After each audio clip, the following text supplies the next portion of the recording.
Am I streaming? Okay, fuck. Okay, just imagine there was like a 10-minute sign soon screen or something. I just forgot to switch. Um. What? I'm gonna switch to a sign soon screen for a minute and just post out on everything and just say, hey, I'm streaming. It'll be a minute.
Wait, it's what?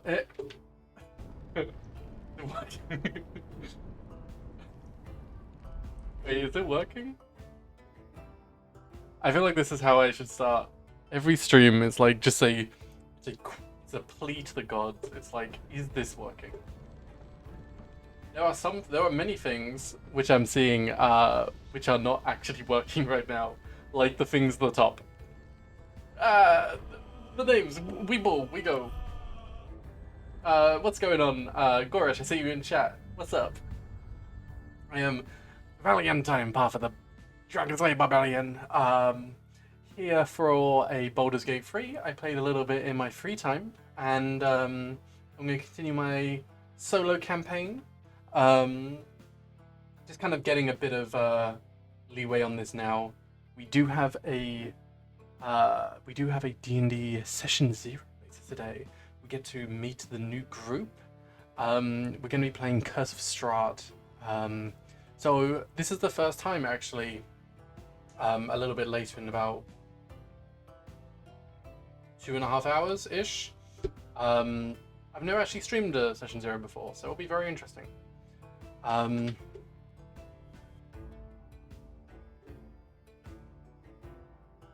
So yeah, we'll be going through like Curse of Strahd. We'll be going through some basic information and such. Meeting the squad, it'll be basically when we start. It'll be every Friday from that time. This is one of the new groups I'm starting up, but I figured I'd start some Baldur's Gate because it's very fun. I'm actually loving this game. And since playing with Dusk, Skippy, and Cass, I've learned so much about this game. I thought I was getting all the companions because it was like, you go through it tells you the companions which you can get on the sign screen, like the main ones. And then apparently they were just finding other ones. So we're gonna go with it. So I have Will, Starion, and Shadowheart with me. I am the Dark Urge. Now, on this game, apparently, all of these little children. Oh.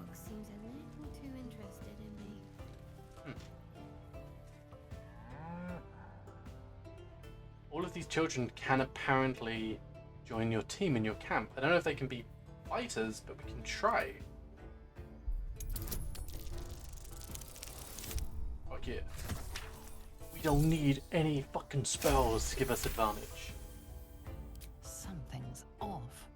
This creature isn't what it appears to be. I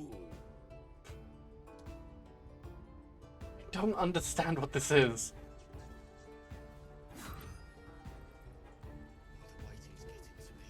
Hang on, let's try this. Huh?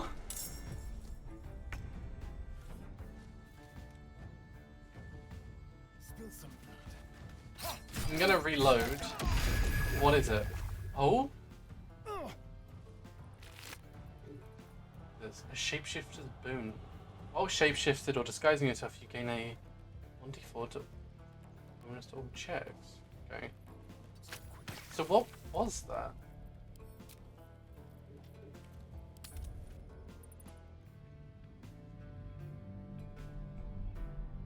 So we'll probably need to use like spell magic or something at like a higher level.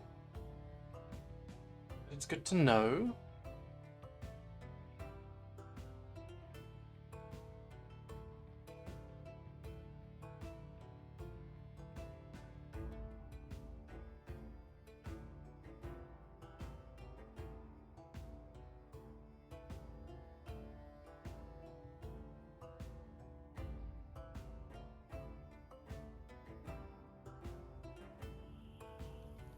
If anyone is in chat, Gorish, if you're still there, let me know about audio. If I have any audio problems, if you can hear me, if everything's working good, it should be fine.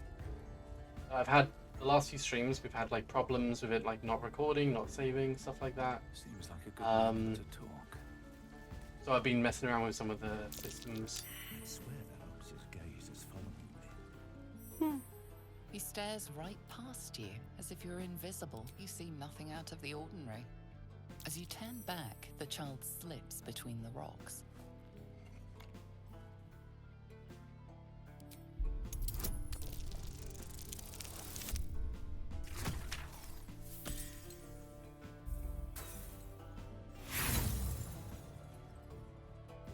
You look the rocks over, but find no sign of a way through.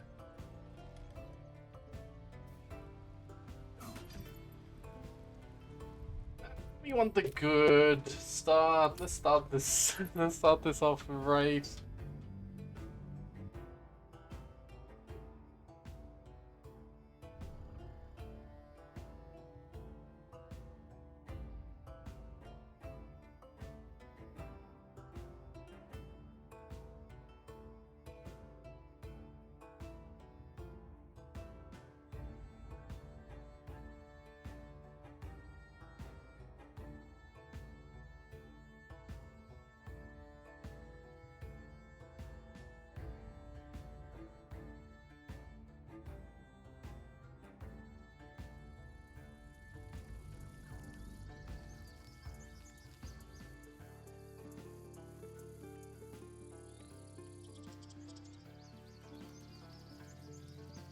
At the ready.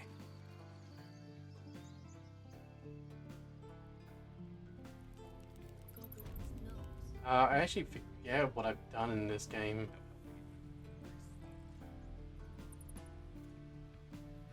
Just go here. Instead of like chasing stuff which we don't actually know what's there, let's actually do some stuff.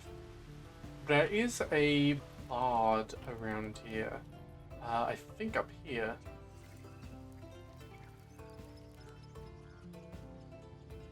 I think it's up there.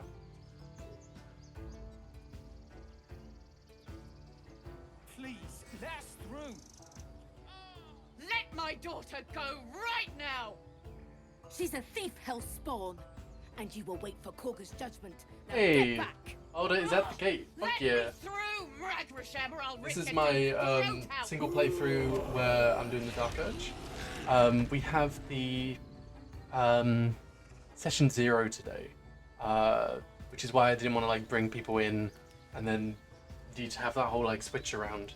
In about a few hours, we're just kind of like starting up right now. In a few hours, yeah. In a few hours, we're gonna have the session 0 with the Curse of Strahd team.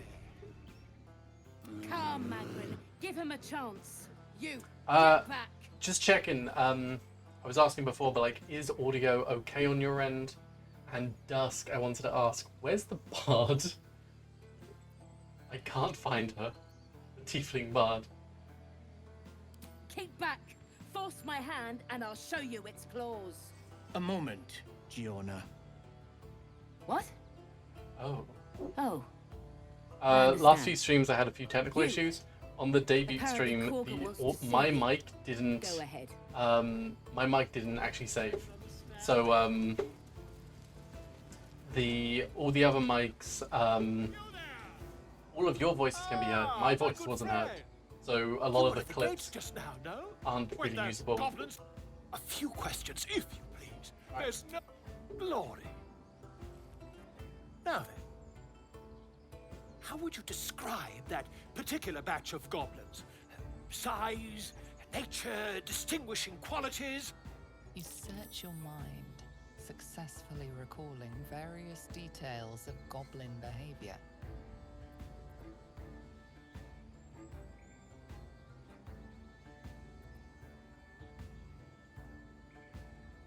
My, a scholar after my own heart. Spent much time among goblins? Oh.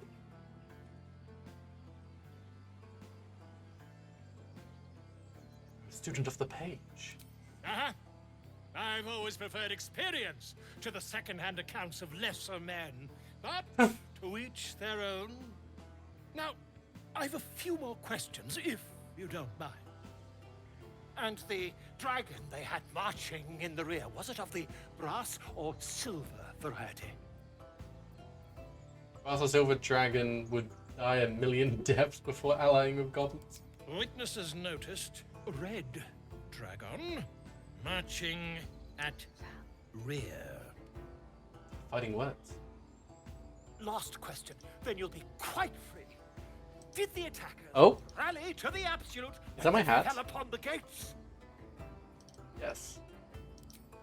They did, didn't they? I think that's my hat. Oh, curious. Oh, curious indeed. I've interrogated one, a captive in this very camp. Oh. She reports they've abandoned their god Maglabiet in favor of someone called the Absolute. The scandal! Hold your tongue. Never you mind. I'm on my way to their camp as we speak. I always knew my studies in Gukliak would come to some use.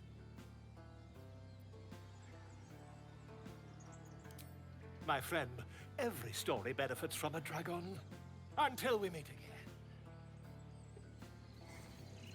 And every story does benefit from a dragon. Is it this way? This is where we finished before. This way. Is it here? Aha! I see the little ghost. I am no bard, though. Will's take the lead. This is the path. Where's my man go? Dance upon the stars tonight. Sup, Joanne? How you doing? Smooth and pain will fade away. You got my text overlay enabled. Words of What? mine will change. Oh, No, hello? become Hey Hyacinth. My biggest character is blocking your screen. Hey Hyacinth. Are you in chat?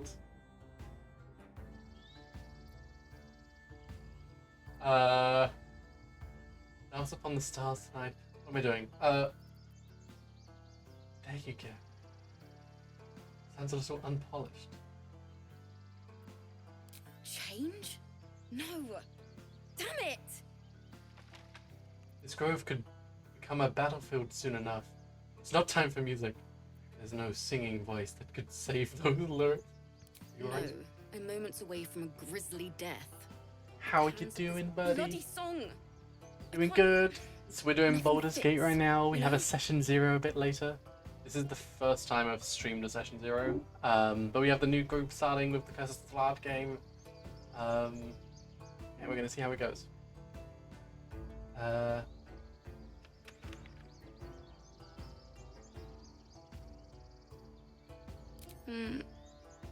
It can't hurt. I got fucking food I have poisoning, heard. so I've been out of commission. I have an I'll check in extra with you a bit heartbeat, later. if you Just want. wanted to say hi. Hi.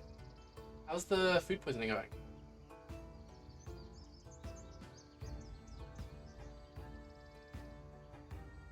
And be the loot we can perform together. My teacher, Lihala. Puked my guts out, but now I'm loved better. Aw, dancing. that Had two sucks. left feet, mind. I remember waking up one night on the road and seeing her dancing beneath the So I love this stars, girl. a huge I did not know she smile was a on her companion. face. Thinking of it now, my heart hurts. And my words just seem to crumble like ash. Wait. Words of mine will turn to ash. That's perfect. She wasn't back when she first got introduced, I think. I have no idea.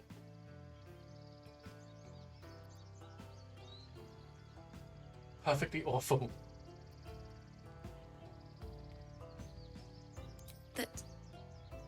That it's okay. That I'll be okay. And thank you for everything. Everyone loves the bads. Moon, moon reminds me of your grace. All the love I can't repay. Wait, Is she playing it? If she can be on our team, I'd actually legit have her, because arts have good healing and I need healing. And it'd be nice just to play music.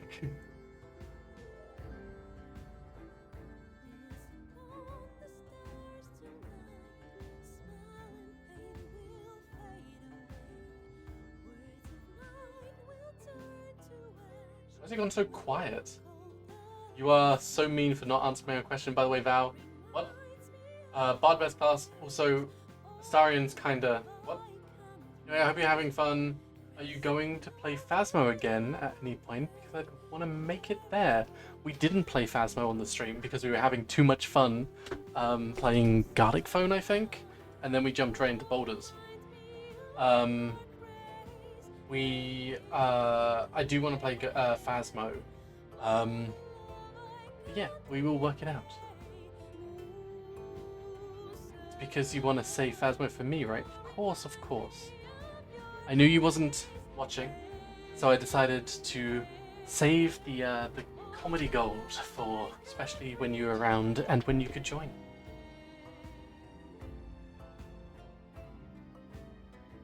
Of course.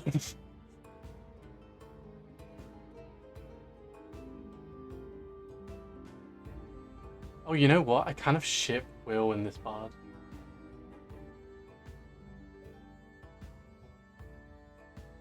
Okay, I love you, Val. Have a good stream. I'm gonna cook. Even Astarion can't help but smile at their song. Ayo. Yeah, look. Will's is a warlock that's like going around like trying to hunt down tiefling and anyone from like the abyss and stuff like that. And then he meets this one tiefling who just sings like this, and it's like, am I just listening until it's done, or is this a cutscene?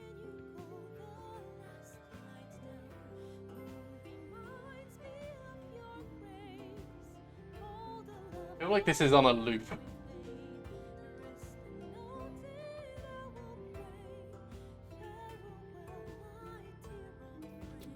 Sorry.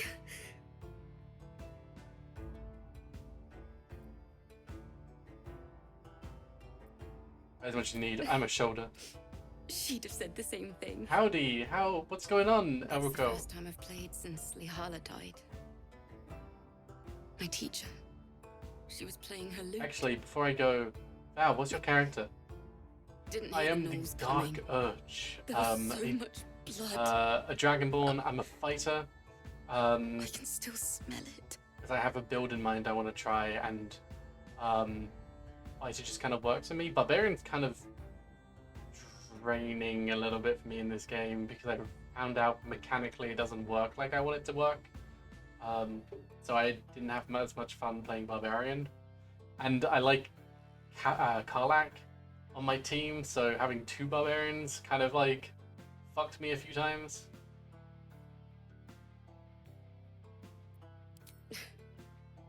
She'd yell at me for that clunky verse and make me play till my fingers were raw.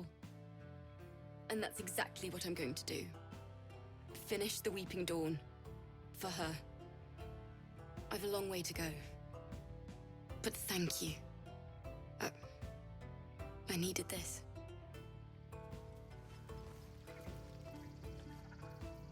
Let's get going.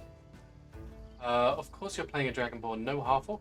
I do have a Half-Orc save, I just don't have it, it's not my still main rough, save right now. But my song is getting there.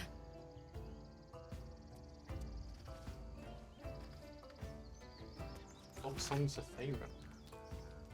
The Myconid song? I hear it, and I see it, and I know it, and I feel it, but I can't write it, or can I? Oh! Oh, hello! Traps, please. Hello there. Little sneaky. I see you.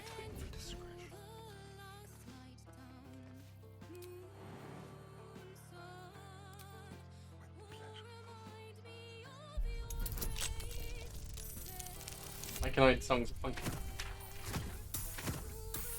I'll leave this running in the back actually. Okay, y'all have fun. Bye!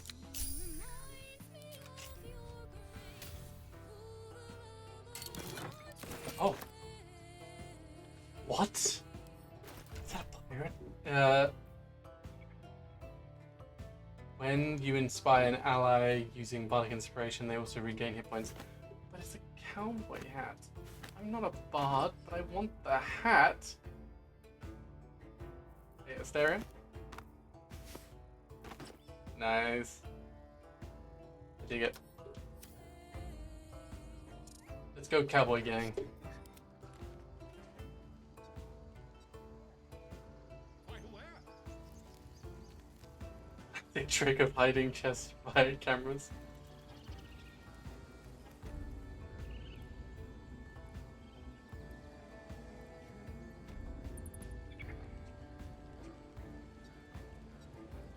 Oh, that chest has the healing hat. My game. I feel like everyone is ending up a party of cowboys now. It's cowboy party. I'm sorry. I'm sorry. Have you lost your senses, Gorga? Release her. She stole the idol of Sylvanas. She must pay the price. Please. This is A what? I will imp. Sorry, I'm skipping this. I've seen this so many times. Let's see his actual crime. Parasite. And keeps. come. Do it. The Do it. snakes hiss. The Ba da death ba ba of a ba. child. Persuasion. The Nature. tiniest tragedy Persuasion. that never grows old. Persuasion.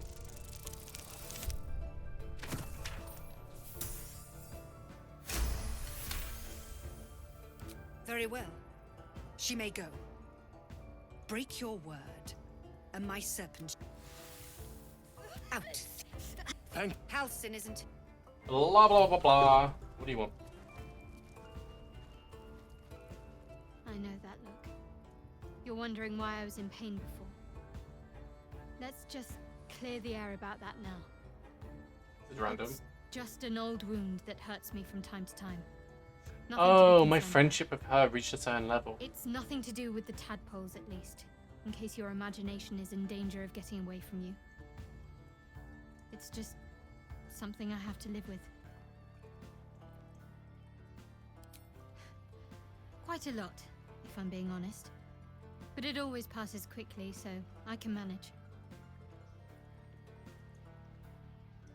Positive. You can trust me on that.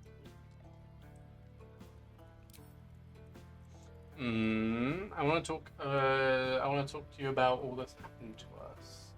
We should get to know each other a little more. We should travel separately. I want to get to know her a little more. Must we? Oh shit! No harm in a little mystery, don't you think? Such a bitch. Easy is often less interesting. Besides, we've plenty of reason to rely on each other already. You can't confide in just anyone about a monster in your head.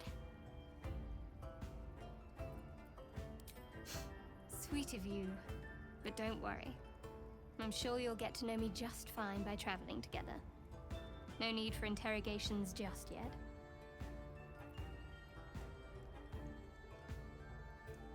Thank you. Nice. I'm sure we'll get along perfectly well. Leave. Oh, there's the thing. Casted a thing over here, right? Oh, chest. Can't resist. Trust. I hate wolves. Wait, what? In a world of demons and dragons. What's happening? Scared of Frightened? Why? Everyone's frightened of something. Oh, she's scared of wolves? See the fangs in those things.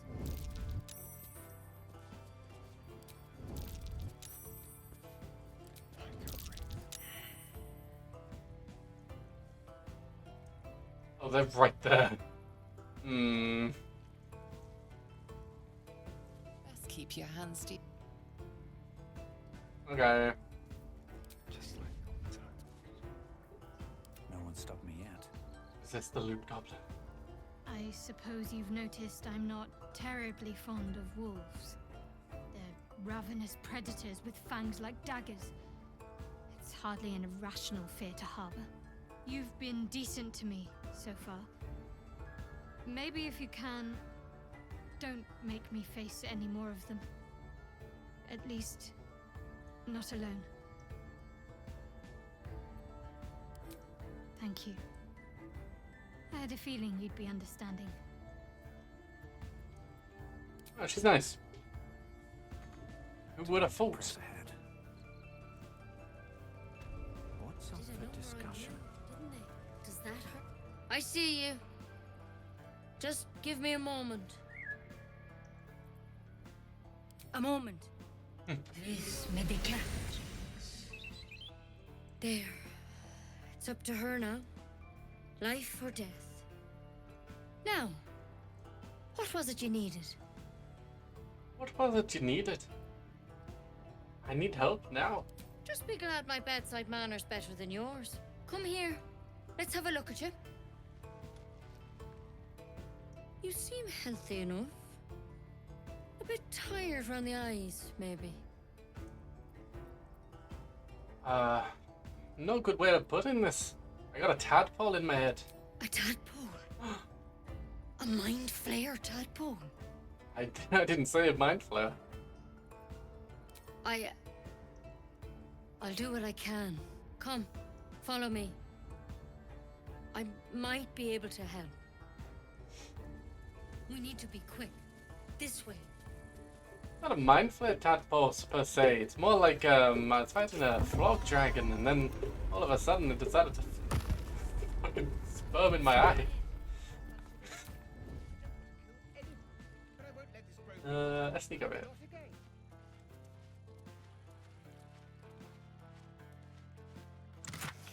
Oh, potion. Smart.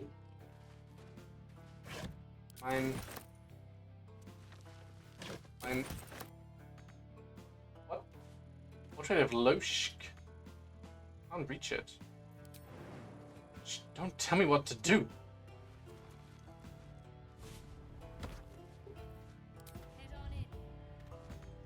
Oh, I can't reach it.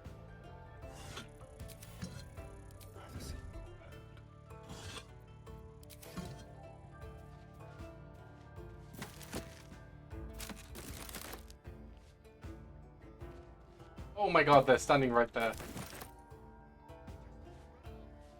Oh, Nettie's gloves. Why now?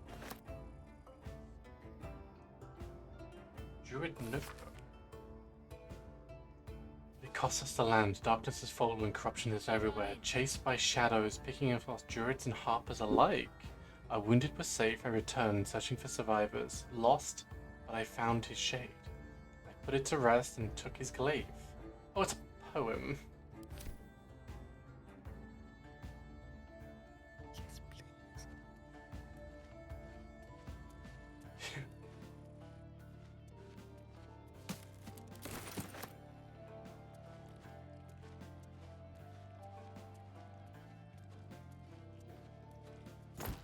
Head on in. Oh. You turned slightly, it worried me.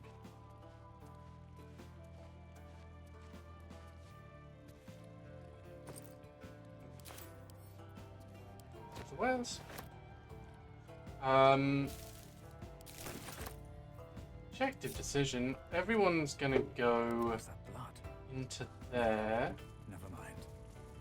except for Astarion. There's something in that vessel. This one had the same problem as you. Attacked us in the woods together with some goblins. Tadpole crawled out of his head soon after. Seems so. Gave Master Halson a right start.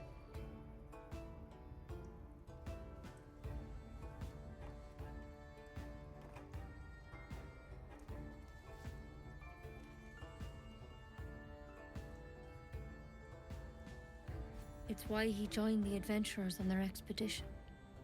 To find out what was happening. A pity you got me instead of him.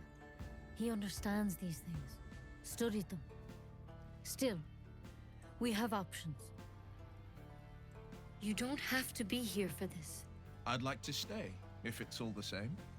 All right. Let's see what we can do. Of course. Now, tell me what's been happening. Any symptoms? Strange events? Victims can identify each other. Not that the others know they're victims, of course. How'd you pick up the parasite? Halsin was desperate to find where all this was happening. A Mind Flayer ship? But Master Halsin was sure. Look, you've been straight with me, so I'll be straight with you. You're dangerous. If you transform here, we're all dead. But you seem like a good soul. You deserve a chance to save yourself. This is a vial of wyvern poison. Swear to me, you'll swallow it if you feel any symptoms. Is that a community poll? Y'all seeing this? What do you want to do? Before you cure me, let that branch. Swear, alright, hand it over. No, I'm not taking the poison for my woman I can't trust.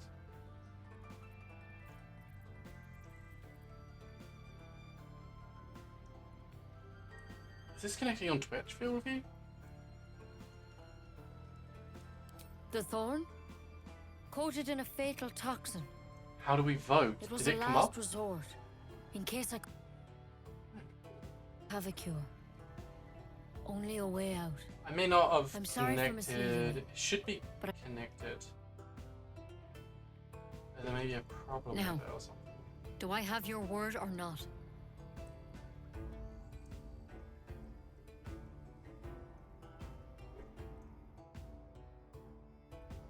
I think the percentages are the way you do it.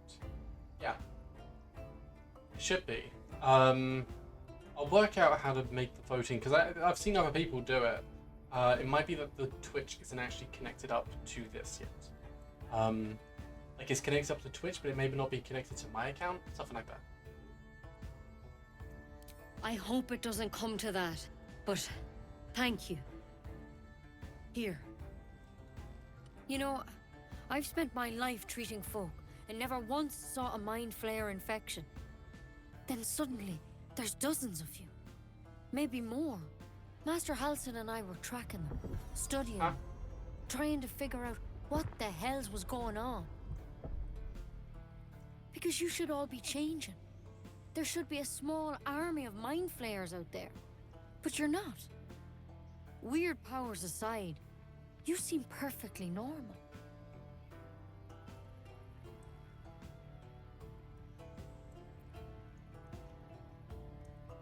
Mind Flayers reproduce by infecting someone with their parasite. 7 gruesome days later, the victim transforms and a new Mind Flayer is born. 7 The thing days. in your skull, though, it's different to anything in our records. It's one of their worms for sure. But this one gives you powers. Telepathic connections. And it doesn't turn you into one of them. Not yet, anyhow. Could be. But there's a lot we don't know. Infected, folks like you, have been converging on an old temple of Selûne. And I've no idea why. When Master Halsin heard the adventurers were heading that way, he saw a chance to get answers. Joined on the spot. Whatever he found there, he didn't make it back. The thing is, I've sent birds to find him, but the place is rotten with goblins. None of us can even get close. You, though, you're one of them. Technically speaking, I mean. They won't kill someone carrying their parasite. If you can find Halsin and get him out of there, we can discover what he learned. And perhaps he can save your life. How's that sound? I actually don't know where Halsin is. Anytime I've gone into the goblin place, I've not actually found him. But I have found him just walking back by himself. Hey, she mentions why druids are powerful spy masters, speaking of Europe. Like World War II. Alright, I found him. Thank you. It would mean everything to the Grove. To me. I wish I could tell you what happened out there. But those adventurers were the only witnesses. And they're long gone. All I can say for sure is they all went to the old temple of Selûne. And Master Halsin didn't make it back. Good luck out there. And if things start to go bad, Speak with animals. remember Good the supply vial. of animals. And Remember powerful your oath. info gathering tool. Okay. Now we can. Back to the real game. Oh.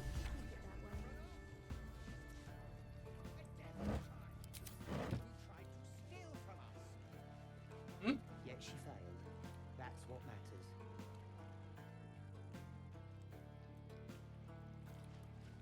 Did I loot from that chest? I feel like I looted from this chest.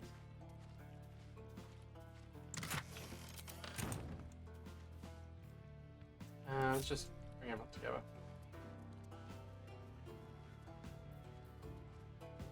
Still alive. So that's progress.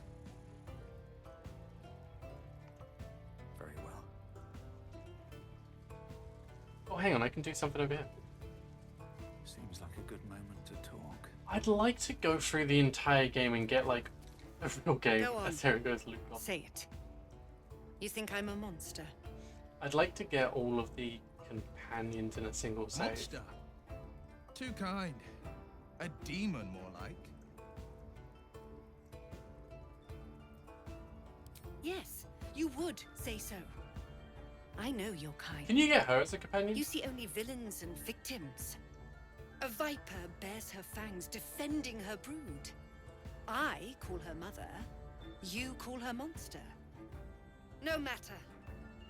I took back the idol of Sylvanas, and the rite is resumed. We will seal the grove, free from harm, free of intruders. Would you want her as one? I just want all of them. I want to catch them all. The Rite of Thorns. It is the Tree Father's gift that none come to harm. When we speak the final prayer, No, I don't think she can. the great be. vine Okay. will sprout forth. The grove will be cloaked in bramble and thorn. No one enters, no one leaves. Sanctuary. None of this can happen while Outlanders infect You can us. get Hausen. Sylvanas From what I know, you demands can get Hausen, that we you can get choke the them Bard. out. You can get Karlach, you can get Wills. Lae'zel, Shadowheart, Starion. Who am I missing? Drow Lady.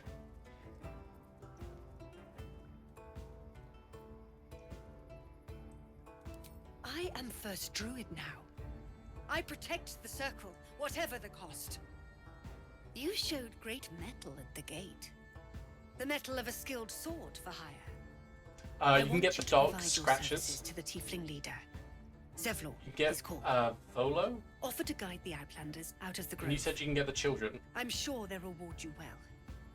They're to be gone before final prayer. If they are not, Hausen is the first druid, Viper I think. must Yeah. strike.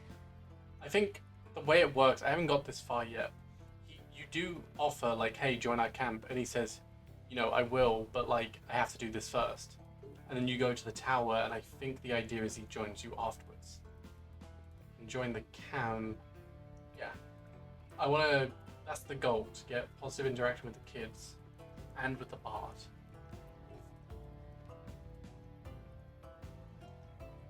You will do more than speak. This tale ends but one way. With the Outlander rot cleansed, and the grove forever shrouded.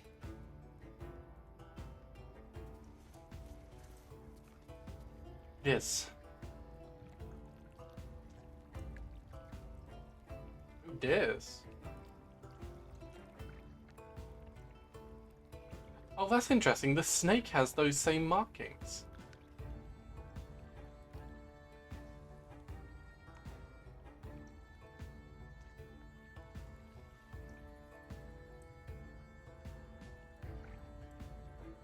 What is this, like a wedding?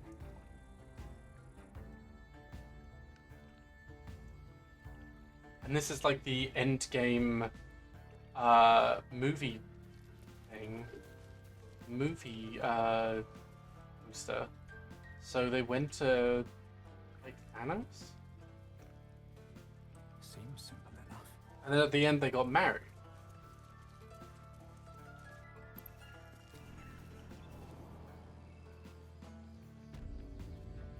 If I had to guess, given the location, it could be depicting the Druids of Valinor.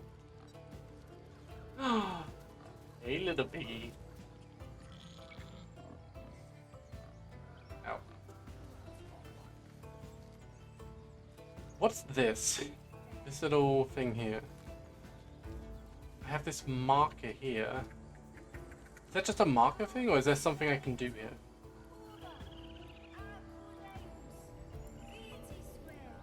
Oh my god. The ultimate thing to steal.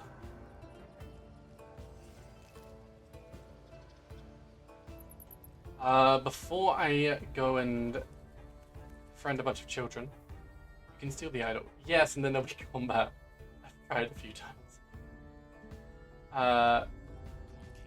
Yeah, before I befriend the children, I'm gonna go and get Karlak on the team.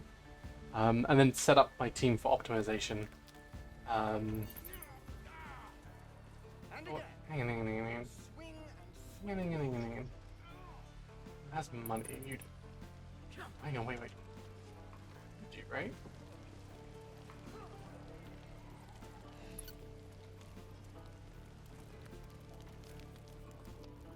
You, fancy best to fill your belly Give me the now money. while we still can.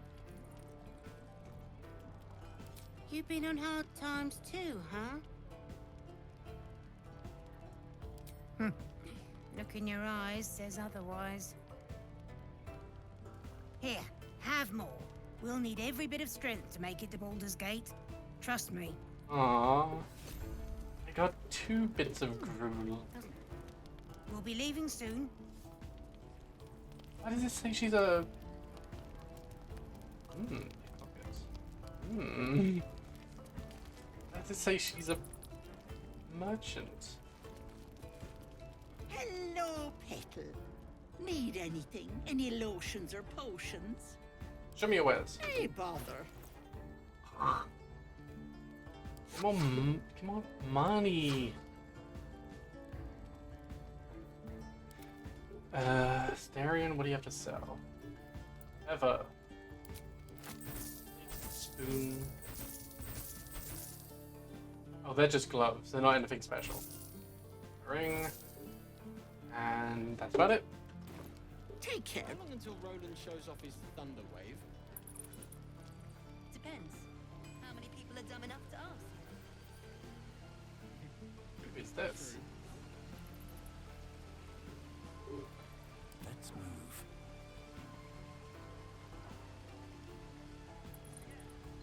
Who is this? Oh, that's not who I meant to talk to. Goblins, druids. This grove is a death trap. Grab what you can and get out. That's my advice. How long do you think we've got before the goblins come? Well, aren't you both charming?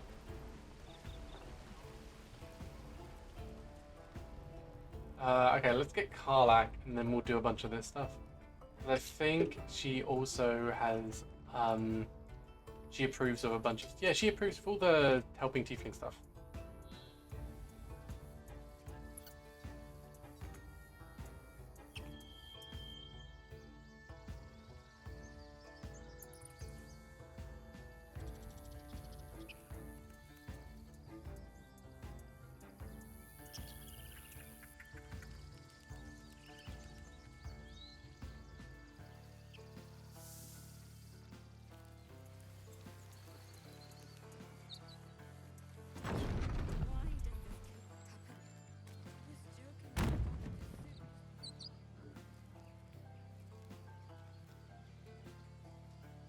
So we do want a Gale, Shadowheart, and Will. I think all tend to approve of tiefling helping stuff.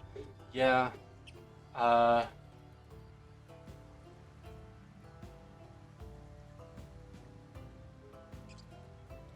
I mean, obviously Karlak, because you know she is tiefling. Will, yeah, Will definitely. I don't know about Shadowheart actually. She gives me like mixed signals. I don't know if she's trying to help people or trying to not. Have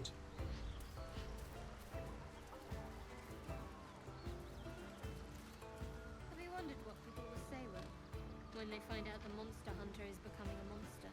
I've faced countless perils and conquered them all. This will be no different. I've always had a soft spot for the confident ones. They always disappoint them. Okay. Thought you was busy with the foul bloods in Elson's Grove. Sucker punching strangers. That's your bit, right?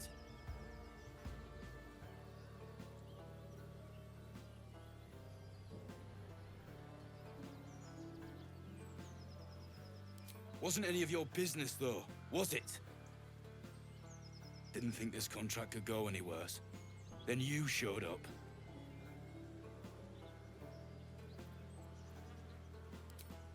The kind that leaves half your crew dead. There's a wizard in Baldur's Gate that'll pay gobloads for a relic, supposedly buried round these parts. But gold ain't any use if you're too cold to spend it. It's called the Night Song. Supposed to be hidden under the temple where the goblins jumped us. I'd give you a map of the temple and wish you a happy funeral. But my mate Brian kept hold of it like his own sodger. Goblins made short of the fat old chunk. All I've got's the contract.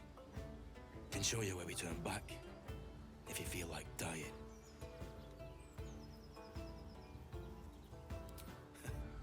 Don't thank me. I'll be well on my way to Baldur's Gate when you die. I'm just glad to be rid of the bloody thing. Happy hunting. Come on. We're wasting time. You are wasting time. Now let me loot.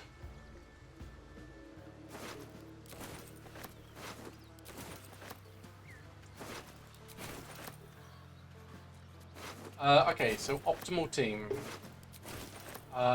My guy's not sneaky, so we are missing a dex, we are missing a heal, and we are missing a kind attack.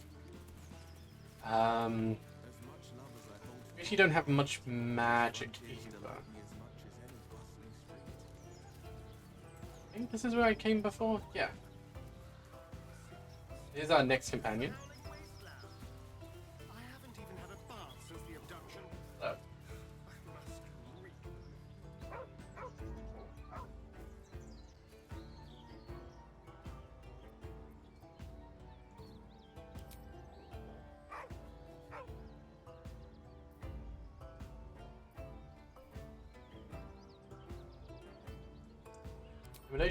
Here we go.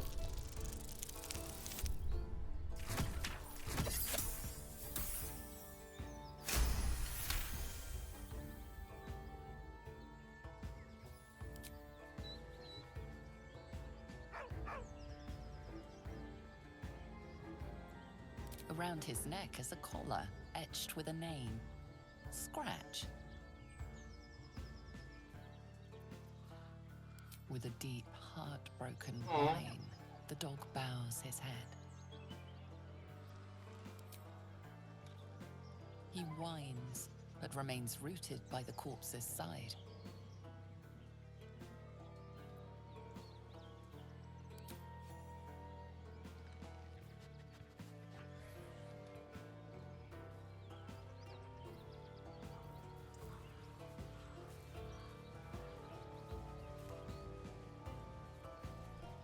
You gonna follow me back to camp? That's him.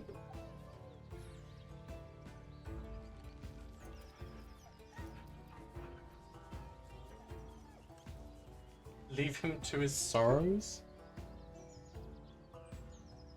Aww.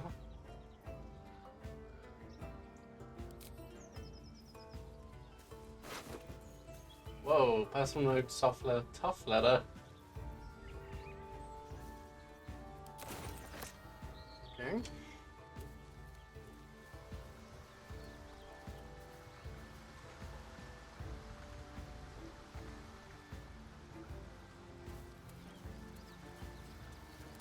Then a little secret trick I learned.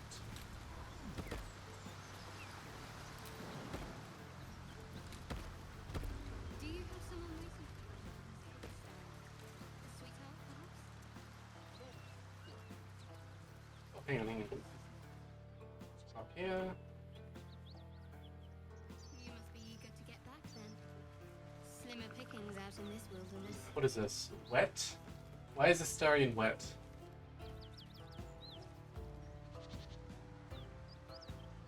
Can he not jump?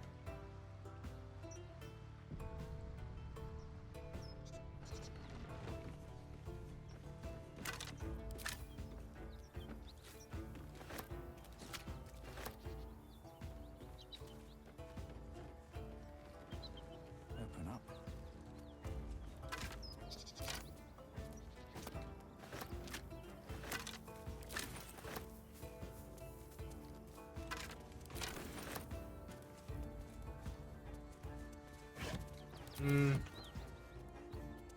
Good enough.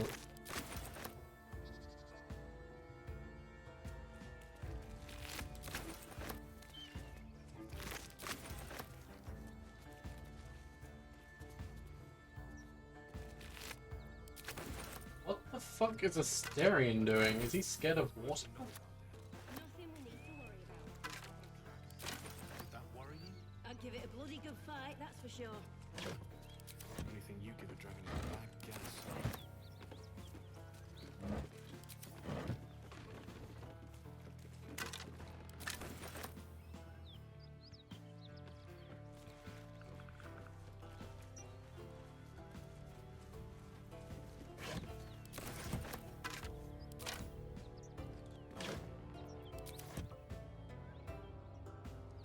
How did I get all the way back here?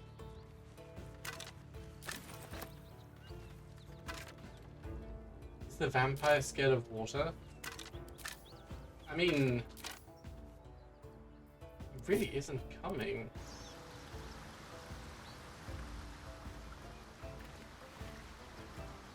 Vampire, can you not? Target is too far away. Okay, so can you go there?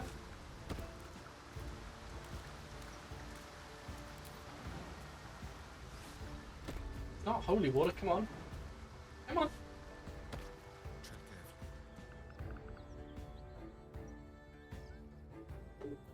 Alright, what now? Okay. Have to Right keep there. going.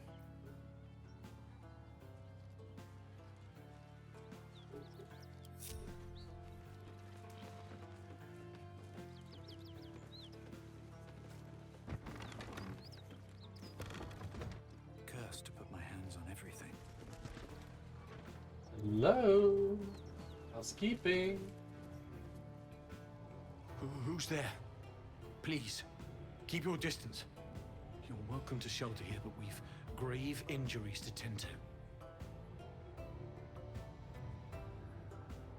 A devil, the most deadly foe we've yet encountered. We are paladins of Tyr, Lord of Justice.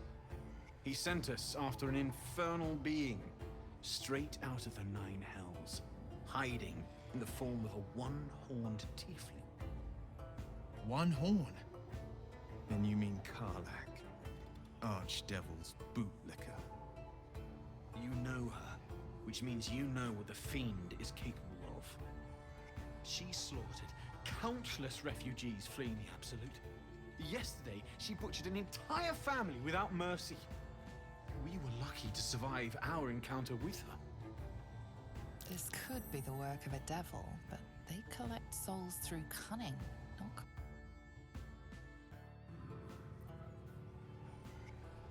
Indeed, she's a uniquely vicious case. All the more reason she must be stopped. She ran toward the river when she saw we were merely wounded, not dead. Down the hill from here. She must pay for her crimes. If you capture her, you will have served Tyr where we could not. This is the sword of justice, blessed by Tyr.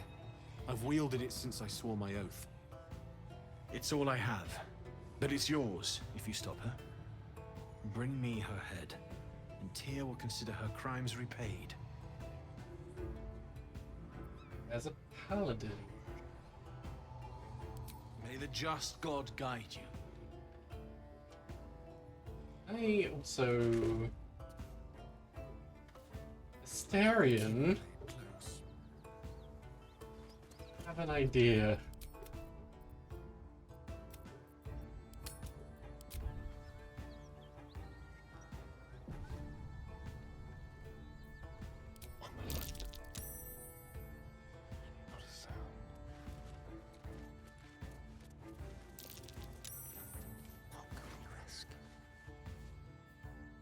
Ooh.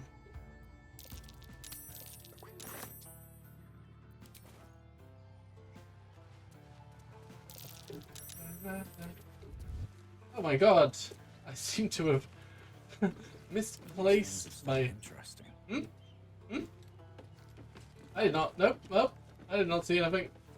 How much further can I Eyes.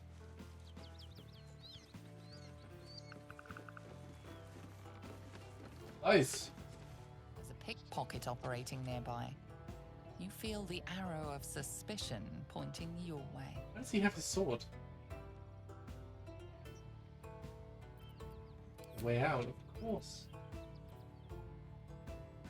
So a very suspicious fellow. He was over there.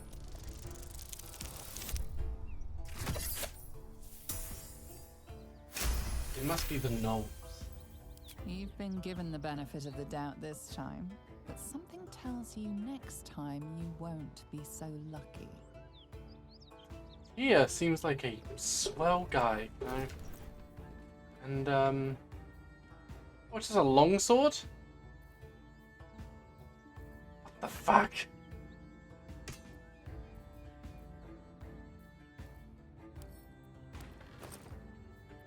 Potion bag.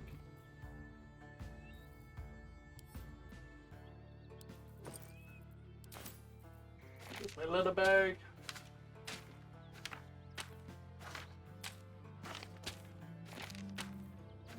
This is my stuff to read bag.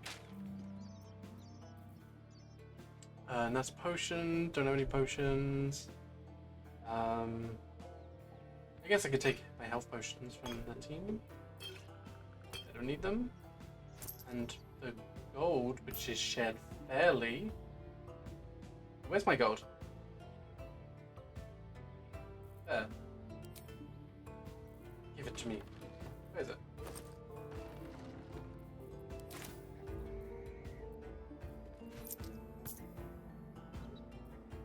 Aha!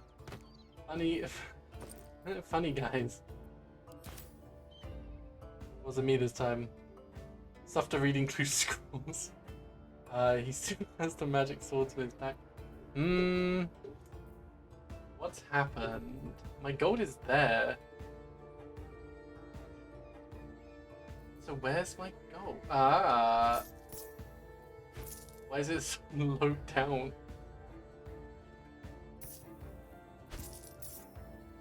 What's this? Oh, poison. That's a potion.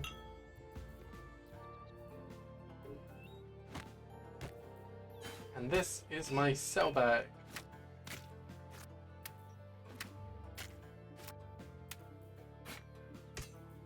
I'm gonna try and sell this one to the hag. I'm sure they will like it. Goblin's drawings, that's paper. Wait. Paper means I can read it.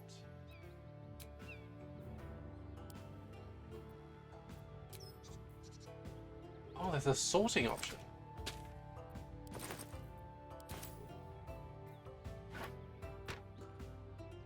Hello, good merchant. Would you like to buy the severed head?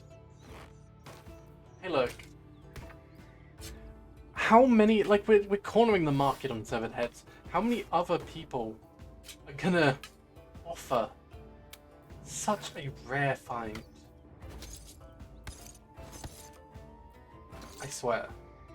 They don't take me up on this offer. They're clearly off the head.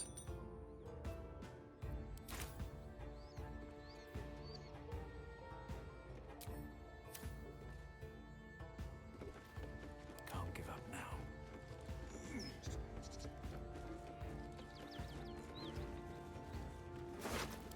Oh my god, 54 gold.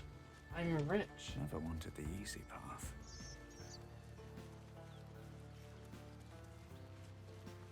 Okay. I should speak up.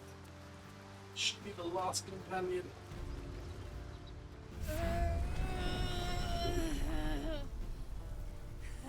One horn. The stink of Avernus. Advocatus Diaboli.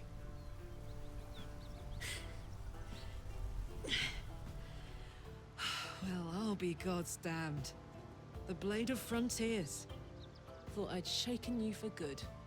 That'll teach me to underestimate you.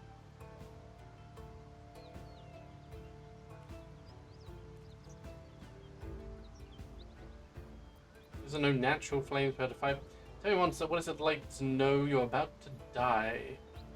The devil we've been hunting, right? Bloody right. An honor to be chased by the Blade of Frontiers, but I... A great heat roars through you, her heat, fiery as the hells. Then you're lost in visions of demonic armies as you tear through a landscape of fire and blood, the Blood War. You saw it from above as the Nautiloid passed through Avernus. This woman was on the front line. What was that? Evidence. Proof that you're a devil. A gladiator in the archdevil Zariel's army. I can explain, but it's a whole situation. If you just hear me out... Another vision.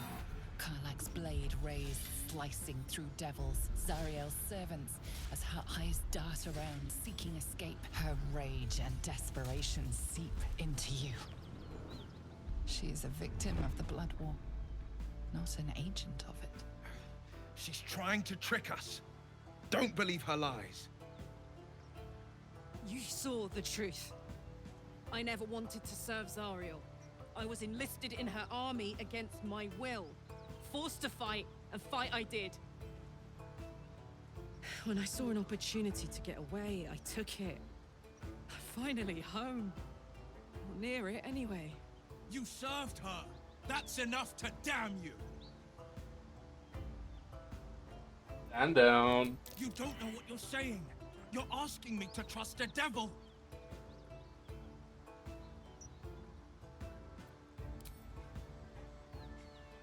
Listen to sense now. I don't want this to end badly for either of us. You know monsters, right? Better than anyone. Look into my eyes. Can't you see I'm not what you think? Shit. You really are no devil, are you? I've been deceived. Oh, thank the gods. Thought I was gonna have to take your head. You would have died in the attempt.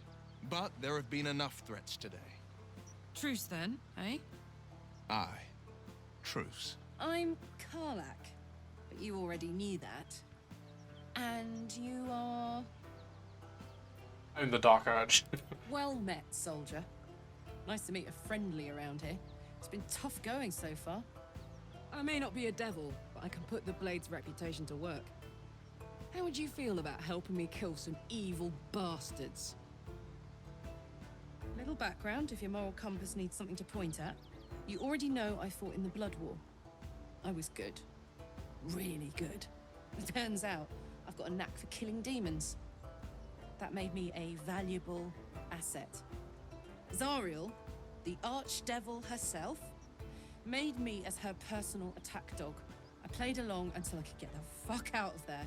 But devils don't like to lose their assets. Zariel liked it so little. She sent a bunch of goons, so-called paladins of Tyr, to take me back. Problem is, I'm not going.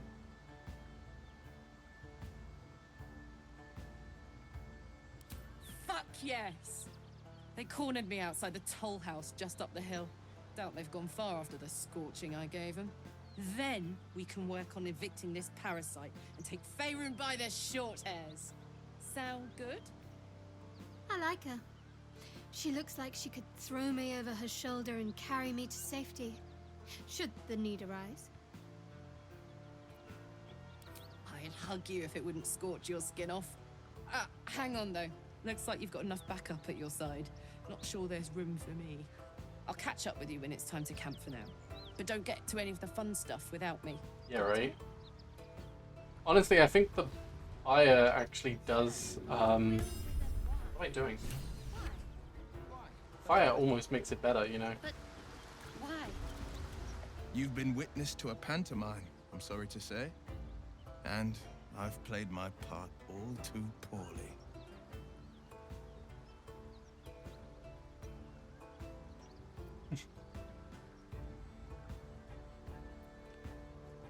I can say only this. Karlach's not the only one who's had a villain's knife held to their throats. What's that supposed to mean? The truth will out before you know it. One night soon when we make camp, the veil will be lifted, and I'll pay my penance. The veil will be lifted? You're not in any danger, I promise. I can't say the same about me.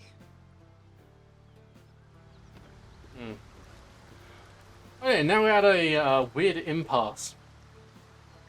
Wait a minute. I still got a short rest. I'm gonna do the short rest before I attack the people on the hill. I legitimately do not know who to romance right now. Like, barring Gale, anyone's on the table. I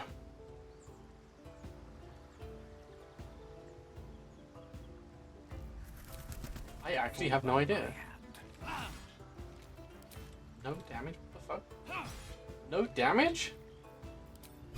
Fuck you.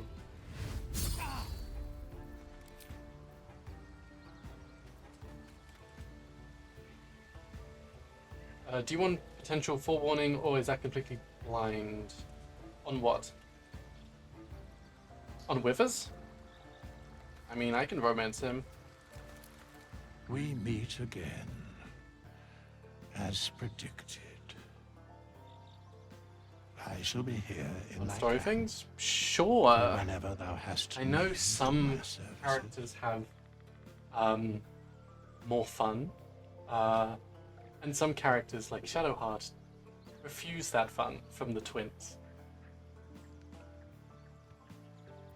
There are many answers are important.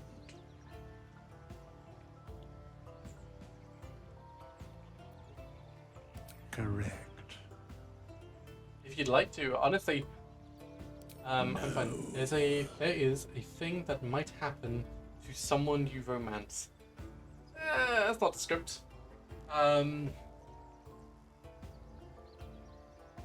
know Karlach goes blue at one point, which is fun. I know what happens to Will. It happened over in my game already when I'm a bit further ahead. Because you are the Dark Urge? What do you mean because I'm the Dark Urge?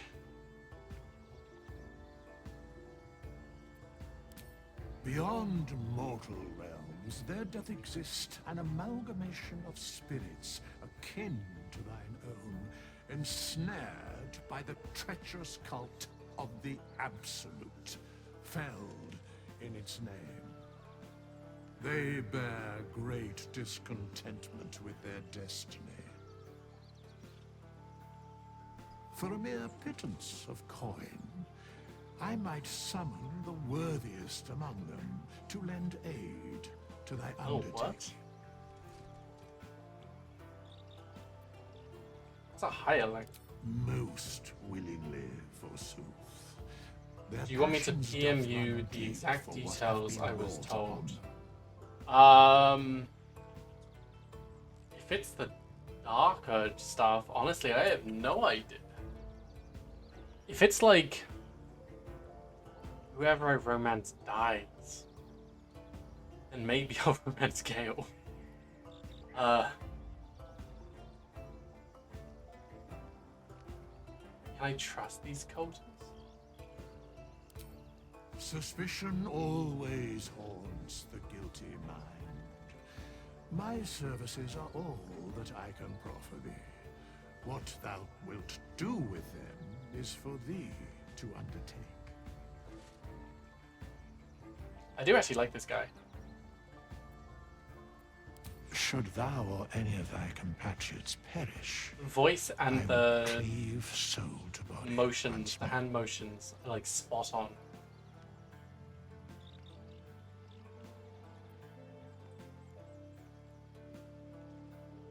Because it is my calling. There is little else to explain. Yeah. I have romance him.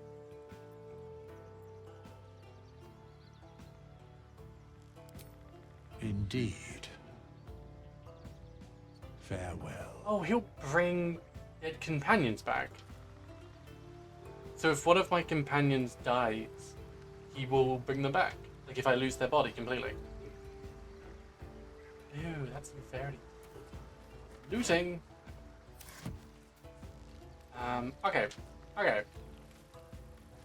Up ahead, we have some fights. I'm a fighter. I'm going on champion. The idea is I want to be like strong, like AC strong. I've gone for high. Actually, let's look at the stats. 'Cause I didn't do this on stream at all. So, strength is a 16. Con is a what? Strength is a 17. Con is a 16. I wanted to have a fighter, and I wanted to give them the abilities of like high con, basically. The idea I'm going for is heavy armor, and create weapon master is what I went for as well, which is why I went for the Ember Blade, or great weapon fighting. Sorry. So I'm basically going for the improved critical and higher average damage on the great weapon fighting.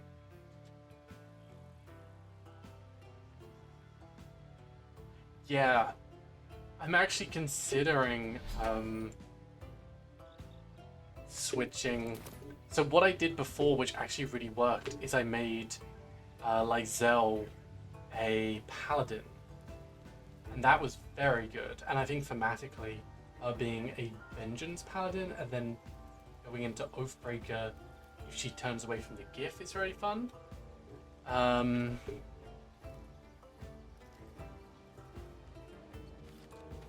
Yeah, I don't know. Who do we want on the team? Okay, I guess they can be anything. I'd like to keep them who they are. But I guess they can be anything we want, right? I probably will make Karlak. What is Karlak? Wait. Yeah? Wait. I'm drawn to violence, blood, obsessions. That could become compulsion. Well, look. You've said it, right out loud. That takes guts. The guts you'll need to change. Or at least make sure you're channeled in the right direction. I've got enough enemies who could do with a good bloodletting, you know? In your expert opinion, what's the best way to go with it? Depends on the type. Ice devils hate an inferno, but that's an easy one. I want a multi-class. Love First stats work. I might multi-class Karlak right back in into their Barbarian faces. Rogue because that's very Demons, powerful. on the other hand, every demon is absolutely singular. You can't ever think you've got them typed out. Sharp instincts, sharp weapons, and a knack for improvisation. That's the only way to survive them. Anyway, what were we talking about? Barbarian Rogue. So, Owlbear Man. Yeah, let's go straight there. Whatever Because those fucks are getting up if you to, reckless it's attack, nothing you good. get advantage Just every to single say, by the time, way, they're not and then you really always get your paladins. sneak attack. Lackeys of the Archdevil playing dress up as paladins of Tyr. No honor among devils. Trust me, I'll tell you all about it after we take care of the goons on my tail. The goons. Okay. So, who are we gonna pick? Okay.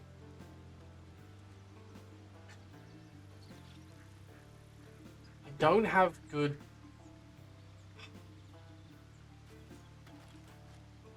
I need. I need card. I need. I want Lysel on my team as well. I want them all. don't want Shadowheart, but I need her the most because I don't have healing. Hunt will. He has a nice spear, and he's like kind of as close to a hexblade as I can get. But I need to loot with Asterion.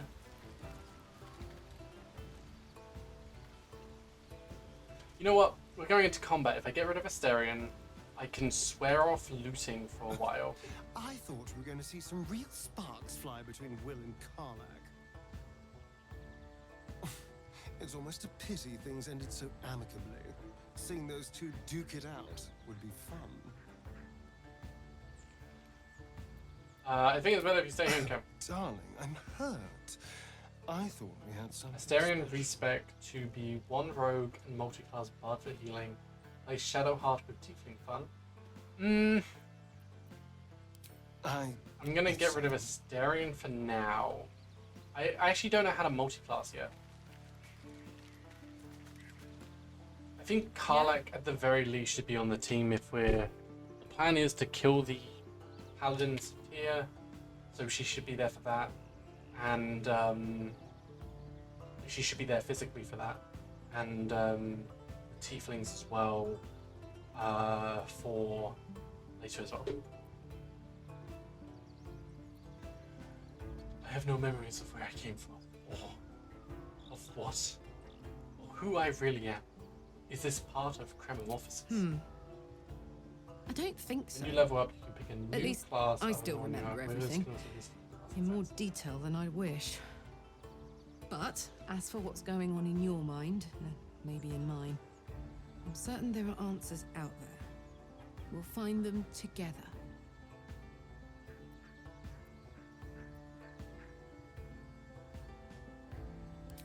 Hell yes. Hells yeah. Yeah. So with Karlach, the build I like with Karlach.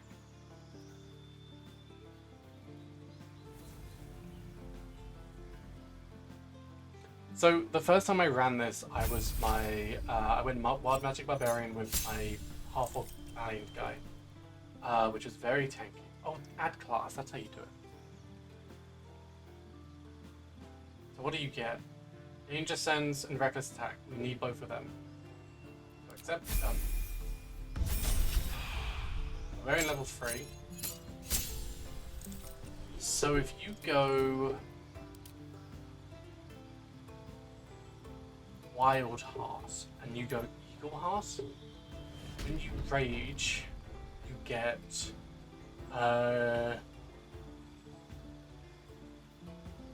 diving strike, so you can jump from a height, but you also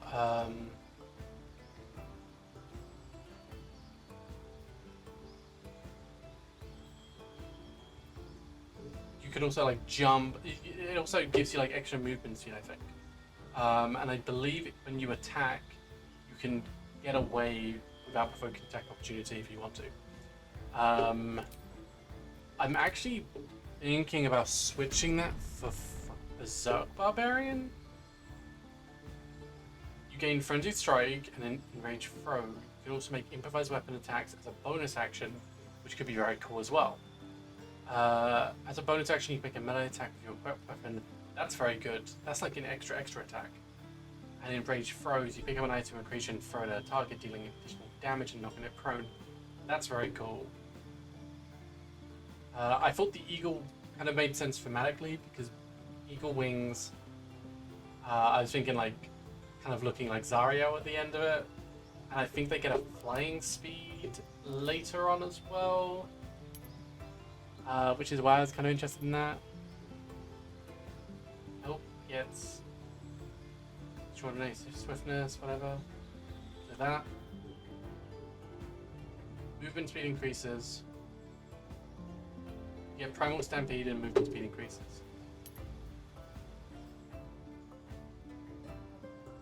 While raging, you use a tiger's bloodlust to jump distance. Inciting howl. The eagle heart. While raging, diving strikes, you can also have disadvantage. Always have disadvantage on a, and you can use dash as a bonus action. That's what I mean. sure about this game, but in the D&D you can pick different animals each time. I think you stick with one. Oh no, you can change your heart whenever you level up.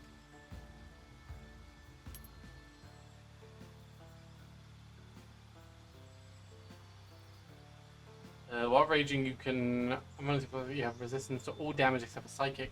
That's pretty good. That's a really good one. Karlach is the damage dealer. Okay, Karlach is the damage dealer, which means they're gonna go berserk. They are bulky damage.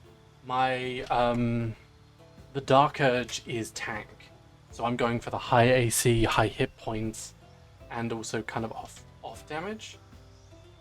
Then we just need a healer and something like that. Whatever. And Berserk Barbarian Rogue is also a good combo at a later level as well. Look at you. Your dex is pretty low, but yeah. We don't need high dex where we're going. Have a lot on my mind. And, well, in it.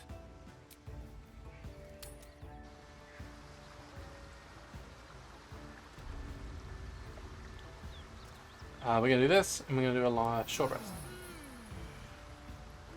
Right on my feet.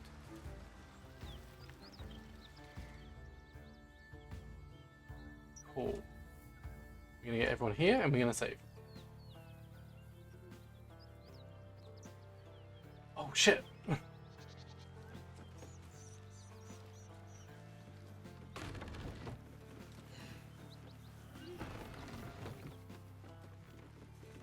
Randolfo.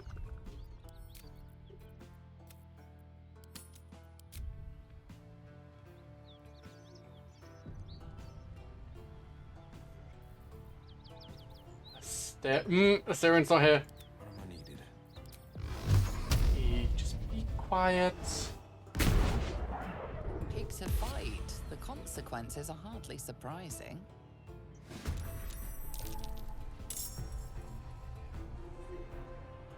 They don't know where we are. Oh shit, they know where we are.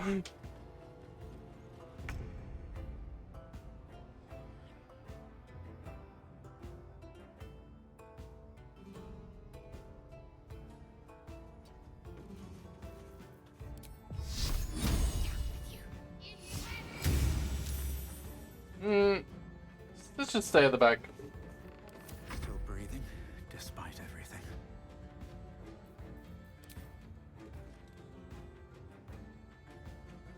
Time for some bloody work. And I missed.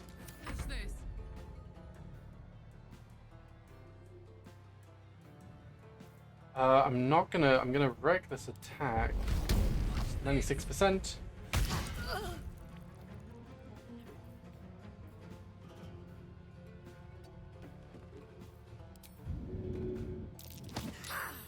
Oops. Battle favors the fearless.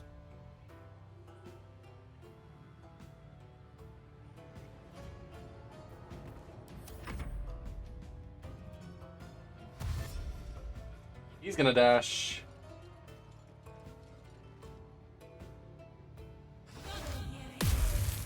Oh no, I needed her. Ooh, that sucks.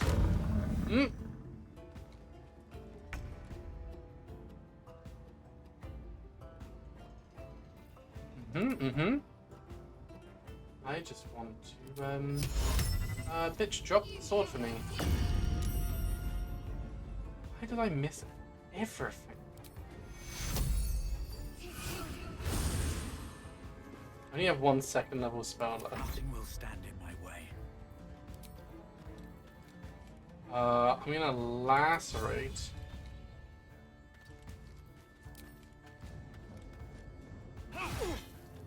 Then I'm gonna action surge.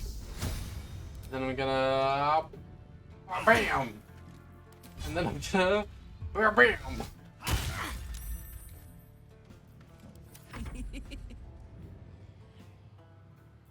I don't want to branding strike her yet. I'm gonna bam. And body. Give me on the go. Victor's path.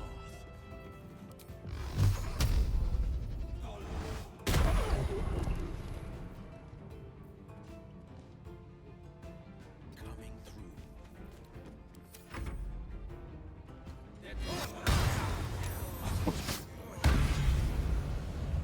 Huh?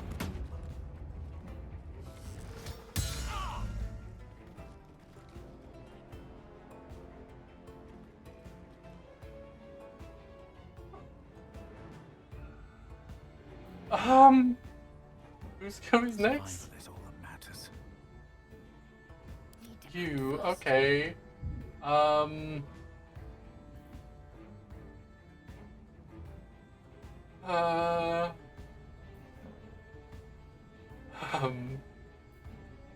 Going to,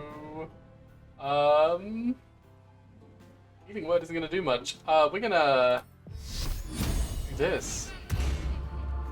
And then I'm just gonna, head over here. The Paladin can smite, yes. Oh, I can still fireball. I should have done it when I had the chance. Oh, that was a bonus action. I can invoke duplicity, but it's concentration. Concentration.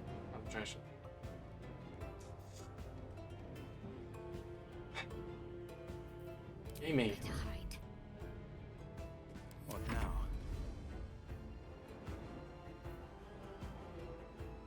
Bonus action. Lacerate. Is he down?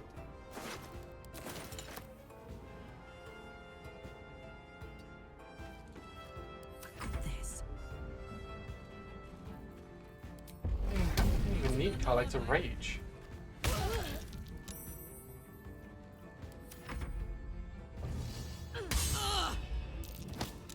I already planned to fucking...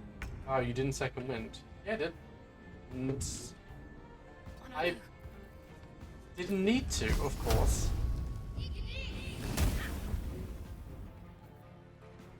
Come on. Can't stay idle.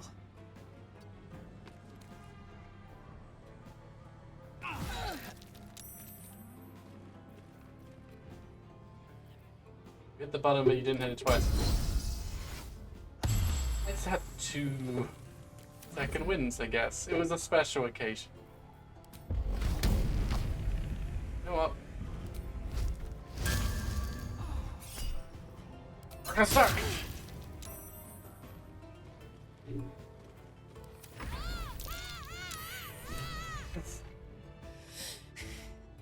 Fuck them. Fuck Thariel. I won't go back. I'm never going back. And if any of Mummy's little friends want to pick up where the others left off, they'll find nothing but a pile of ash. What this means is we can actually go to Withers and revive Lae'zel.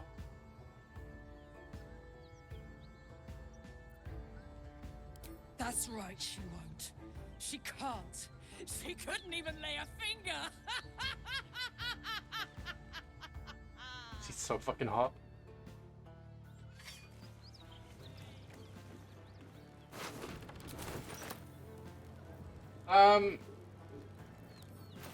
So Will, I'm gonna take your little scroll here, and I'm gonna waste my scroll. My time's running out. Need to find a way forward.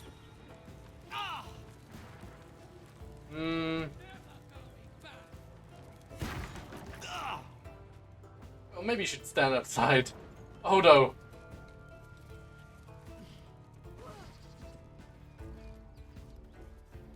Will, just get up here.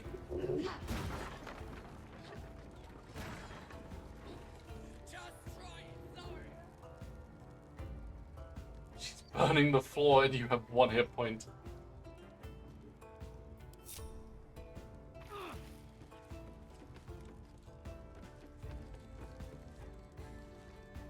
That ought to do it. Perfect.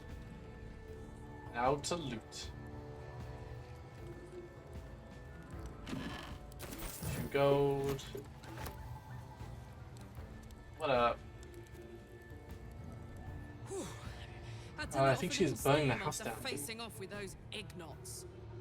Granted, the fire's lasting a little longer than it should. How do I look? What? Careful, soldier. If I burn any hotter, I might explode. Hear that? Infernal engine for a heart. It's exploded. Lets me burn as hot as the hells. Seems to be running in overdrive since I left Avernus. Won't be seeing my mechanic anytime soon, so I'll just make the most of the extra heat. Just don't get too close till I've found a way to calm it down.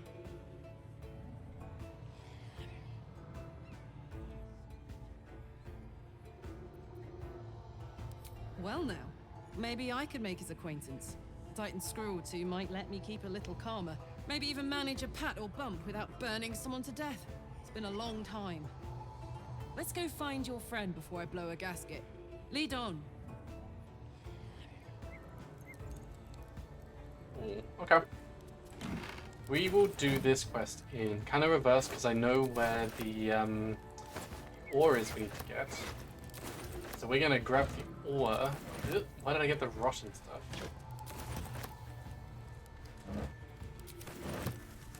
Yeah, we're gonna start with getting the ore, and then we're gonna backtrack to then going to the smith. He's gonna ask for the ore. Here we go.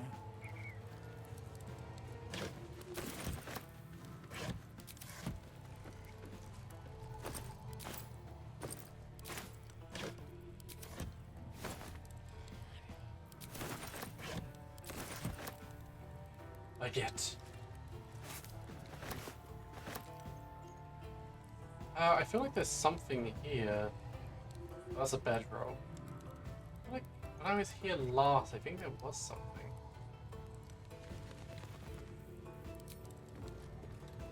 No.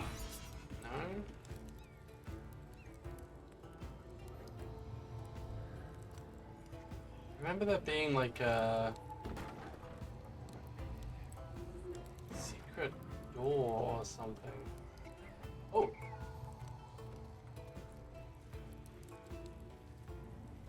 I don't think this was hidden. That corpse is riper than a Manaurus bog. I'll take that. Oh my god, so much to take.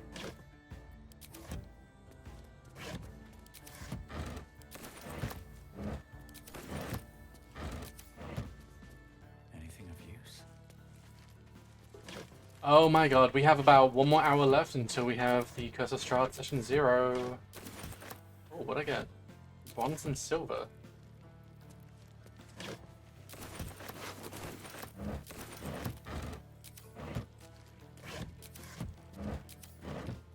I'm gonna get encumbered soon, so I'm gonna throw all this loot into a...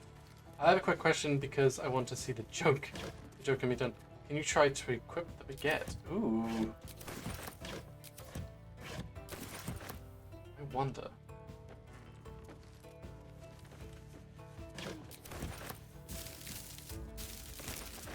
Hey, let's try it.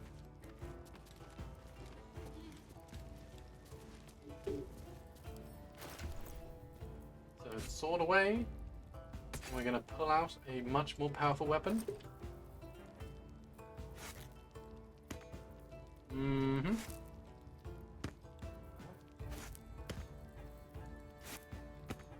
I don't think so. Can I use it on anything?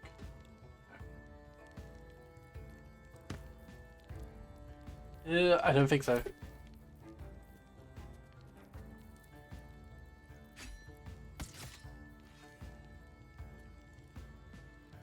Oh, what?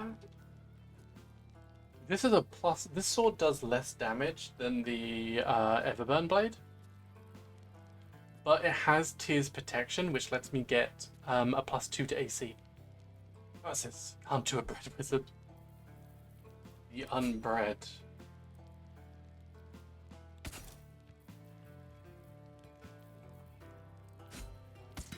Sword of Justice.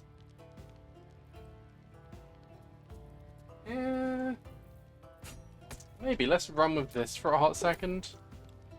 Because I've got a 17 AC. Oh, hang on. Wait, did it increase my AC? No. Okay.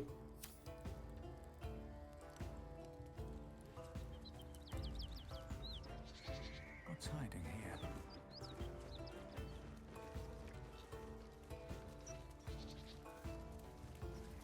Whatever killed those gnolls might be nearby.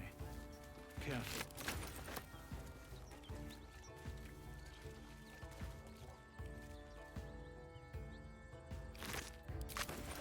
Buckle.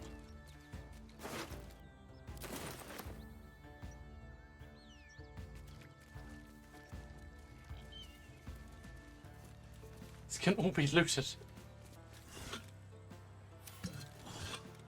Ow. Ah! I know they're down here.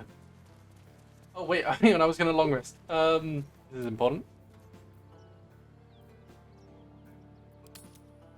So the joke was basically that the word for wand in French is apparently baguette. I'm as so well. glad I found. Wait, it's me. It's Elfira from the Grove. What?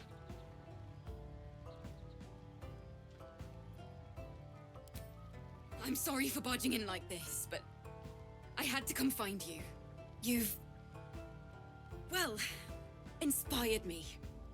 I want to stand on my own 2 feet, to prove that I can be half the bard Lihala was. I want to join you, to fight by your side. I want to help people. He's gonna replace Shadowheart. As you've helped me.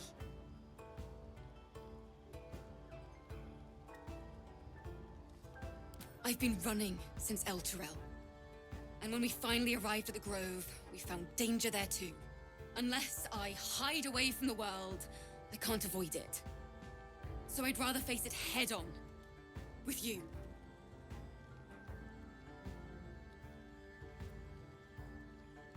Really? Just like that? Oh, thank you. Thank you so much. Very good. Break out that lute, Bard. I'm in the mood for a song. I won't let you down. I promise. Oh my god, okay, now we have to make more decisions. For one, Carla, give me all this.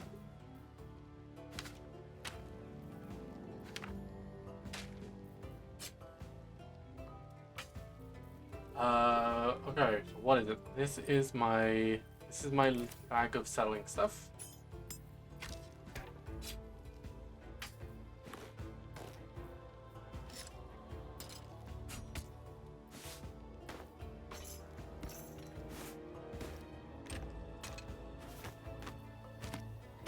Oh wait, that was a book.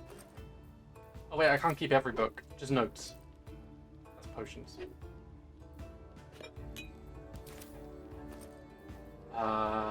Potions and scrolls. Cool. Rotten tomato, rotting carrot. Stuff to read is and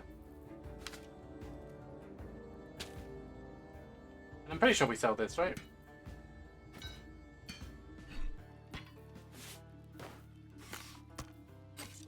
I'm pretty sure if it was like raw ingots, instead of like selling them, like if it was something to craft, there'd be like ways to like mine it, like in Elder Scrolls Online.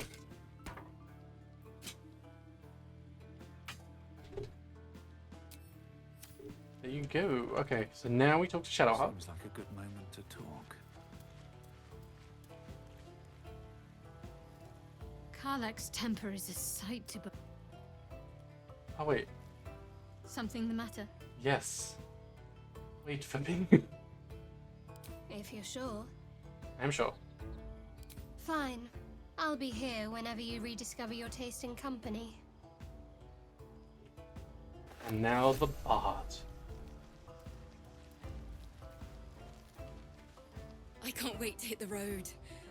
Where will we go? Neverwinter? Oh, can we go to Waterdeep? Yes. Sorry. I'm getting ahead of myself. Let's take it one note at a time, Oh, as maybe my they're teacher would say. plugging the DLCs. We should probably hit the hay. Although I don't think I'll sleep a wink. I can't wait to start Don't traveling. forget the healing hat. The healing hat! Where's the hat? Asterion! Oh my god, what if I could switch Asterion and her clothes around? He could be the jester he always wanted to be.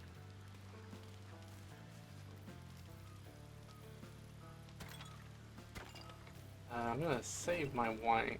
Yep.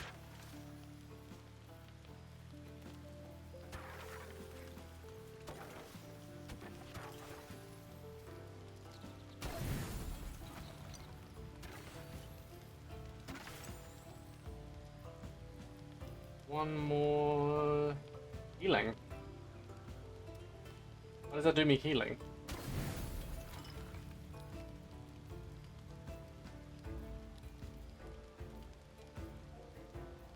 Just need one more supply. Throw a bit of garlic in there.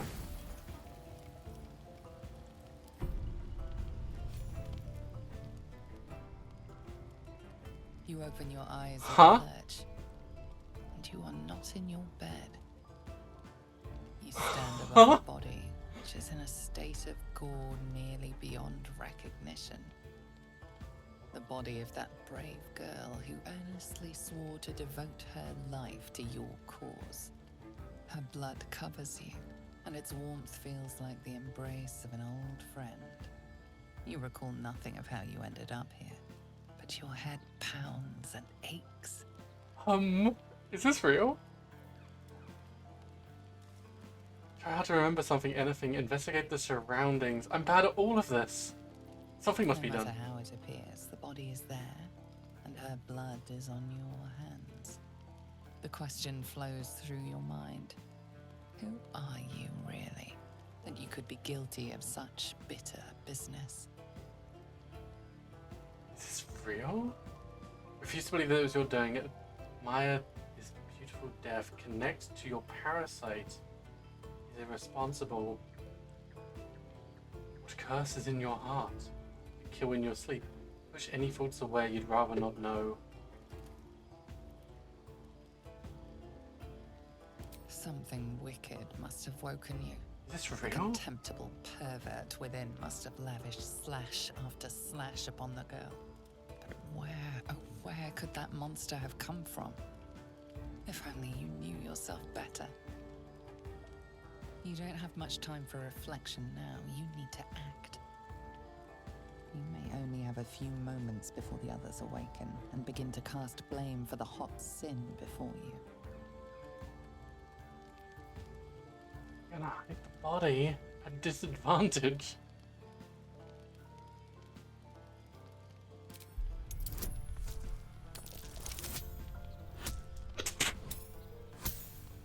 And that one. That tracks.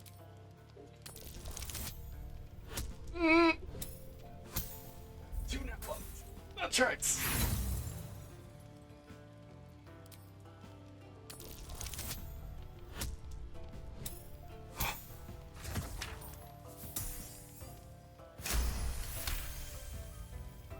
A light and delicate girl. There should be no trouble at all to toss her into a ditch. You roll her away, further bloodying your hands as you do. Wanted her as Lumbering a style, companion. You have gotten away with murder.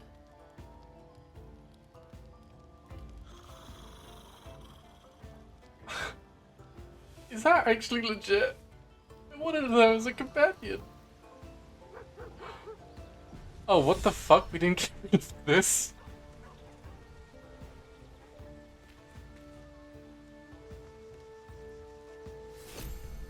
Oh my god, I got her loot?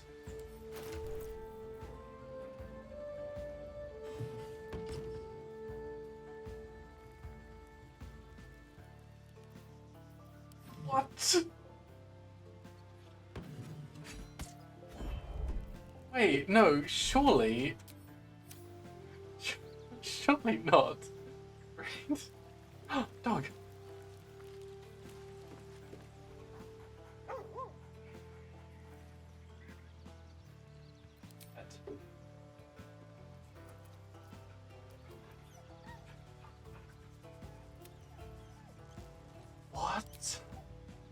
Oh, I'm just gonna pet him again and again.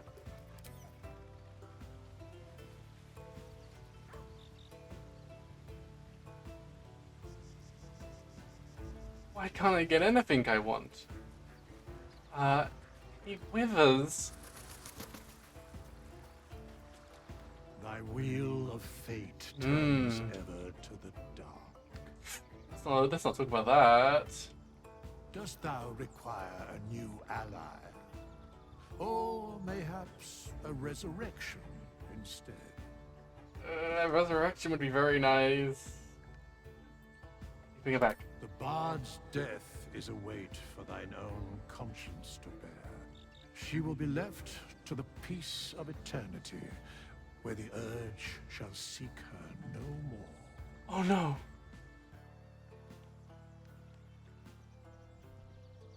What am I?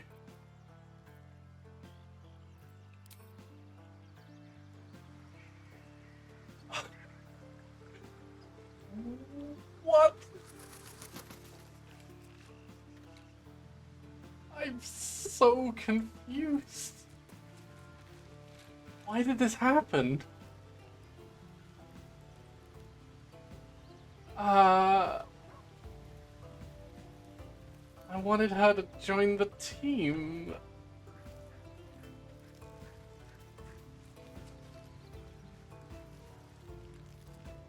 Is that what's gonna happen to Volo? Join me, don't ask why. Some company wouldn't hurt on the road, especially if there's trouble. Have you played the previous games, Shroud? No? This is my first ever experience.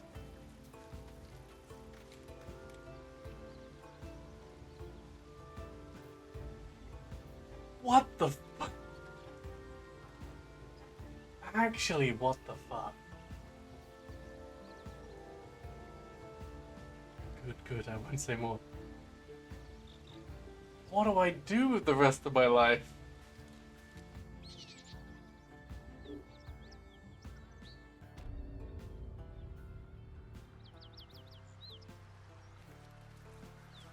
Oh my god, I think I've actually never cared for an NPC like I have with her.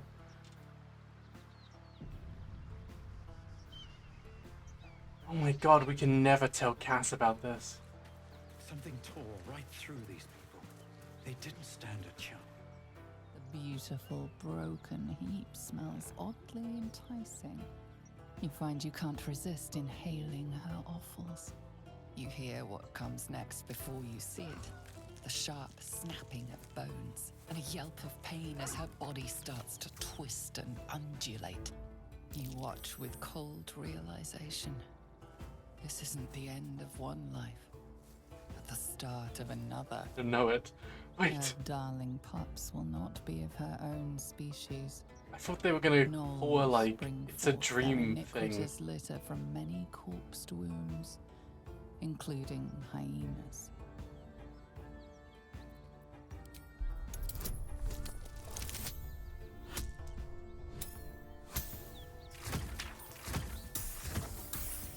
What's the +1 from?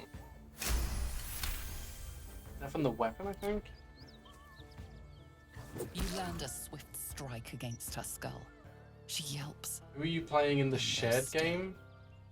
Whatever horrific creature I think I'm my own character, right? inside the hyena dies along with her.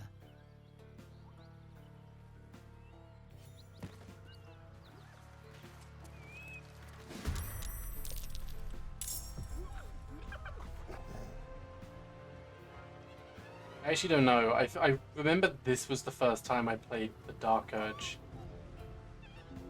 This won't be quick. That hyena's run off for help.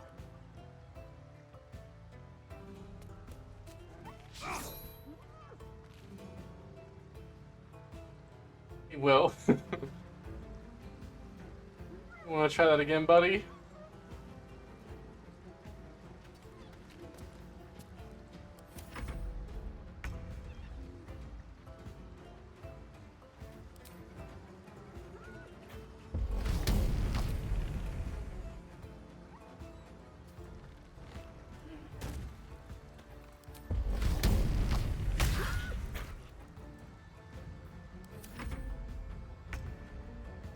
played the Dark Urge just as a tiefling. Oh my god, I did! Feel my mistress's wrath. Still on my feet. Oh my god, that was the first time I played the. Oh, I'm going to kill her.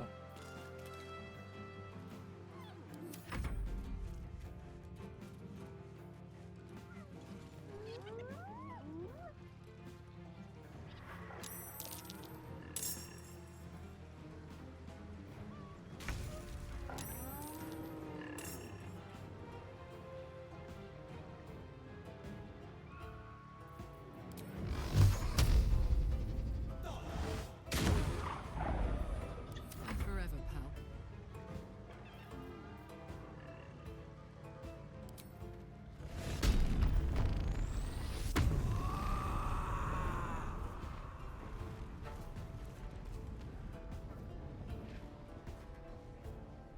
Over there.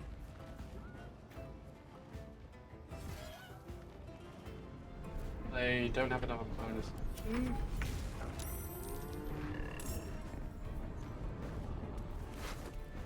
Ooh, that's a lot of stuff.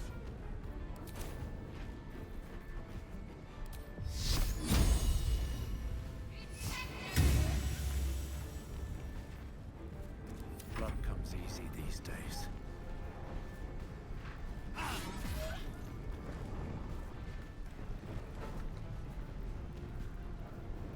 Need that bonus action! Wait, I can. There it is.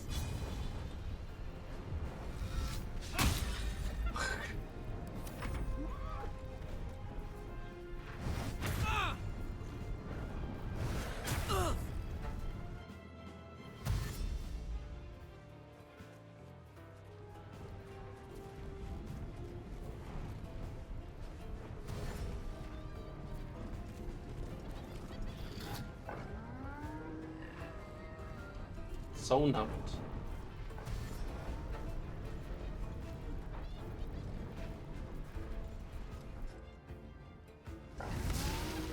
Dragon transformation! Roar! Hellish Rebuke, fuck yeah! Oh, hang on. That's my fault. I'll make it happen. I didn't have my thing open. It works on a external program. Haven't opened it as a. It should open when I start up my PC. Sorry about that.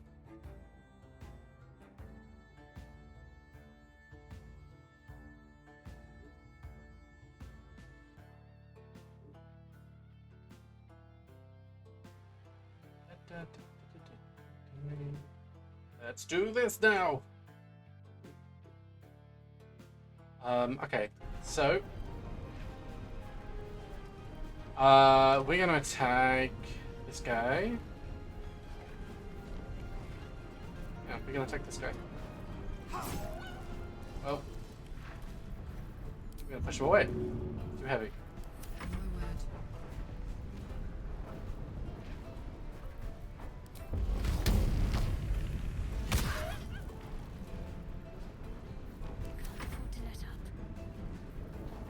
I'm gonna take a flame. We just want a little bit of damage. No one's actually injured too much. Should have done that for the bard. Oh. Time to push my luck again. Like I said, like now I have the system set up. Once we're looking to get to a point where like with the Chainsaw Man transformation stuff like that, they're like little songs and stuff will play as things happen.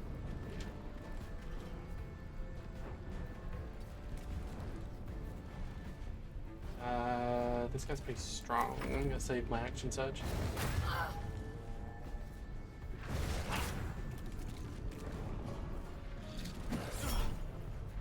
Let's rebuke. 23 damage.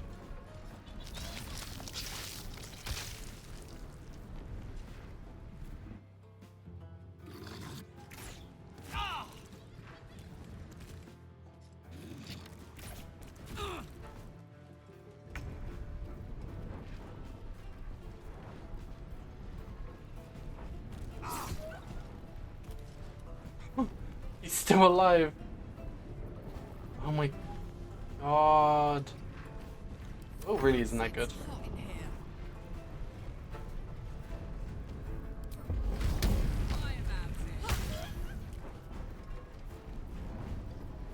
Frenzy attack. Oh my god, you do so much damage. So this is, okay, this is damage dealer.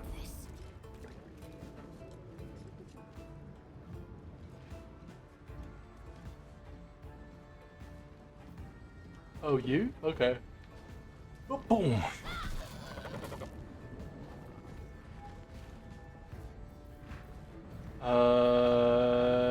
You know, only Will is really weak.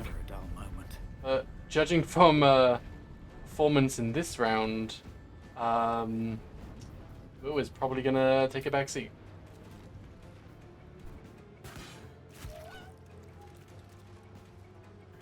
Breathe deep and move.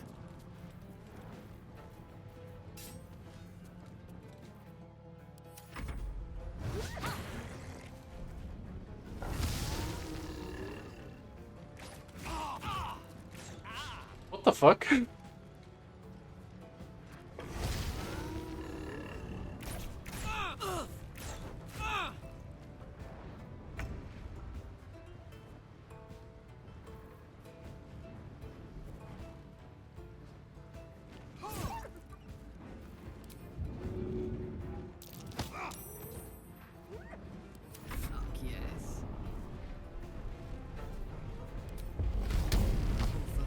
Yeah.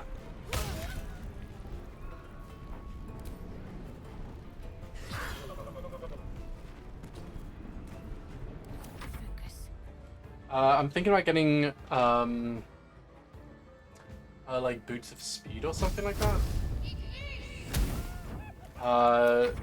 So my thing in game and out of game as well, I think if you're a barbarian, you need like movement enhancing kind of stuff. Am I at disadvantage? At the low ground. You need like movement enhancing stuff if you're going to play a barbarian, because you're so limited, especially at later levels. You're so limited in what you can do. So I basically want to buffer up on like movement speed and damage as much as I can.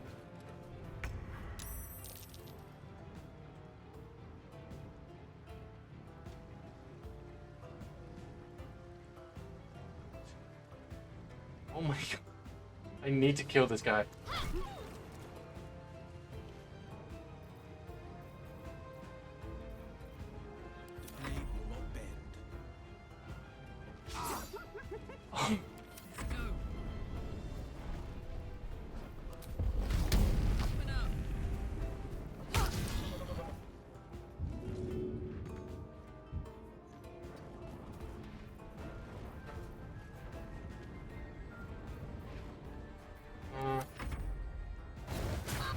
Does Barbarian get fast movement at level 5? They get faster movement. It's not like... Okay. What's cooking? Vile creatures. Wait, what the fuck? Nothing that's born of a corpse should be allowed to live. The Oathbreaker? Looking ahead.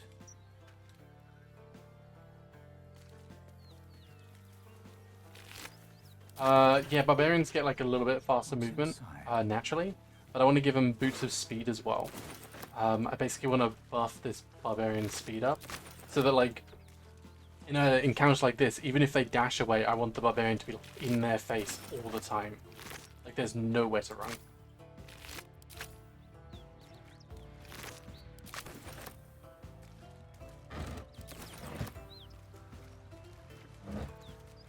Ooh. Arsonist oil? Okay.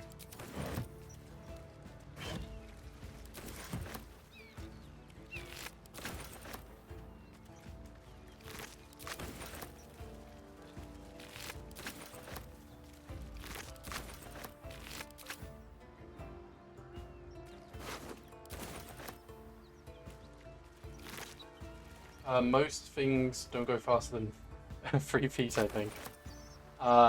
Yeah, 30 feet, yeah. A lot of things don't. but the few things which do are a real pain. And even if they don't go for more than 30 feet, if they're range and stuff like that, like if Karlach goes like a round without getting hit or attacking someone else, their rage ends. So the point is, I want them like in the fight constantly. So I'm just gonna, Swift as my feet can carry well, at least me. my Let's have a look. thing is to buff their speed and stuff. And I actually know there's some boots coming up, which can get them that. Oh wait, I don't think they can wear them though.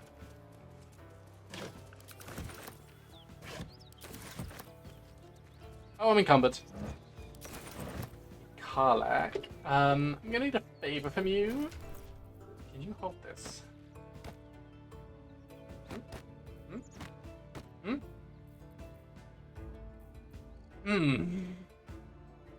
Why can't you hold this?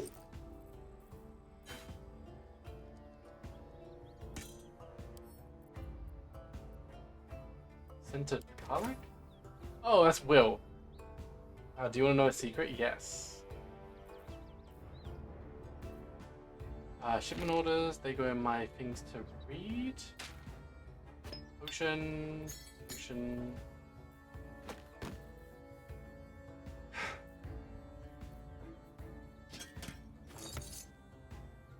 You can send stuff to camp to empty your bags. Yeah. I know you can send it. I like to fill it up and then send it over in one big heap. But we're actually not going that far, so it's fine if, especially because Karlach can actually carry a lot. Huh?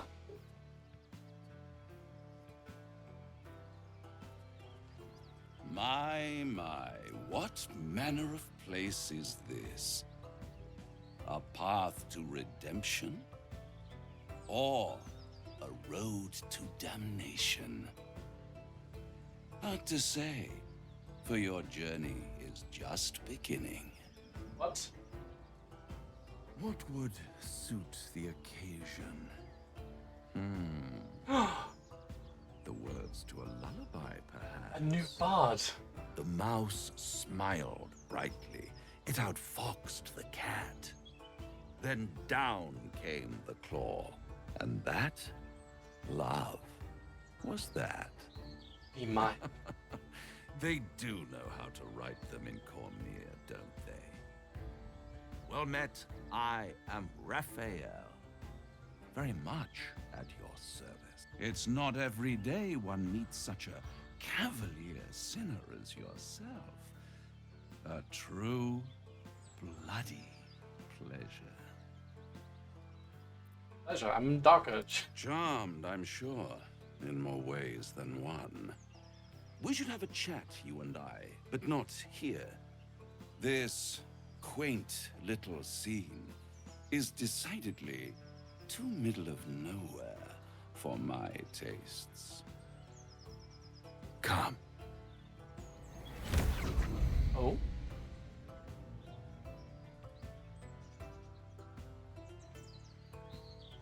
I came.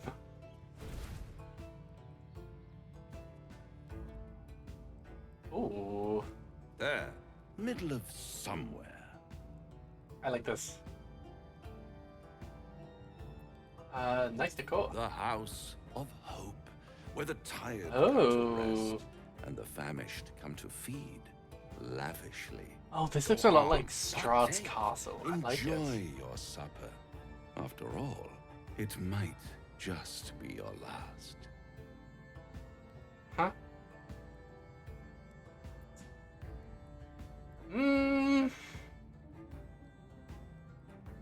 What painting? These theatrics leading somewhere? I'm getting tired of your games. What makes you say that? Call it a ninth sense. Oh. Another tiefling to join the party. What's better than a devil you don't know? A devil you do. Am I a friend? Potentially. An adversary? Conceivably. But a savior? That's for certain. Oh, he's using long words at me.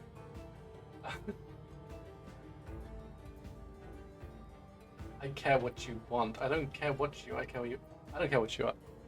That's equality. Oh, a mere trifle. How dear is one's soul, really? A rhetorical question, of course, but let me venture an answer. It's worth very little with a tadpole in your head. One skull, two tenants, and no solution in sight. I could fix it all, like that. Really? And fix it or die in my hand. You're mad if you think that I'll make a deal with a devil? I need to think this over. I kind of need to think this over. But I want him as a companion. I kind of want to get it out of my head.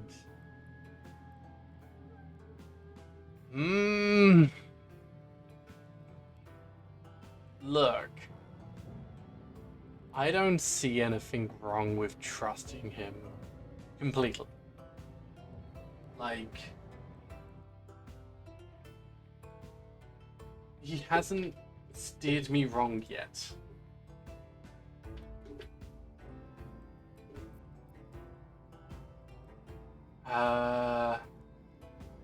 Yeah, I'll do anything. Oh, that's disappointing. I prefer it when my clients put up a fight. Only to realize victory was never an option. Oh. Try to cure yourself. Shop around. Beg, borrow, and steal. Exhaust every possibility until none are left. And when hope has been whittled down to the very marrow of despair... Wait. That's when you'll come. You have known this man for knocking 5 on seconds. my door. He just told you his name. Hope. Wait, I said yes. Such a tease. And if I do take this deal, how would I find you? If I do want to take this deal, how would I find you? I'll be around, watching you squirm like a tadpole through a nice, juicy brain. All those pretty little symptoms, sundering skin, dissolving guts, they haven't manifested yet, have they? One might say you're a paragon of luck. I'll be there when it runs out. The food. He had food on that table I wanted. I wanted to take it.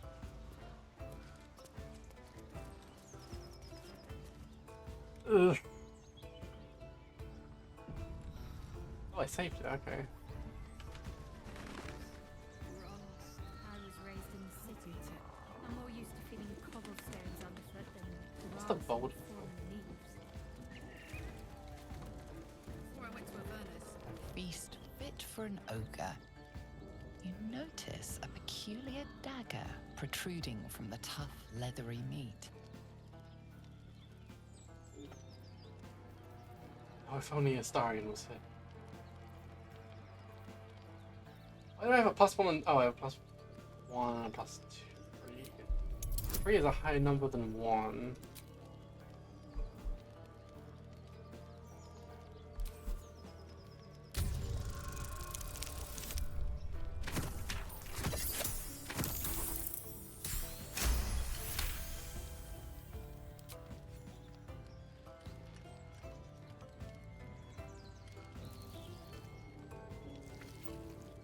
Yank the dagger free, leaving a narrow slit behind. Sword in the stone.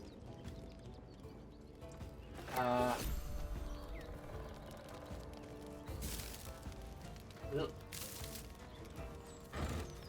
Ah, the wine.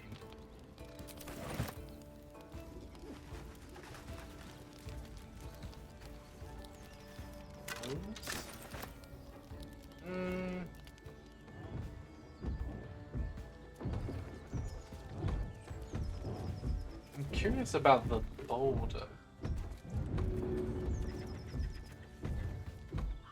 Oh, I just throw it?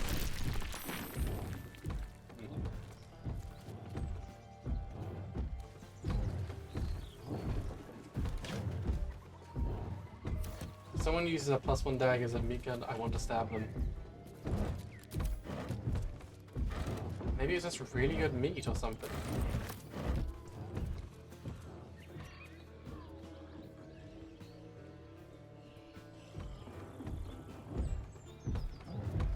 Looting!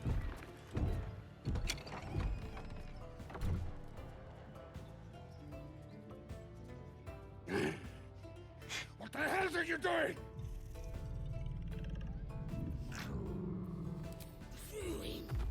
Huh? Smash! Mm. Oh, smash you! Wait. Get out! Me too. So injured. Wait. Can I even win this? How? 76 hit points. Mmm.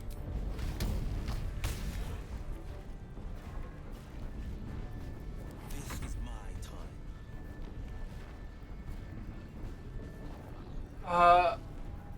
Will you suck? Actually,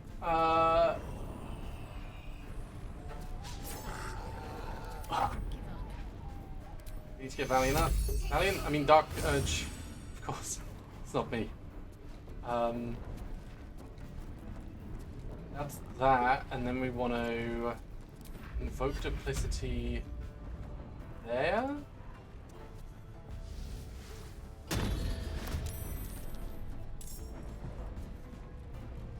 Well, so much for peace. Don't waste We're a gonna step. run out. We're gonna second wind. I needed to save this. Perfect.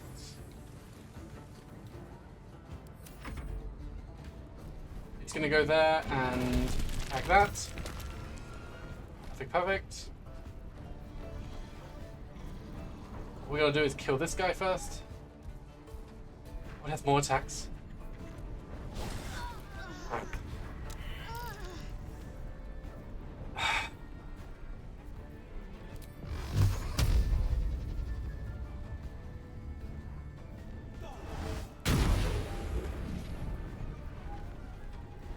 Sorry, Karlak. Can't even catch my breath.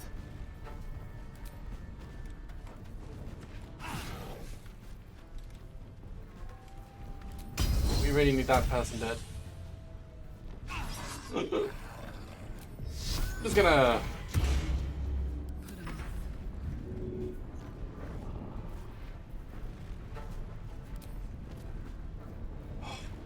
You don't want to do that. Can I throw? Too heavy to throw.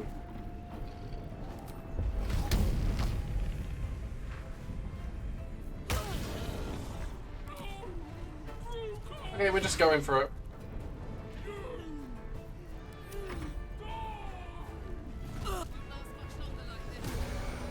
One attack. Okay, that's not bad. That's not bad. So we'll come back, and you're gonna help out because you are literally useless.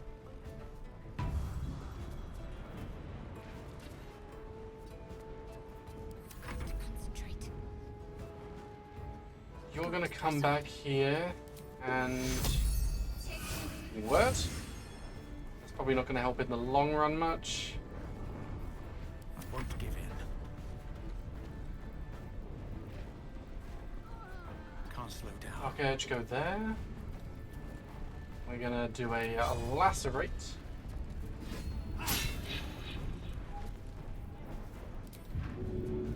Too heavy to shove, cool.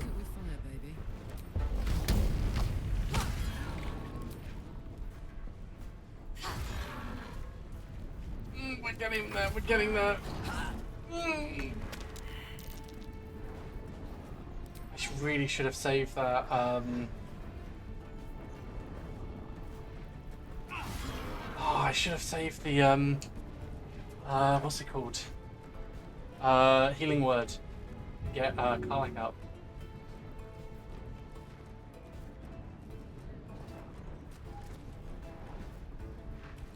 Behind.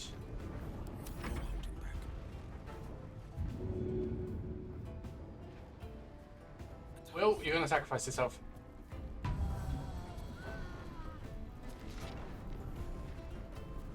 You're gonna go there. You're gonna not push her. Oh my god, all this because of a fuck? Alright, Karlach is still raging, that's good. Wait. She has a weapon.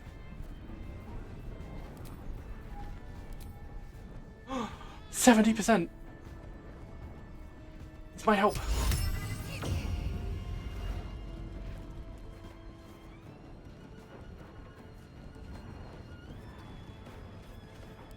This is my happy place.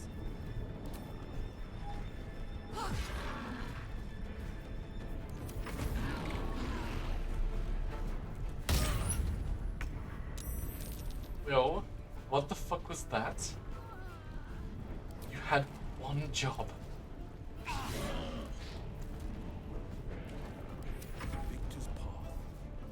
Okay, attack. 1 damage. Great. Thank you, Will. No, we don't need to use that yet. Oh yeah, we can. We want to get damage, but we want to... We have 1 more heal.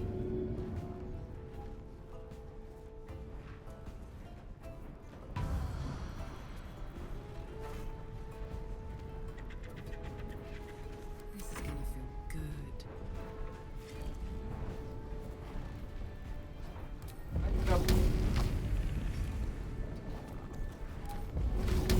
Should be able to throw. Not enough resources? Not enough actions? I want to use this one though. What you...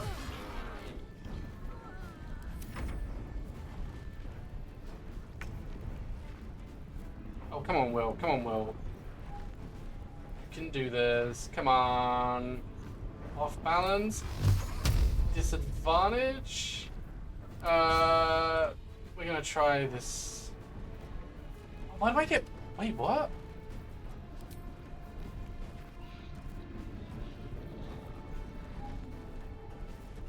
Oh, that was working.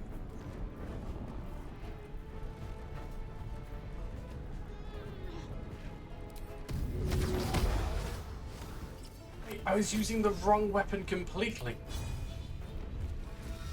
You still miss. Val, why Will is Will packed to the blade yet?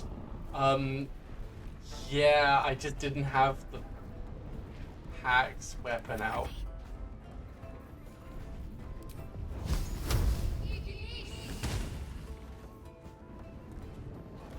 I wonder if this is worth the cost.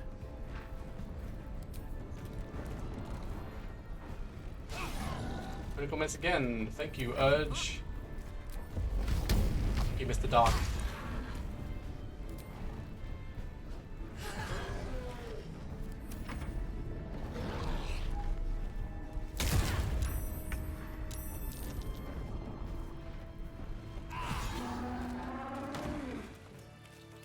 Huh. I should speak up.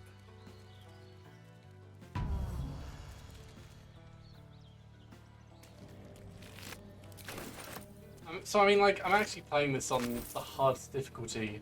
So I mean, like, there's some options which I just can't win. I hope. Ooh, alcohol.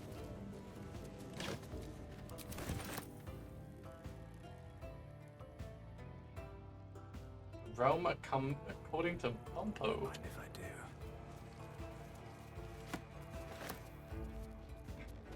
You know what? Let's take a minute. See what Bumpo says.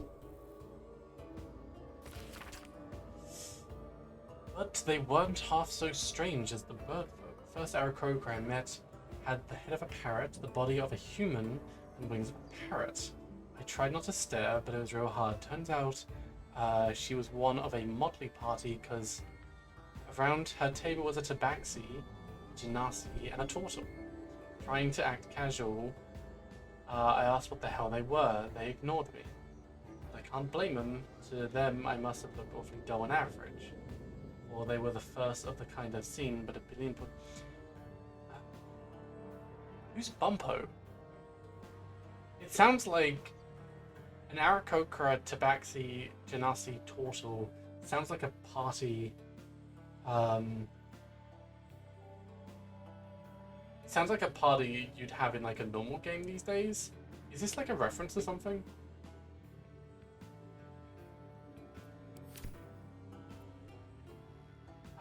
Wow.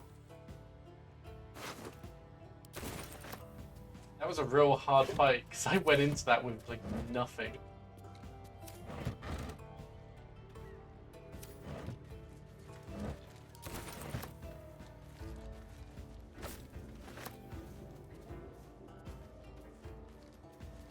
Oh, hello. Heavy spiked club.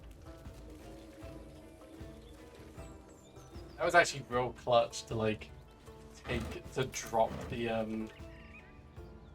spear. This guy's sleeping. Fuck it. Let's get this over with. Wait.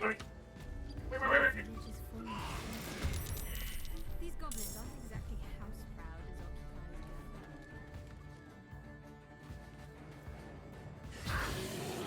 Okay.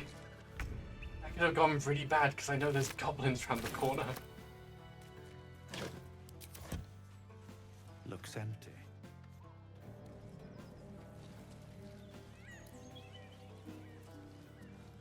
Don't waste a step. Okay. We are going to a short rest. Awake and alert. Okay, so we got a lot of our stuff back. We're gonna save now. Fuck, okay.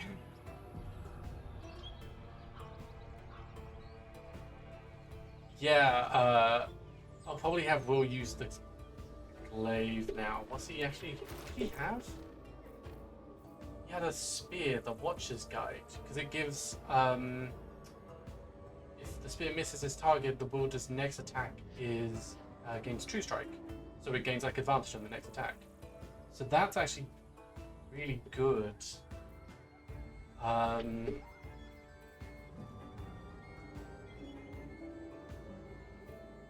And this is just pack weapon. It just gives him whatever. I guess I'm taking that back. I don't think I have anyone else who can use it except the bards. Let's not talk about the bard.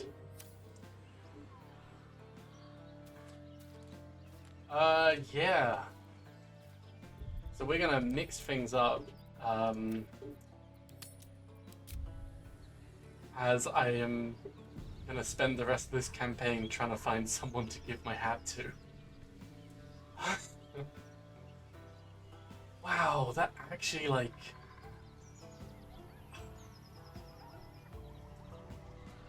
It's such a nice scene, and I really didn't see that coming. And I actually got like attached. Because I didn't think this game was gonna fucking 180 on you.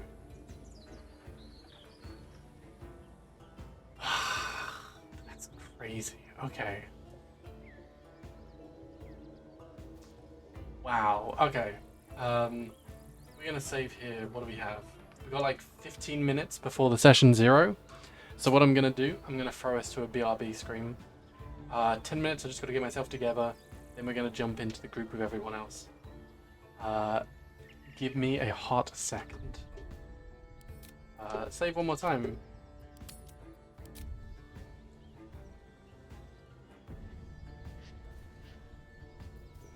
Okay, I'll be about... Give me around 10 minutes, and I'll jump in call with everyone else. This is going to be the start of our session 0 of Curse of Strahd. We got some fun people joining us for today, and it looks like we're going to have a very fun group as well. So yeah, I look forward to that. Be just a minute.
How's this work?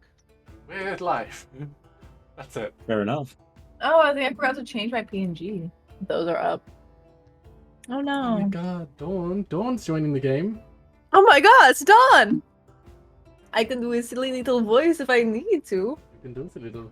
This is so we have I'm doing Russian voice in the Arcane. I am doing Russian voice as Grand Designer. I am doing Russian voice as Strahd. Are you actually? This is my King of Gamavor voice. I am Transylvania. Look, Mr. Snuggles and Dawn Killer are here. Look, it's a. I'm the Look, the other campaigns that you're in. King of Gamavor. What? I believe it.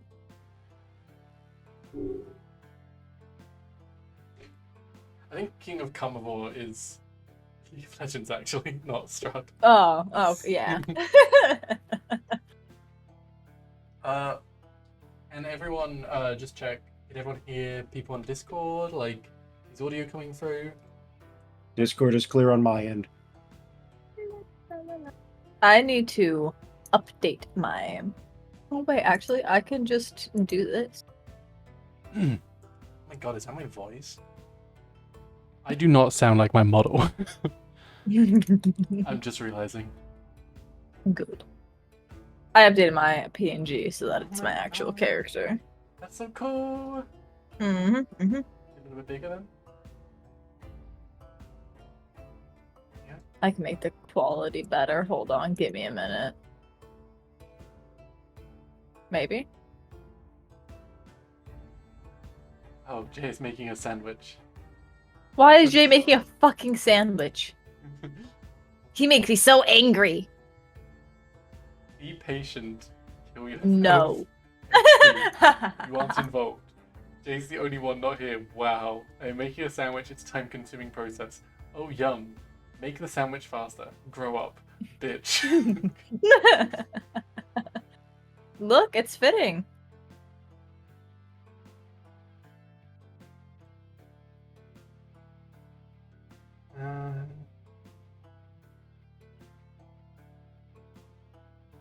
Okay. Oh my god, Jay's finally here. Oh my god, really? Yeah, shocker, I know. No, I almost forgot who Jay was. I almost did too. Kinda wish I had at points. Jay, it's been so long. Yeah. Hasn't been long enough. Wow, Jay, I thought we were supposed to be your companions, your besties. Grow up. Why don't you appreciate us? Jay, what the fuck? Make me a sandwich. Yeah, Jay. Make us sandwiches.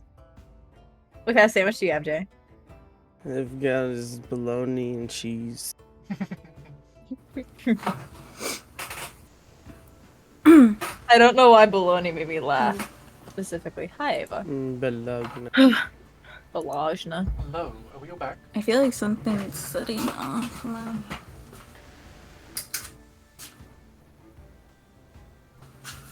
I love the sound of keyboards. I just love the clickies.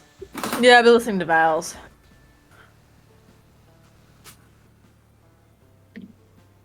It's just such a nice sound. Right? Yeah. I like that's what- how everybody's profile picture just is in this color right now. Half of us are... A couple of us are unserious. The rest of you have, like, things matching your theme. Mm-hmm. Yeah. Are we... What? Are we ready? Yes. Roll check. Ava, you're here? Uh-huh. Uh-huh. Jay, you're here? I'm here. Shit. Okay. Yumi? Yep, here. Sirik? You know it. Vega? Present accounted for. And Victoria? Of course. Okay. Valor, you here? I am here, yes. Shocker. Sorry. Hey, Ava, I think there's some sound being picked up. Maybe you should raise your sensitivity a little. Yeah, my thing is constantly on. I have no idea what's causing it. Hold on a sec. Let me fix that. If you go It's to not the- settings and voice and video settings, you can fix your input stuff. I have to, but it's fine. I was wondering who was stuck in a What sensitivity snowstorm. do you usually have yours to? Me? Yeah. I have mine like, as just to get a general- automatically because I have mine, determined input sensitivity, or I have it at 49 decibel, minus 49 decibels. Then I have mine have at a noise 80. Is that- suppressor. 80? Oh. You should not have it at 80. You should have it closest to the middle. I don't know how it works. Okay, so you see It's the little okay. slider? You're gonna want to move that to the middle. Oh, I moved it. Yeah, I moved it to like Okay. 40. I'll move it to like 50. So Okay. does the green mean The green how is loud what's it is being so that it gets heard. picked up?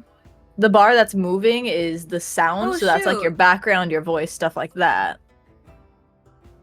I told Yumi that I had mine at like 80, and she's like, "All right, that sounds good." Yumi. Sorry. And because I did a voice test to see if I could at least hear Ava, and I could, so I thought it was fine. You were telling me to put in the wrong. Of course, you can hear me. That was the most sensitive. I think that it could almost. Yeah. We can also hear the I'm gonna move shifting of the this to stars in the 40. background. Okay, I get it. Okay, I'm I'm putting this stupid. at 35. No, you're not stupid. Then you have a just noise funny. suppression thing that you can scroll down to. Oh. And you have crisp, standard, or none. I personally have mine on crisp, because it is I have mine on. easiest. Standard Okay. or crisp is good. I'm gonna move this. All right. How do I sound? How does this Perfect. sound? We hear no background noise either. Perfect. It's great. I'm gonna put a music bot in here. Yay! all Thank of you you. can I just- didn't realize. We'll just turn the music bot down when it arrives. Just click on it and just bring the user volume down.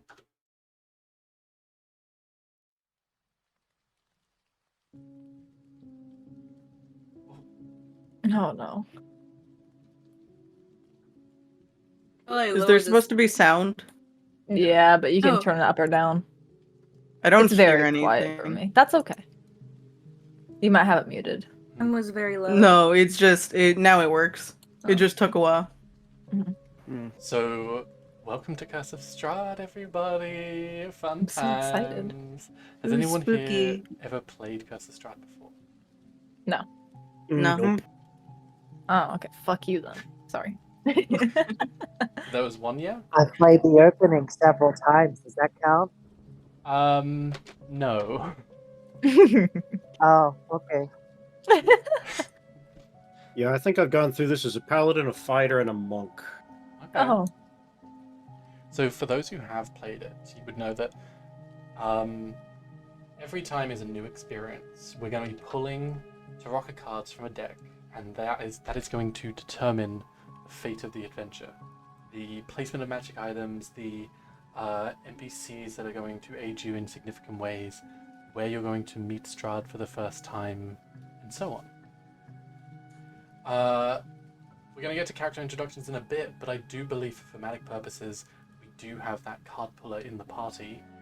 I know this is fairly soon, but just so I can kind of go through some things. Would you be okay if we was to pull the cards right at the beginning, and then I can tell you the outcomes a little bit later? Yes. That would be Ooh, that fine. sounds fun. How does the card pulling work? Just gonna find it. So,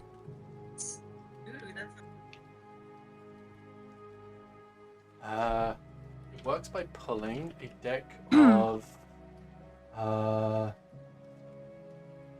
I'm watching your fucking stream so I can see you pull stuff up. It starts by pulling from a deck of playing cards, and then the card that you pull will indicate a specific card in the deck, and then we're going to pull from okay. You tarot or a standard poker deck. Standard poker deck. All right. So, hang on. Okay. So I can just randomly pick a number 1 through 52? Yes. Perfect. How many am I picking? You You are pulling. Do you want me to DM them to you privately? You are pulling 2, 3, 4, Huh. 5 cards. Oh, okay.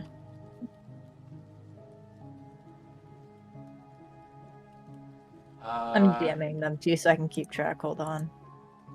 Oh. Okay. I DM'd you the cards I pulled. Okay, so when you perform a card reading, so normally this would be done in person. I'm going to be doing it here for now. Well, actually, there is another way we can do this. Oh my god, this game is so amazing. Look at this.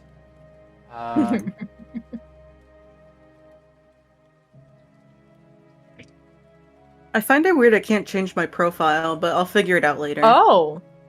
Oh. So, we're going to wow. do it here. Oh no. Okay. Oh, now I'm nervous. I am an actual trained tarot card reader, so I can do this. Nice skills.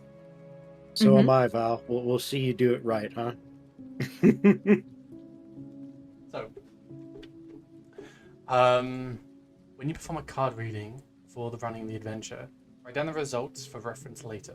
If the characters have their fortunes read in the adventure, do the card reading again. Out loud for the player's benefit, substitute the new cards for the old ones.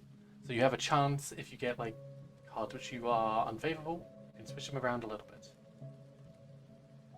When you're ready to begin the card, remove the 14 cards with the crown icon. So remove the high deck and then shuffle them. So high deck and common deck. The common deck.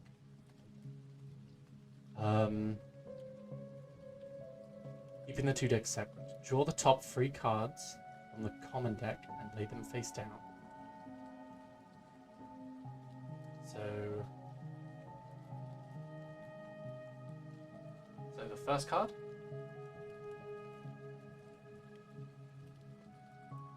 It's not face down. For me. It's face up for me. Yeah.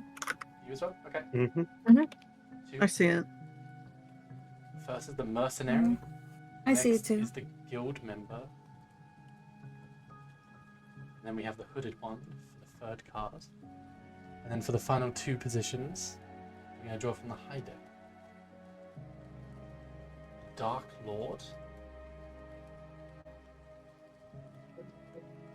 Miss. So these are your tarot cards as you're reading the game.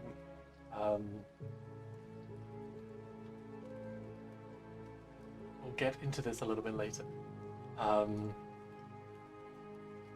now,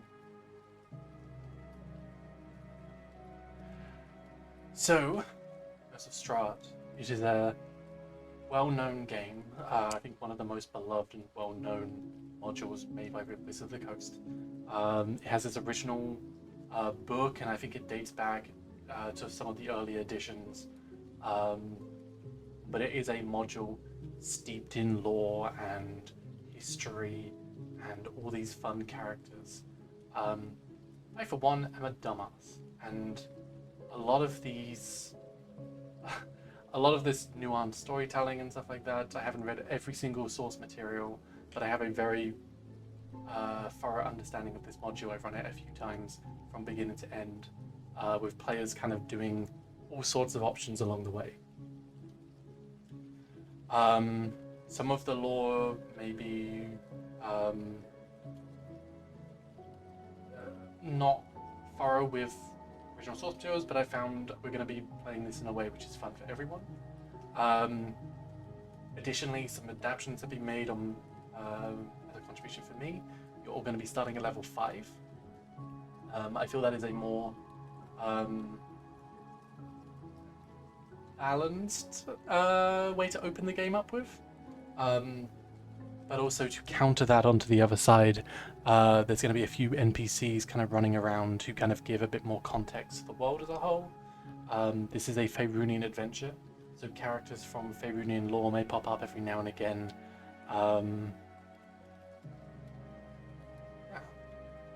This is, to give you an idea of the flow of the game as well, on average this campaign I think could take roughly 10 sessions. However, I've heard it going on for sometimes 3 years. This is a very dense module. You can spend as much time as you want. We can go and do every single dungeon and every single adventure if you want, or at any point in the game, like Zelda Breath of the Wild, you can go and fight the boss at the very beginning. Whatever you feel comfortable with, whenever you want to.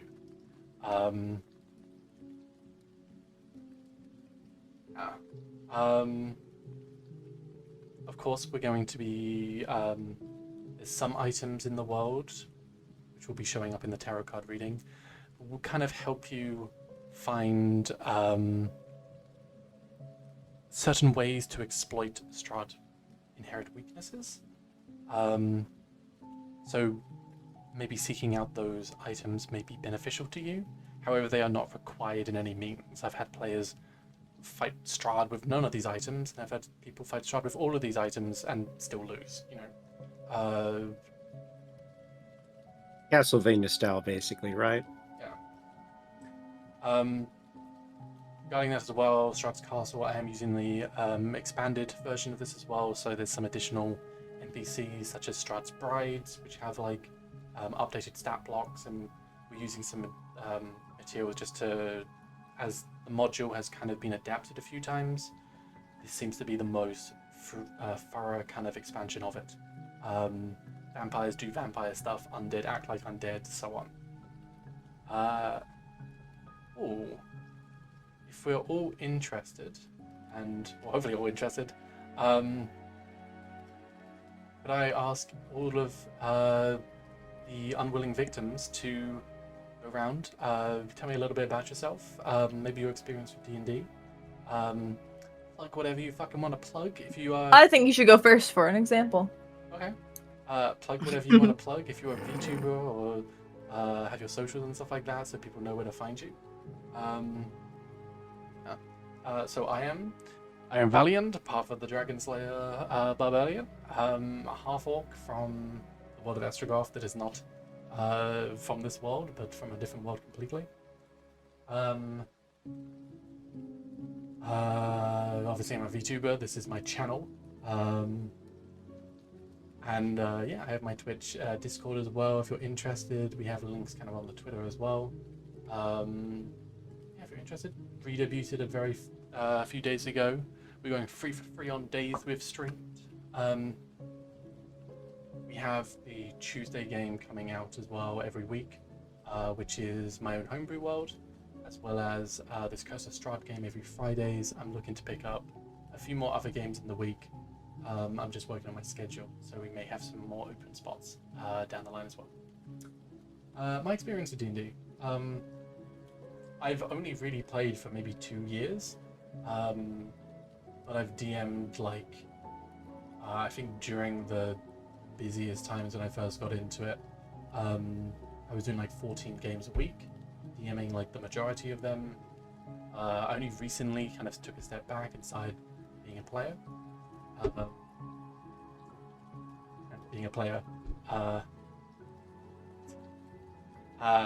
Yeah, and now I'm glad you make yourself laugh, Val. I do. And now we're just kind of getting back into DMing again. We're writing up our own homebrew module now. We have secret projects on the way. We have all this stuff.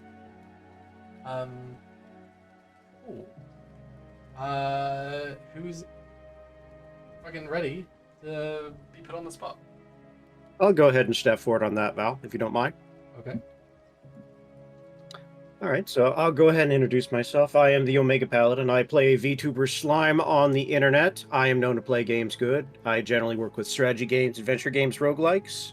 Sometimes you can catch me speedrunning. Sometimes you can just catch me dealing with extensive challenges and whatever catches my interest at the time. Do we go over our D&D characters as well, or just the history of our experience with the game? It's for you for now. Okay. Well, my experience with D&D, I actually go all the way back to Gold Box. I played extensively in the 90s, classic Baldur's Gate, Baldur's Gate 2, Icewind Dale, Planescape Torment. Played Neverwinter Nights extensively. Used the hell out of the editor on that. Had a lot of fun with it. A lot of World of Warcraft. Kind of tangent, but I did play a lot of it. And, well, I'm looking to get a tabletop session in here, so I'm looking forward to it. You mind if I plug my channel in the chat, Val? Let's go for it. Oh, your channel? If All right, you can go ahead and... You DM it to me, because I don't think you can post links. I can send you a link. I'll put the link in chat. All right, let me go ahead and do that just a second. I haven't worked out how to do the shout-out command, so if anyone else wants to send Slash shout out. Is that how you do it? Yep. Yep. Or you could do /SO, I think. Yeah, either way, and then you just do their name, their Twitch name. Should pop right up in the upper right corner. Yeah. Yep. Is that you? It works. Nope. You need the in front of it. Who's this random person you shouted out? Let's click this link. I think you have to wait 5 minutes before you can shout somebody out again, too, so. Yep. Oh. Don't worry, we're learning. Very soon we will shout you out. Let's see if I get bounced in chat. I'm sure I will. Who would you like to... Nope. It goes right through because I'm subbed. No, I'm only seeing stars. Oh, then it bounced me. So who would you like to popcorn to, and could that person stall for like 1 minute and 38 seconds? Roughly. Don't worry about it. You can just keep going. It's all good fun. We've got a lot of people to get through here, right, Val? Yeah, who would you like to go next?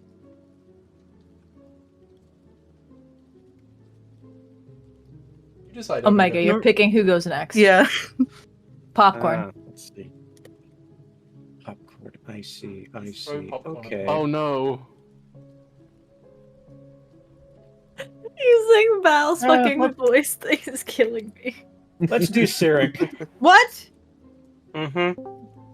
I have my notes pulled Hey guys, up, seriously, so can we I'm just ready. call it for a bit? Val, fuck off. So, hi, I'm Cyric. I'm an EN VTuber. My theme is being a lab experiment gone wrong.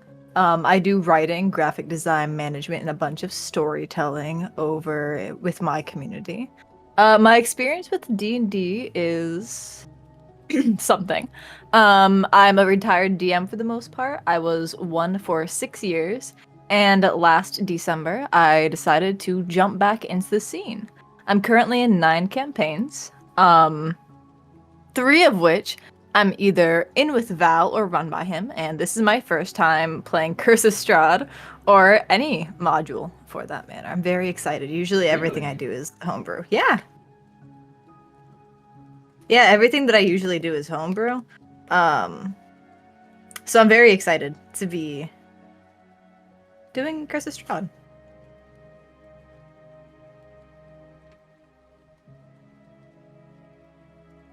Do you need me to stall for time? No, do you want popcorn to someone? Or... I'm popcorning to Jay. I knew it. It was between you and Yumi. I knew it. Hello, I'm Jay. I've been playing D&D for the last 7 years of my life, and I'll never get that time back ever again. I've been a DM for the last 5 years, up until like this year, when I joined 2 of Val's campaigns, the Floranthos campaign, where I am playing Nezrum, a grave cleric, the man with enough sass and too much ass. What else? I sometimes do stuff, not really enough to mention it though. What else is there? I'm playing a bard. That's gonna be fun. Wait, what do you? No way. What do you not do enough to mention? It's like streaming anything, anything that has to do with anything outside of this. I'd say you could shout me out, but I think we're still waiting on the timer. I think that's basically it. As they said your name already, it's your turn, Yumi. I knew it. I can't escape the shame. Yeah, I'm Yumi, a strawberry shortcake dragon VTuber. No, it's quite a handful, but oh well. I like to stream indie games, rhythm games. I do art on the side. Sometimes I dabble in graphic design if I need money, uh, which always seems to be all the time. But anyways, uh, yeah, I just enjoy showcasing indies and showcasing like the unique gameplay that people tend to be creative on. Uh, Besides that, I kind of just play whatever I feel like, honestly. As for my D&D experience, I kind of have like not the least, but I haven't had the longest run for TTRPGs. I've probably done it for like 4 years, but I've never been a player. Well, not a player. I've never been a DM. I'm actually kind of dabbing my like skill set into doing DMing for a little bit just recently. But besides that, I'm just usually a player, but I haven't played Curse of Strahd before, so I'm really excited to see how it goes. I actually haven't played too much D&D, actually. I've played a lot of indie TTRPGs before this. But anyways, I'm gonna popcorn it to... Who hasn't gone? Ava and Victoria. Okay, Victoria then. I'll be merciful. You ruined my thing. But anyway. So, I'm Victoria, the Titan from the South. I am an Australian. I don't have any sort of VTubing thing. I don't have any socials. I'm just here to enjoy the ride. My experience with D&D and other sorts of systems such as that is I've been playing for at least almost 4 years, I would say. I ran a game for 3 years, which was a Grim Hollow game. Something roughly around that time, met Val through Grim Hollow. It was a very interesting time. And I'm mostly been an on and off DM with occasionally being a player. I mostly run dark horror games, so Curse of Strahd is really up there for me. I really like the setting.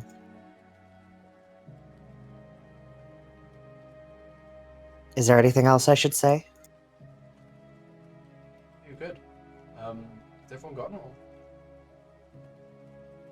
Ava.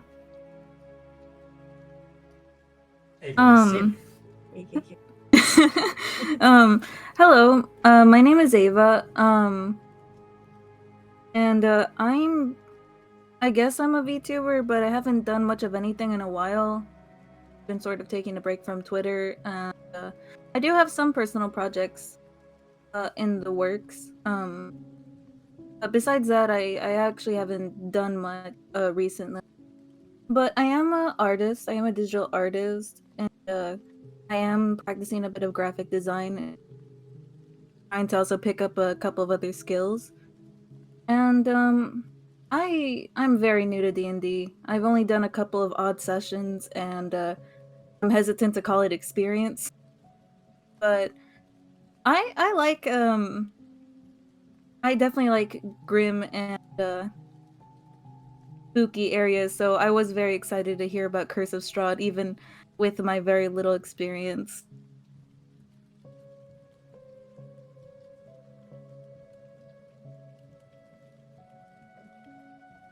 Well, welcome, little morsels of things I get to torture. I hope you'll have a lot of fun. I'm sure. Okay. This is probably by far one of the most honest modules I get to run. I think, similar to what Victoria said, I think the dark setting it's very fun to kind of play, and this one just goes so far beyond like other modules. Yeah, I'm very excited to play with all of you because I'm sure you're all gonna love this. So, let me tell you a little bit about the setting to start with, to introduce you all to the world. You'll learn about this as we go ahead, but the map, the world we're going to call it, is Barovia. They're standing in the very... They're standing amongst Barovia is the tall-spired tower of Castle Ravenloft. This is a much threatening castle of which Strahd resides in. Each of you would be coming from a Faerunian background of some kind.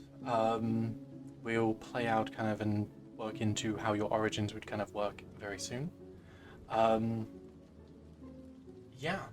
We do have some additional mechanics involved, some things I wanted to add.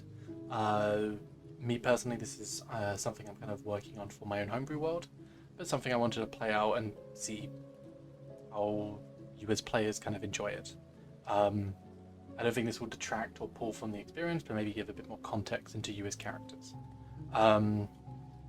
So, small buff to martials, and something which I think is very deserving in this world, which is especially harsh. If you have like a mundane item, there is a gold cost involved where you can basically upgrade your weapons.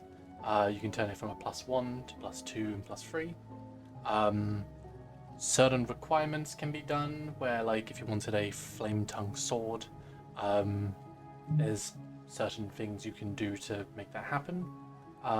Generally, if there's a magic item you wanted specifically, if you ask a merchant or ask an adventurer or someone of some knowledge, they may be able to point you in a direction for where it could be found, or maybe where you could forge one, ideally.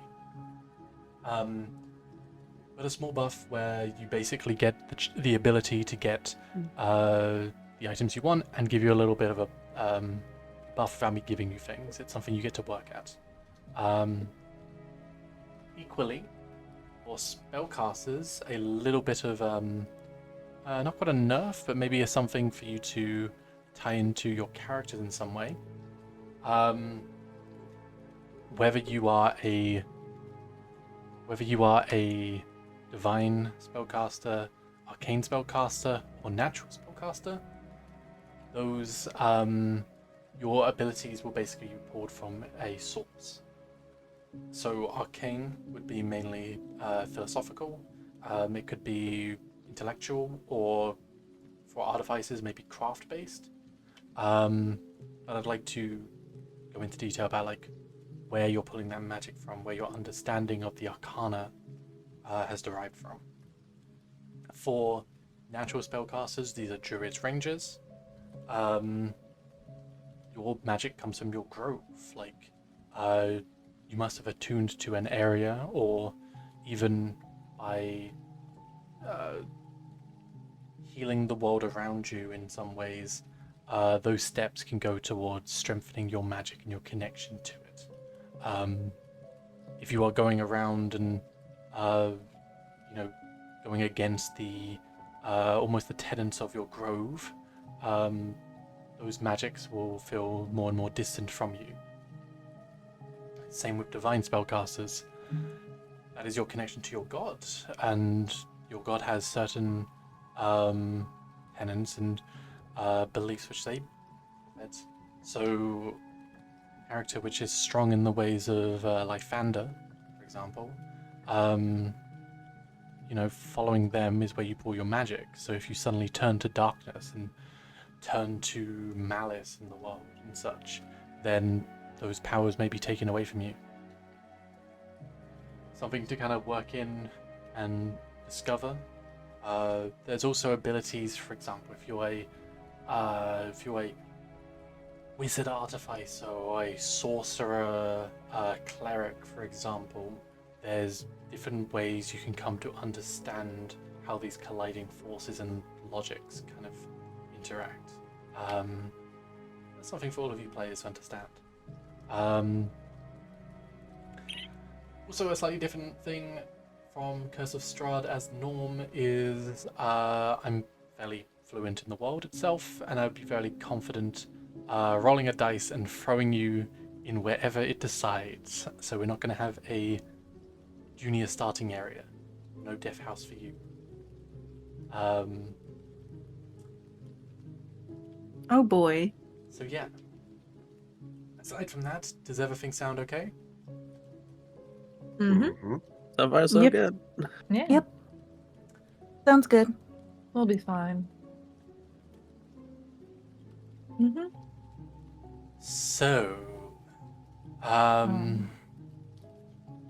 under raging storm clouds, a lone figure stands silhouetted against the ancient walls of Castle Ravenloft. Vampire Strahd von Zorvich. Stares down a sheer cliff, the village below. A cold and bitter wind spins dead leaves about him, billowing his cape in the darkness. Lightning splits the clouds overhead, casting stark white light across him.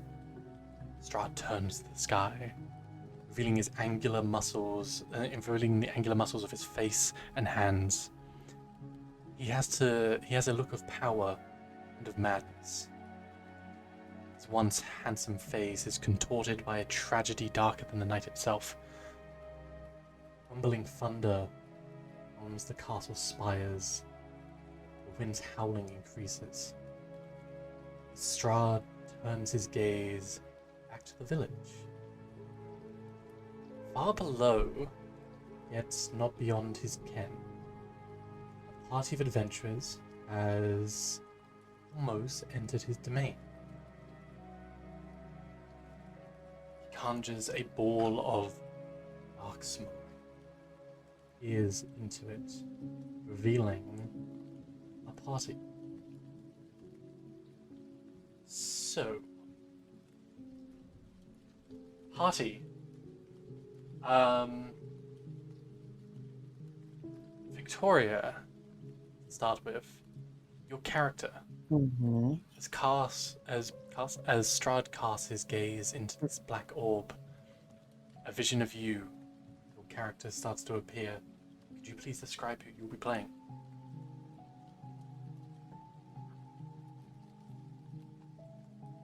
A short figure, roughly of... just checking height again. Oh, I think Roll20 is broken. Oh, we fixed this up. A small figure of about 5'2". They seem to be roughly of age of in their 20s. Perhaps young 20s. They have grey, bluish eyes, rosy, red cheeks, pale white skin, and brunette hair. However, their most distinguishing feature is not their appearance, but their blood crimson red hood that they drape over themselves, as well as the massive wood-cutting axe they keep with them.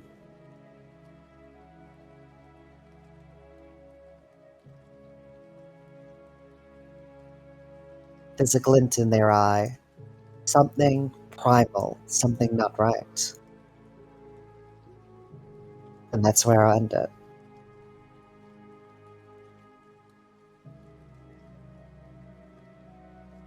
Strahd sees your character. Red Hood, right? Hmm. He stops for a moment and slowly takes that orb and is closer, investigating. Effectively casting scrying. And he's observing you in the world as you would be unaware of it. What would a daily life for Red Hood be?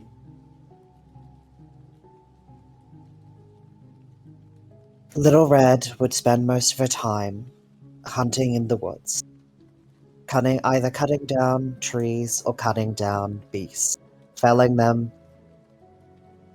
But when it comes time that she's in great distress or high emotions, she changes.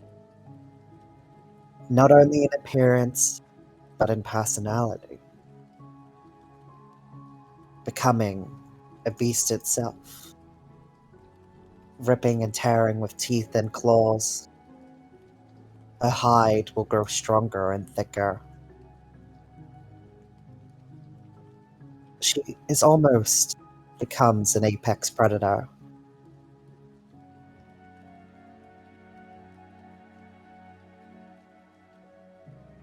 Many things she hides and does not want others to know.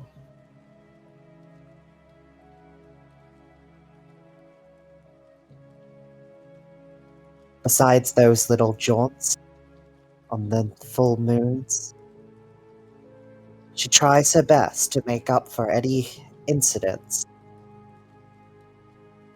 When she is sane of mind, she tries to help people the best she can. She asks nothing in return, only that they are helped, and perhaps a small portion of food and water.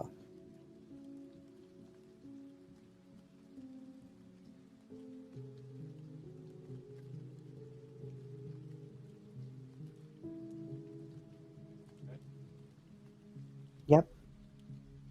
Strahd's gaze turns once more. As Red Hood around you, the space around you within a 20-foot radius starts to swirl.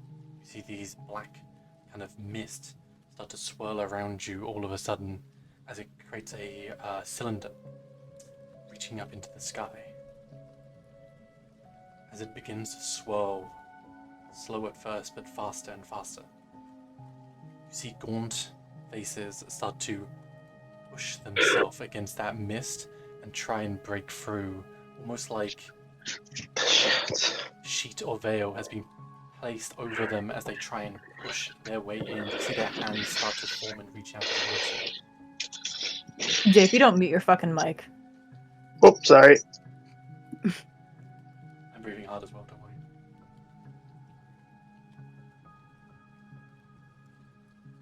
What do you do, Red Hood?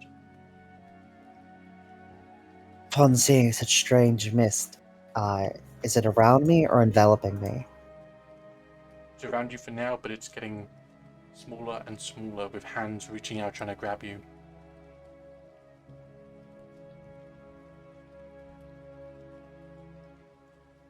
Upon seeing this, backed into a corner and trapped, Red Hood will quickly grab the mighty hunting axe. Not hunting axe, sorry, wood-cutting axe. And will try to carve a path through. And if that doesn't work, perhaps teeth and claws might.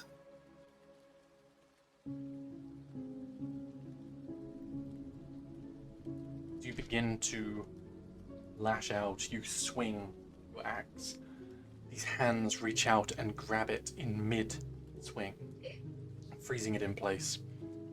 Failing that, letting out your leg begins to tort into something a bit more monstrous. As you let out a kick, again, these hands, like tens of them, reach out and grab every side and start to pull you in.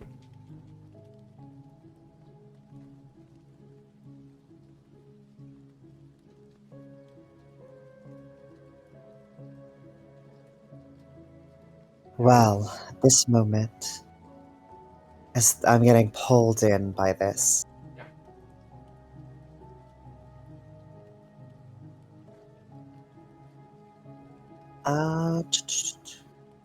Just checking what I would do. She'd swing wildly into the hands, ripping her axe, trying to leverage it off them. Either hitting him with the wooden handle part, or just flailing about as they try to escape. Almost like a cornered animal, trapped. As you do wildly swing around, you do pull the axe free. Swing it again, like cutting the hands free, grabbing your leg. as you are loose, but this cylinder has been getting smaller and smaller. As you feel this chill on your spine, you don't realize immediately, but given a few moments, the space has become so small it is now pressed up against your back, and there's that moment where it feels like you're almost falling into water, cold, icy water, as it begins to envelop you and cover completely until that light, that thin thread of light, disappears completely.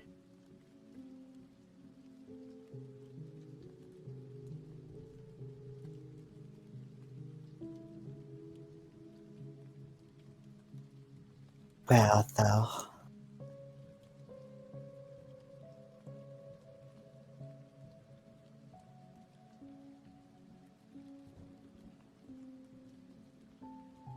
Raj will turn around,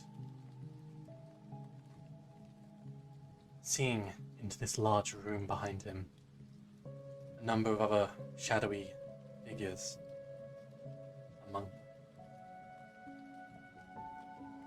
Another vampire stretches out their hand and equally conjures a little scrying orb in their hand. As she looks, Sirik, Oh. what does she see? She will see a smaller, petite woman, about 5'3", very slender. Her, let's see, how do I describe her? Her gaze is uncanny. It's very uncomfortable.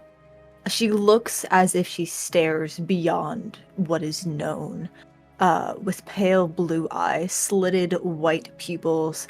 They look to have no pattern in the iris, just something of frost, like unpolished stone, almost.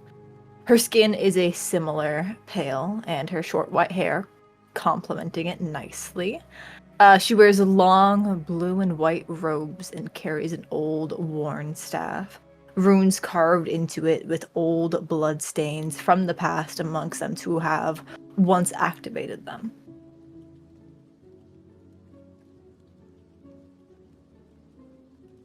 Tell me the room in which you are in right now.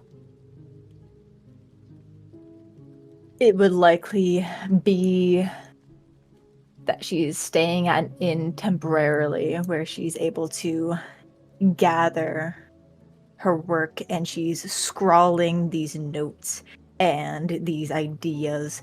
She looks as if she has recently woken up, maybe, but she's taking all of these notes and trying to get things written down as quickly as possible. There's ink spilled, there's several quills that got just shoved out of a bag nearby, and she grips in her free hand a holy symbol and writing as quickly as she can with the other, as I mentioned before, and has several papers with just nonsense written on them with phrases specifically bolded that she remembers from her memories.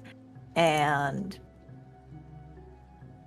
it's like clockwork with the organized chaos that she is creating in this moment. This is clearly something very normal for her rather than frantic. You alone in this room, or? I am alone. As this lady investigates this orb, these long, bony fingers twist it methodically. She shoots a look at Strahd before disappearing in smoke. Sioa. Hmm. Yeah. Mm-hmm. Yeah. You got it. Immediately, all the candles, all the light in the room, gone. You see, in the very corner of the room, two very small dots which seem to be illuminating the room in front.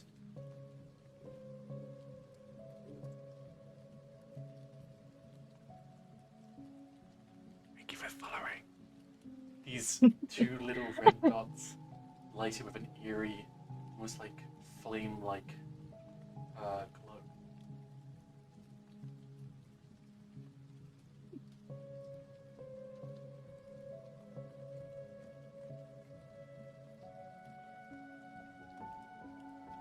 Sorry, I'm trying to remember the voice that I have to do for her. Hold on.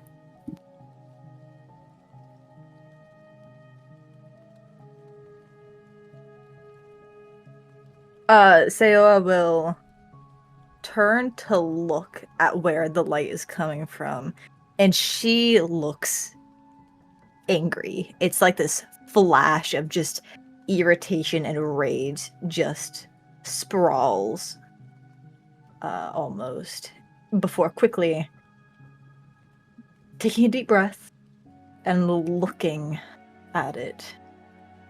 And whoever this might be, she's not going to say anything, but she's definitely acknowledging it. See the source of these lights, the corner of the room for sure, but the angle, different than what you hoped. The head hunched over, reaching the very lofts of the ceiling, these two long bony arms filling the room almost entirely, wrapped around the skirts of the ceiling. This almost like pudgy body and almost matchstick legs which can barely support the weight above it stares you down.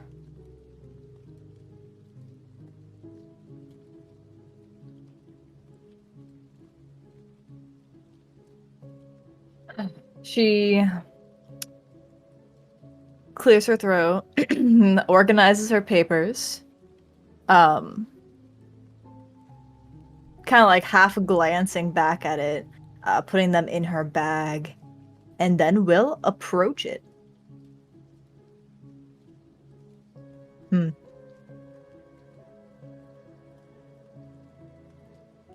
It allows you to walk towards it. You are an interesting one.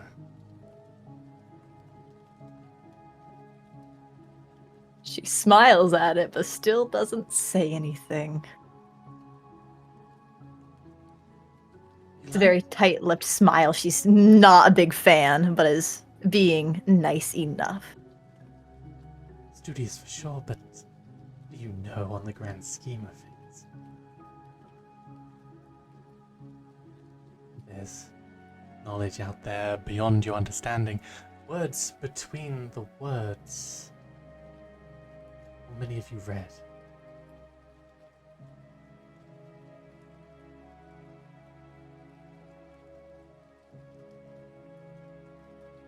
I don't remember what voice I was gonna do for some defaulting to Russian. You're gonna have to cope with it.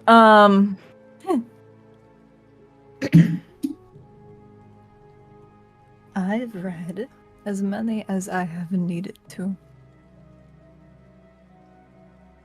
Is my mic picking that up? Hold on.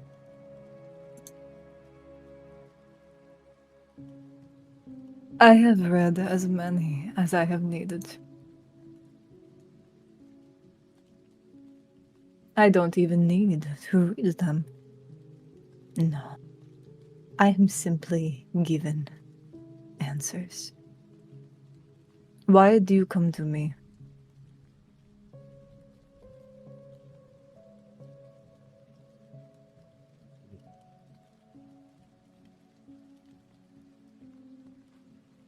This tall figure will start to move downwards towards you, the face getting awkwardly close. But you'll realize that it's not hostility, they are indeed bending a knee to you. Oh.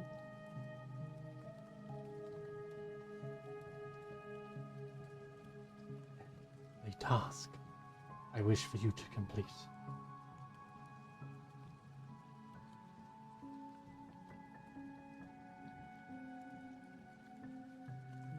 Something that only I believe you can do.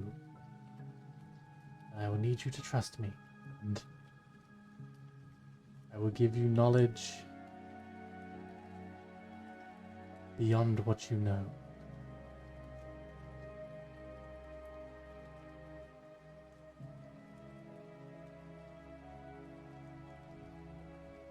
What do you need? She will slowly, and as she reaches her arm back, you hear the creaking of bones.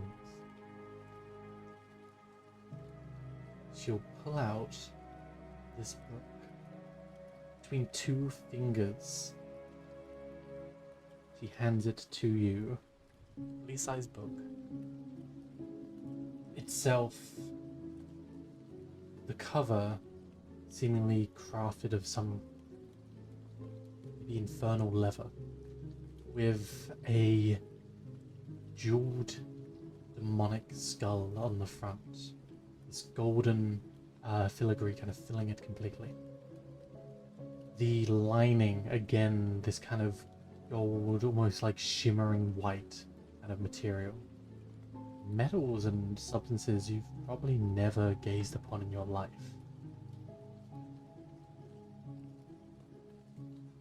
As well as on the back, where you'd expect maybe even more information or more designs. 5 carved runes placed within. And on each, you'll see a single card.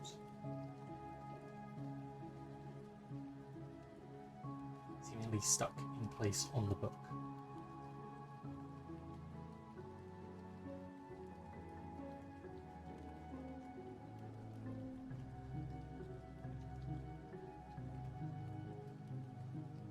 For what purpose do you give this to me?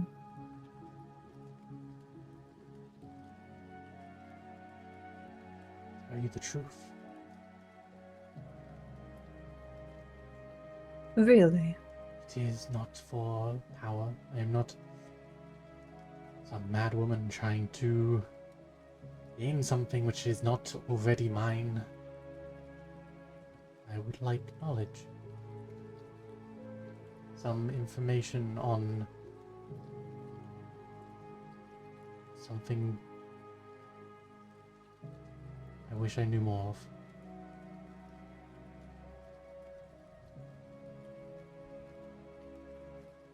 It's like you do not even know what you are asking me. Why is that? What knowledge do you seek? I wish you to trust me. The depths of this sea is far deeper than one which I can venture. You are someone who I've watched for a long time, and I truly believe that you can find what I want. And in return, you get what you want.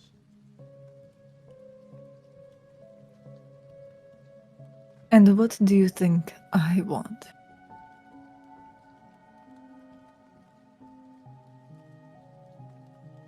I think when you know, you will ask for it.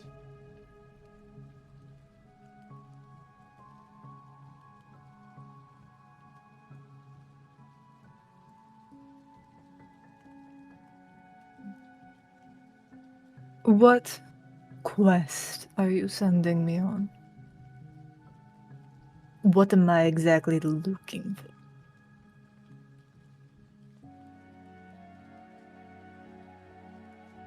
Yes, I will take you, and the information in the book will take you to places to learn about horses.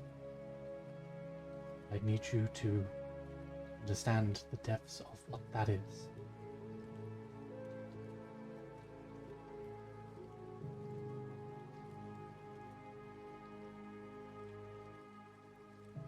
Who are you?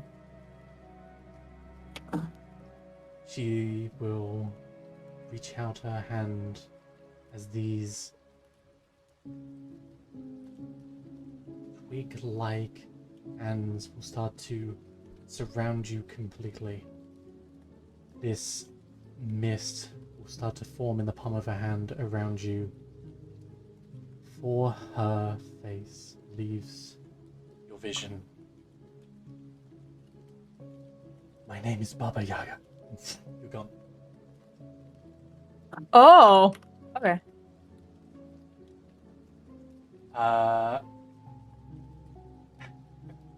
Fun times. Mm-hmm. Another one as Strahd begins to walk to the far back of the room. And the old lady comes back. Strahd continues to walk as he passes away, lined with portraits of adventurers, dragonborns, halflings, humans of all description, races as exotic as you would expect from every part of Faerun. Each with a nameplate and a candle which has long since been fizzled out. 2 portraits are lit still. Further down the hallway, further forward. The 2 they stop at. Yumi and Ava, would you 2 like to describe your characters? Yippee! Okay, our turn now. Would you like me to go first? Yes, please. Yeah, I think it would be. Okay.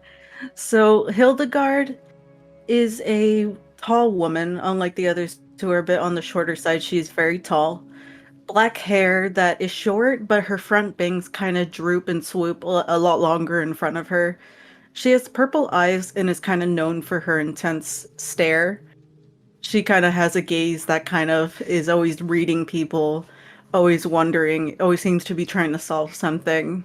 And her attire is a mix of like formal, like religious clothing and also this golden gray armor that kind of gives a sense of nobility and presence. And she has a single earring that has the logo of her goddess Leilotha.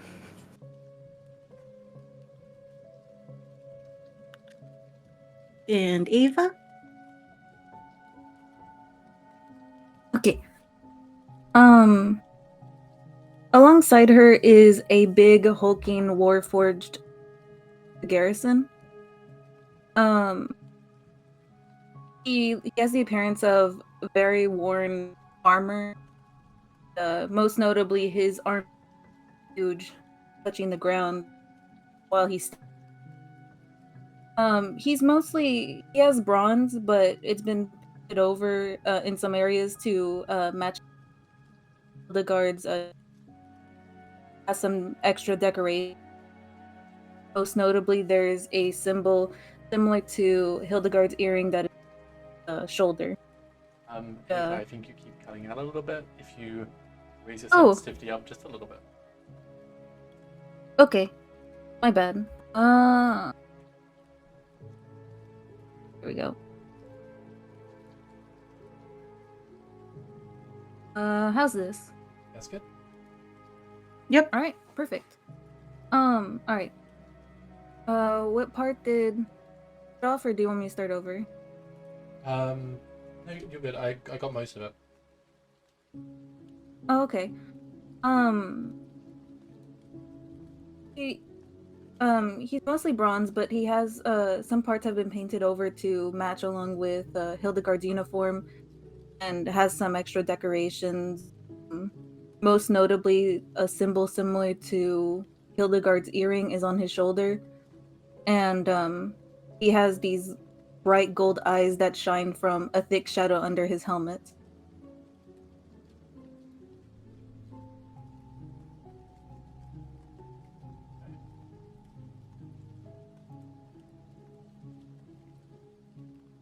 Strahd will turn to these two paintings and examine them very carefully, eyeing up each,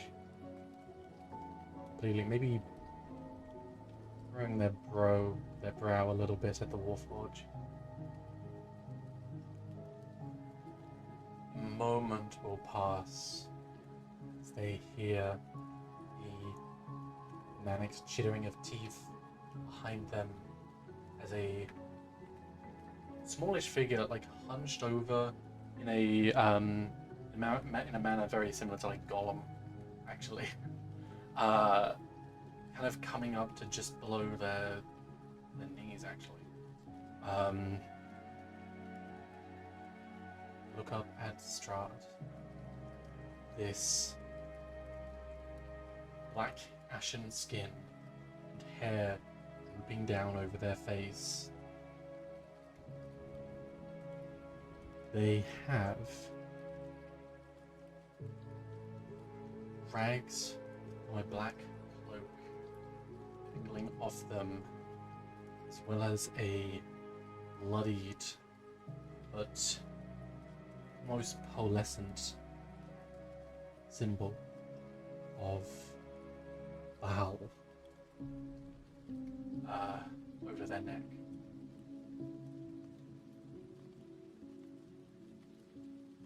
Strahd will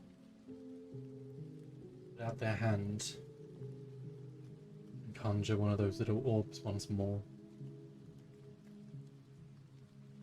And in a very quick and sudden turn, will launch the orb at this creature and simply command, "Get them."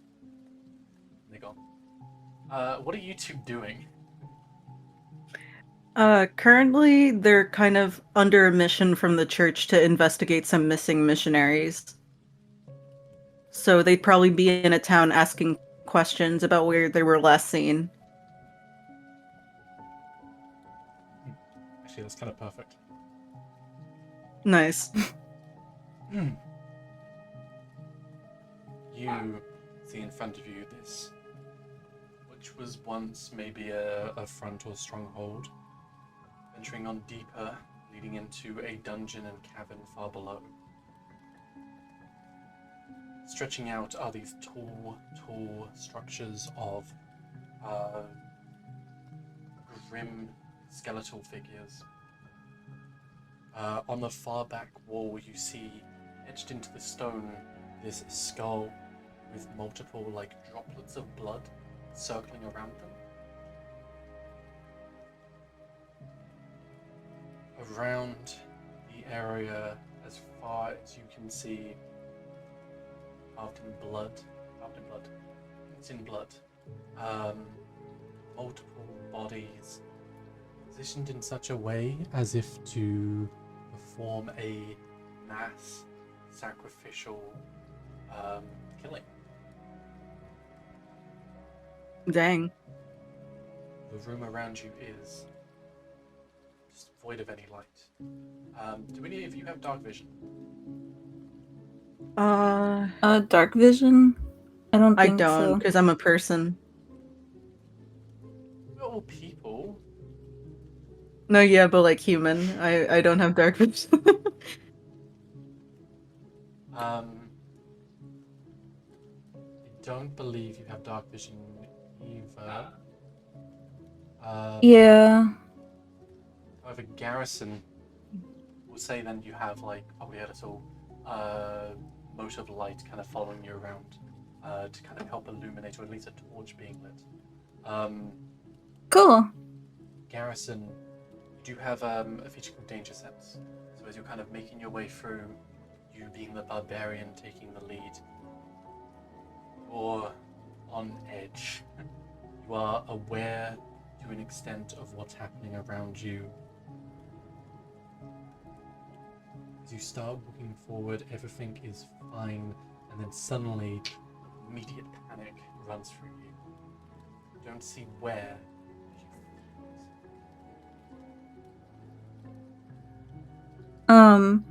Garrison quickly shoots his arm in front of Hildegard, almost slapping her, honestly. And quickly looks around. uh, a very deep voice, something I can't produce, echoes out, "Careful."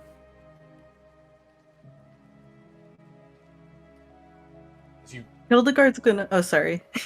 as you whip around, the torch illuminating the space like immediately in front of you, you would just catch the tail end of this hunched over creature, almost like jumping sideways. You don't quite catch their form, their footsteps and kind of crawling. It's like a spider gone. You know there's something there.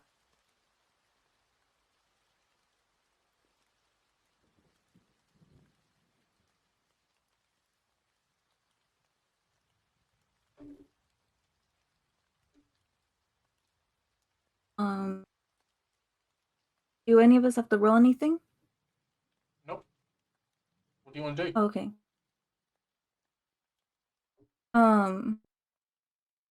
I guess Garrison will look towards Hildegard, and just very curtly says, permission to scan the area. She nods, kind of holding out her weapon, like probably realizing something's wrong. The question is more for Hildegard to prepare herself and let him know that she's not vulnerable. So with that, he feels comfortable leaving her to herself as he tries to investigate uh this strange situation.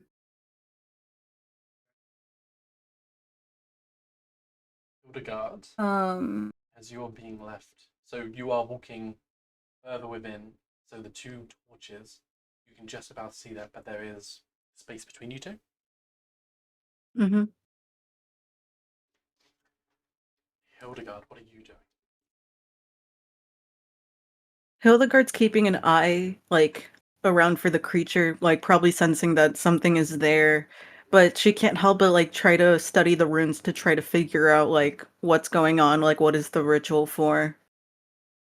And, like, identifying the faces of the identifying the faces of the bodies.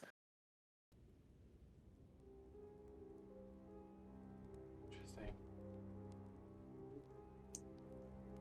Um, in this moment, you know there's something there, you know something's around. Is your attention more on this figure or trying to make out signs as to what has happened? Kind of feeling like Garrison is looking for the creature. I'm gonna try to divert more attention towards the, you know, trying to investigate. Okay. You look around the area in front. This tall skull with these blood specks kind of darting around, encompassing it completely. You see leftover remains of what could have been like maybe blood dripping from its mouth at one point. You see,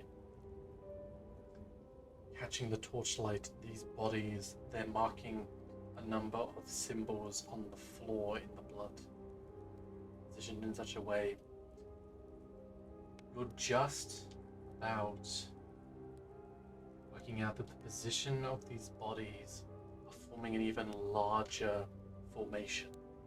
This isn't individual, this isn't bringing people back, this isn't conjuring devil's demons. This is a multi-layered ritual which has happened.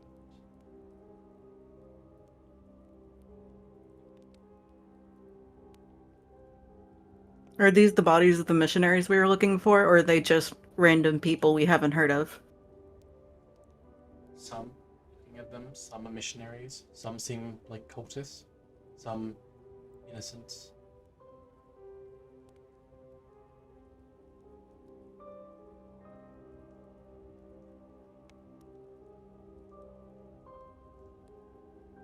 Kind of writing down her notes in a journal and stuff like that, she promptly closes it to try to look for that creature now.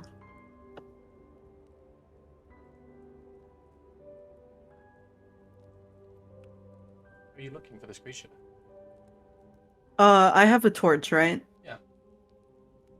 I'm kind of just waving it around everywhere to try to see if I can spot it in the room I'm in before joining back up with Garrison. It's the realization of the depths of what is in front of you has kind of hit you like a hit in your stomach.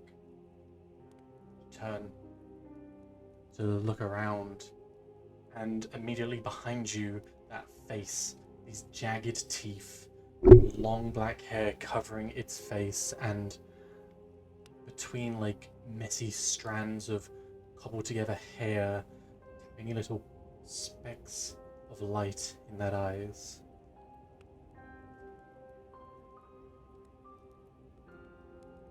Are you doing anything as a reaction? She kind of steps back and holds out her sword. They're going to immediately jump onto you. if you're stepping back, they're fucking attack opportunity. They grab onto you. Well, I didn't mean like move. Oh well, fine. I'll accept it. I'll accept defeat. No. You'd see Garrison, that light snuff out completely, and the yells of Hildegard for a moment before they have deceased completely. Yeah, Garrison very quickly turns to where the sound is and just barrels over, calling out for Hildegard to report.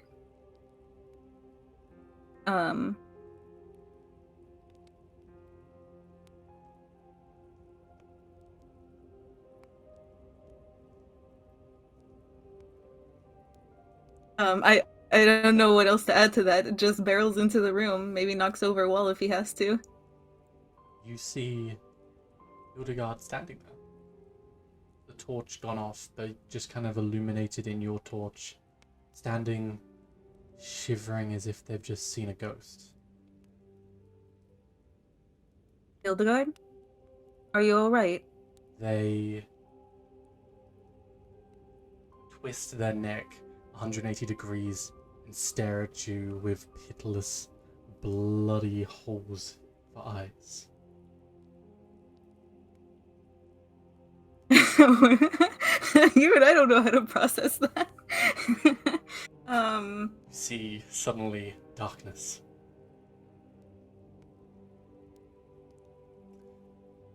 A moment will pass as the two of you, in a moment when the light kind of was extinguished, feeling as if you had been plunged into a stone cold bath. Waking up, merely a few feet from each other actually. This mist surrounding you, this forever expanse of void. But you are together. I guess Garrison, despite the fact that they're together, has been taken pretty badly. He just starts swinging, saying, Hildegard, what is this? Calm down, Garrison. And, enemy. Cool. But I saw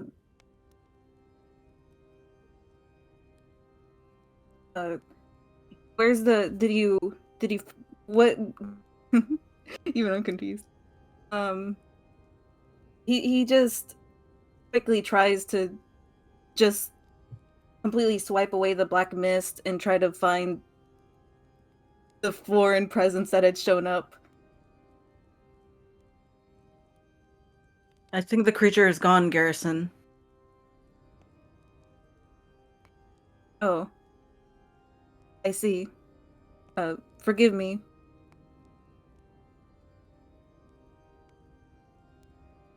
He just quickly tries to get back into standby just to be ready for anything.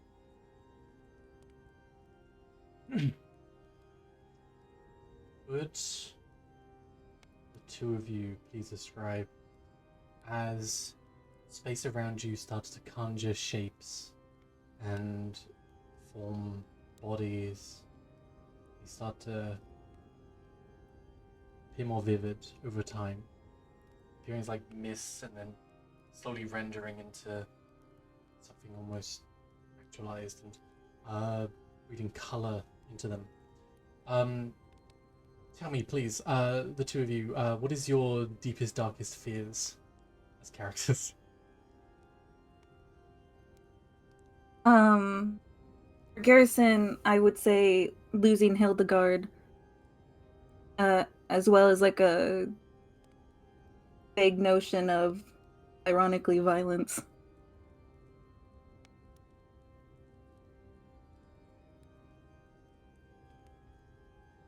Hildegard's not really doing any sudden things right now. She's just kind of observing, like, what she sees and, like, trying to keep a mental note. What do you see? Sorry, my mind blanked. I'm gonna be real. What is your deepest fear? Oh, deepest fear. Okay. She's had this nightmare for a while that... Sorry, given context. She's had this nightmare for a while that she was kind of drowning in this black ink. And when she looks up above, she sees Garrison, like Father Aramis, and Leilotha herself, like watching her, but not doing anything to help. So I guess that would be like what she sees right now, like her being consumed by this ink and stuff like that, and kind of trying to reach out for them, anybody, especially Leilotha, but them kind of looking away in disgust.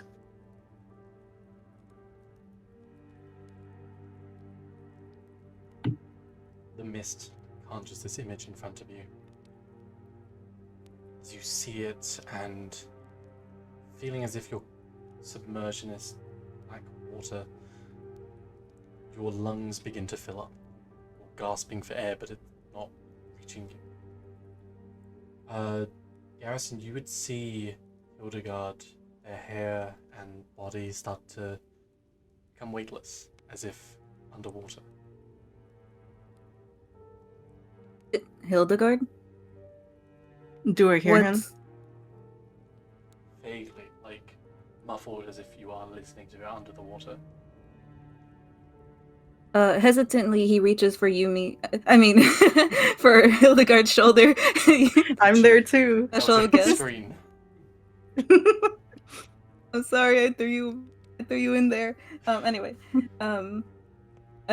Garrison hesitantly but eventually reaches for Hildegard's shoulder and gently shakes her. Hildegard, what is this? Are we under attack? Nothing doesn't. You can hear it, but muffled. It's up to you if you want to dive into this dream, unintended, or allow yourself to be pulled out. Ooh, that's fascinating.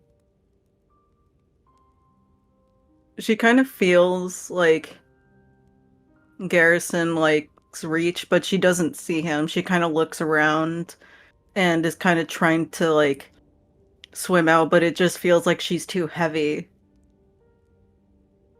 And feels like whoever's there like rejected her. I would like Garrison to pick up Hildegard with one arm and to keep her close. And he just quickly smashes his fist onto the ground in an attempt to scare off whatever presence is there. Enemy, show yourself. Otherwise, you'll not be spared. For a moment, you pull Hildegard free. It's banging down on this. There is a surface, surprisingly.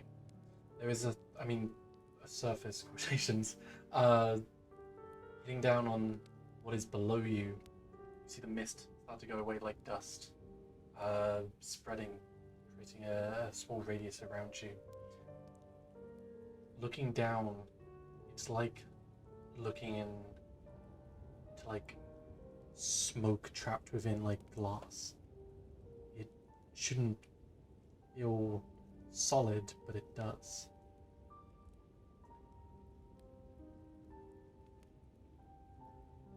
You're gonna start to notice as you stand there, tiny hands start to reach out over your feet.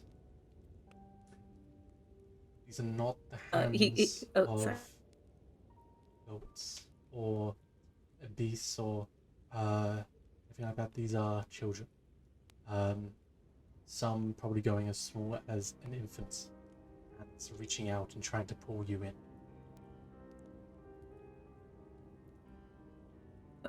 What? He tries getting them out of the way, but he doesn't dare hit them. He just quickly looks around, tries to shake Hildegard out of her her unusual spell. And he quickly stammers and tries to step back. Cease this. Although he does throw at least one punch. And they don't stop. There's dozens of these pulling you down. It's not strong. Like, you're barbarian, you're proficient in athletics, I'm hoping, and very easily could kind of pull yourself free. They are grabbing and sinking you down very hopefully. Not in like dragging you down into the pits of hell, like dragging you as if they want saving. What are you doing?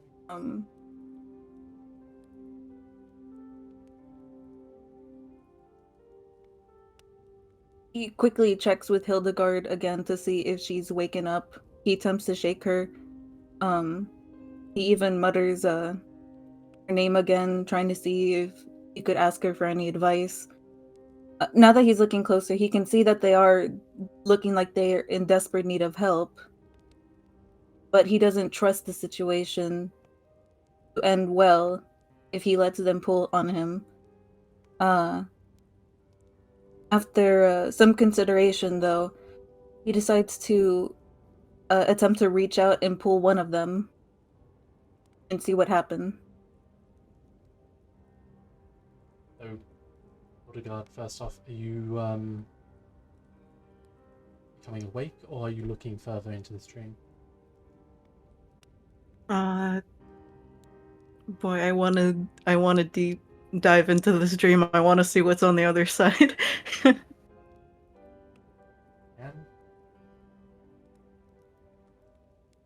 Kirsten can make his own decisions. That's fine. I want to see what this dream has. The poor guy. I He's know. just like, Mom, I'm scared.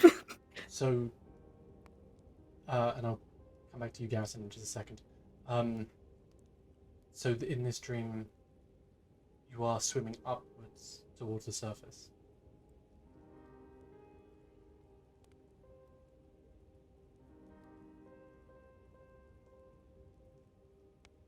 You mean? Oh yeah. Sorry, I didn't think of that as a question. I thought you were describing what was happening in the dream. You are swimming upwards towards the surface. Yes. Yeah. As you begin to go up further and further, almost, I will leave it to your judgment, reverse of reality maybe. The further up you go, the further to the surface you feel that pressure begins to build more and more. You can see the winks of light coming through from the surface. You are almost free, your lungs filled at this point, going far too long without any oxygen to sustain you. It hits a point where the pressure is getting almost too much, and mixed into this this black, almost thick soup around you, a mist of red. Your ears popped at some point and begin to swim up. Are you breaking surface? Yeah, I think I'm gonna use my last bit of will and courage to just reach the surface. You break the surface, you see a figure far in front of you, standing as tall as a mountain, flanking on both sides of you the other figures who you described before. Silhouetted, it's hard to see who at a very quick glance. They have their backs to you, but you make out who they are without much trouble. This figure in front of you, though, this gargantuan creature, you've never seen them in the flesh, but as a statue, or maybe depicted on your holy symbol, an image of your god.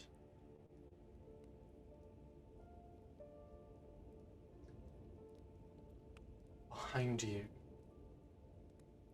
standing between the truest form of yourself, you see this idealized, this god, this person who you hold in high regard, almost the super ego yourself being the very reality behind you.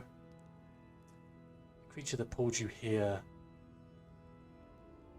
they begin to laugh.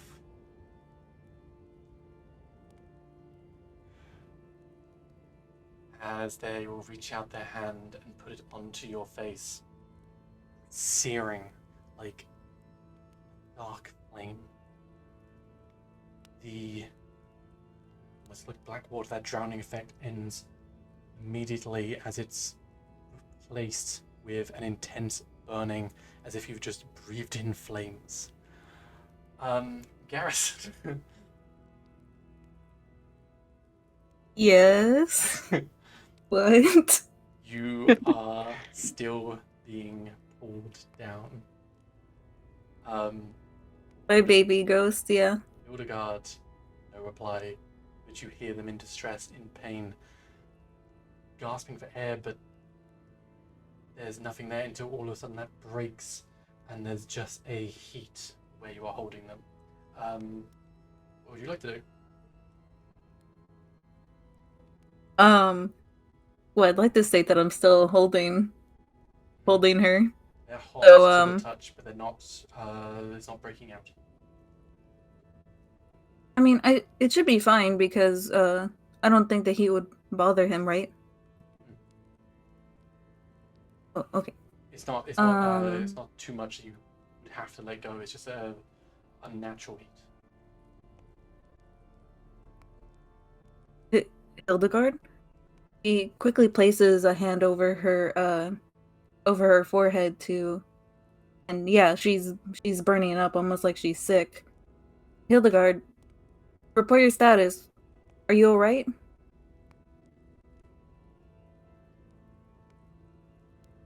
As no reply, the hands will begin to, or continue to pull you down.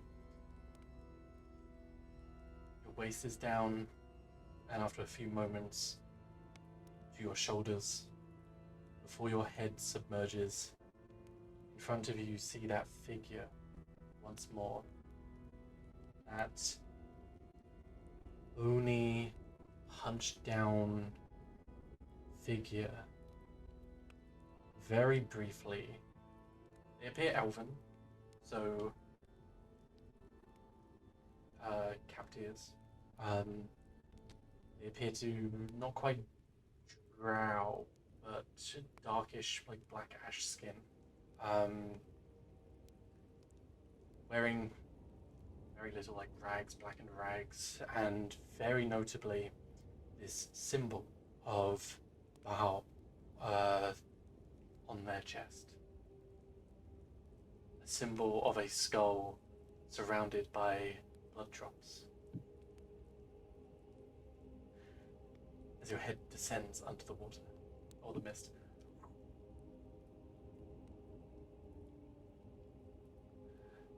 Oh my god, congratulations, you two. You both did so much. We died! You did so well. Oh my god. I'm so We proud did of you. it! We The did it, city is Hildegard! We safe. saved the missionaries! I'm sorry, I'm so hard on you two. You're good.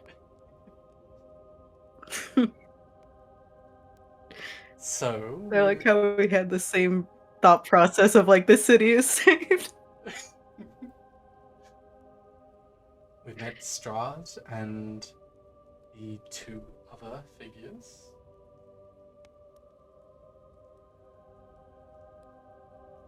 Strahd will begin to walk down the chamber further, going past rooms and rooms of maybe one's bedrooms for guests.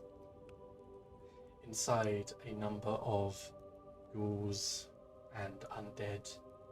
At this point, one scribbling on a desk. It seems as if their hand is moving in such a motion as if they're writing. However, this device in their hand is, or maybe once a pen, whittled down to merely a nub. Again, the next room, another creature, undead, sweeping with a broom. The bristles now lie all on the floor.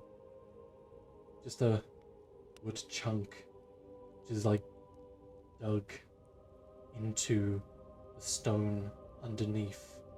A process which would have taken thousands of years of doing the same motion again and again.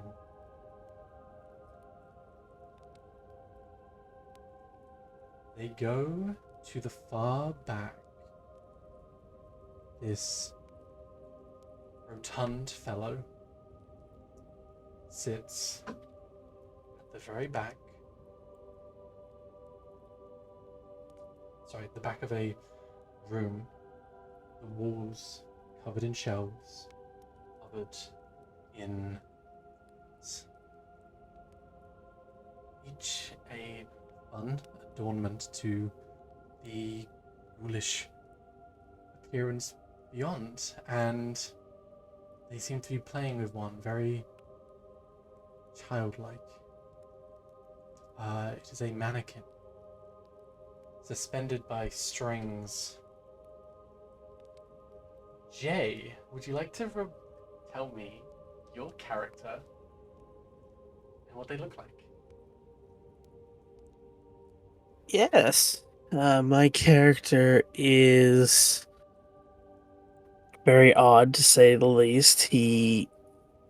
His true appearance is that he has very, very pale skin and detailless white eyes with very stark black hair that kind of hangs down over the right side of his face. He's wearing very eye-catching clothes, a form-fitting kind of leather, I guess corset's the best way to put it, with a small jacket and a dark gray undershirt with colorful beads and scarves, lengths of cloth wrapped around to acting as belts. On his back, you would see like two large instruments, a very well-worn lute that seems to have chunks of it carved out at the very corners of it, almost as if like a tally, and how do I pronounce this? A Dorinbar? The musical instrument? Yeah. No, dulcimer. That one in significantly better condition.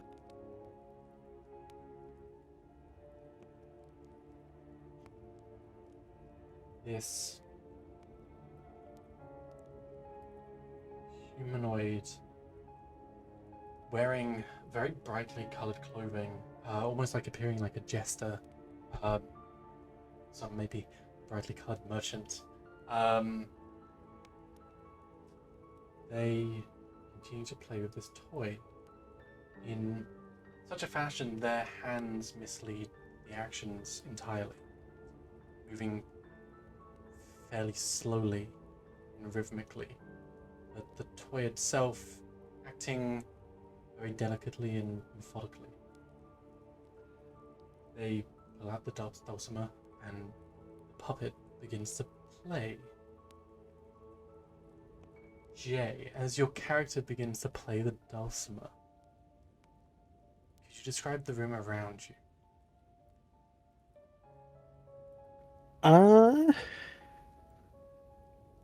Chances are the room around him is a well-aged kind of rustic tavern with a burning flame in the fireplace. Probably lots of people kind of just sitting around and enjoying the atmosphere.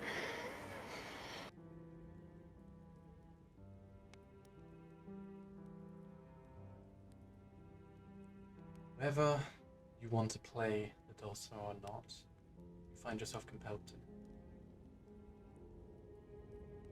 And even after hitting a point where you want to put it down, seemingly you can't.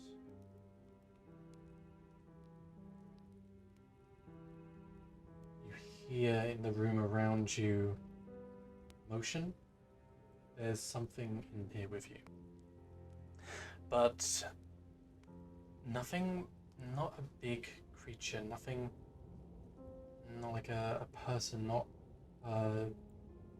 the footsteps don't seem like heavy. It seems like maybe like a large rat of some kind, or maybe a cat, something very light on its feet.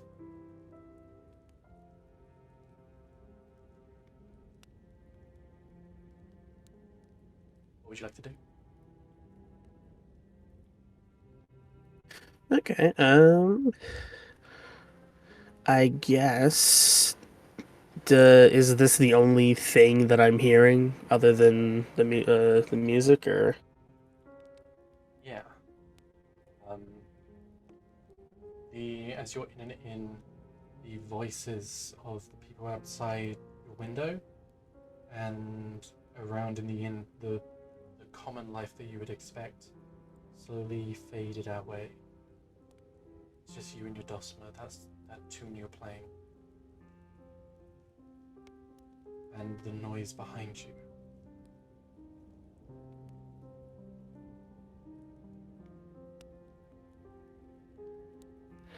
I suppose then he will just turn and look over his shoulder, his fingers still were playing at the strings, and see if he can get a look at what is causing the little scratch scratching.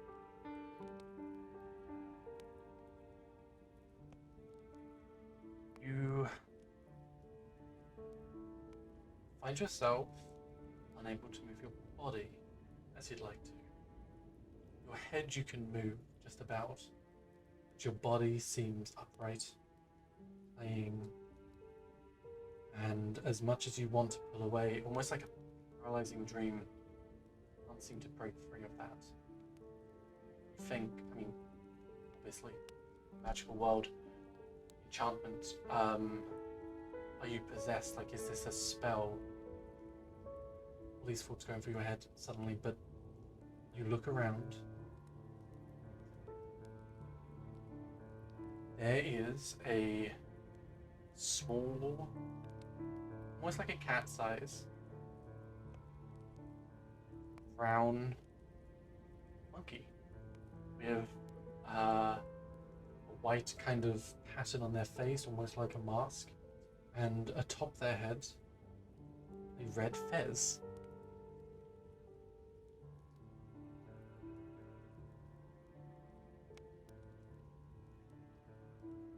The monkey will look up at you.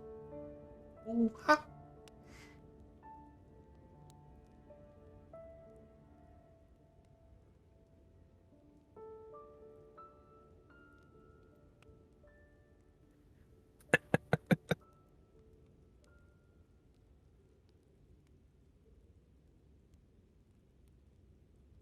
Okay, am I still like stuck, unable to do anything other than play this instrument? You want to try and do something? Yes, I would like to try to, if possible, seeing the monkey like ooh at me. He's like the character would dip his head down so that it's like as low as it can go, and when it pops back up, he's gonna try to shape change into what's the monkey race? Oh, Hadozi? The Hadozi into a Hadozi, yes. Oh, interesting. I like it. You don't see this, Jay. But this puppet that this jester-like character is playing with, the wood forming the body start to shift and spin around until its form is also shifting. But for you, you shift into her dozy, and as you do, the dulcimer, you don't even miss a beat. You continue to play. That tune continues. Slightly faster, repeating the same few chords again and again. Almost like the Jaws theme song reaching its apex. But you are her dozy. Monkey tilts its head, a little confused, and a moment of realization as it puts its hand over one mouth and points at you. Gasp at a big one of it. It's never seen you before like this. It's never seen anyone like this before.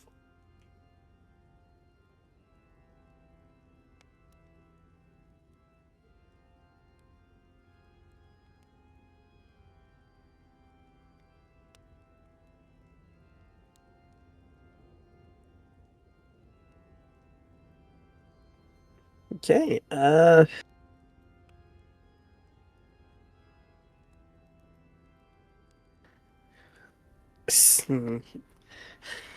suppose the next however long this goes is just a similar scene. The head tips forward, comes back up as a different shape, as a different race. Probably starting with like Tabaxi, going into like Bugbear, then just basically playing with the monkey as if it were a child. Enjoying the attention. Toy that this character is playing with keeps shifting as you do. Seemingly like laughing and giving it a very like hearty chuckle as it shifts again and again and again.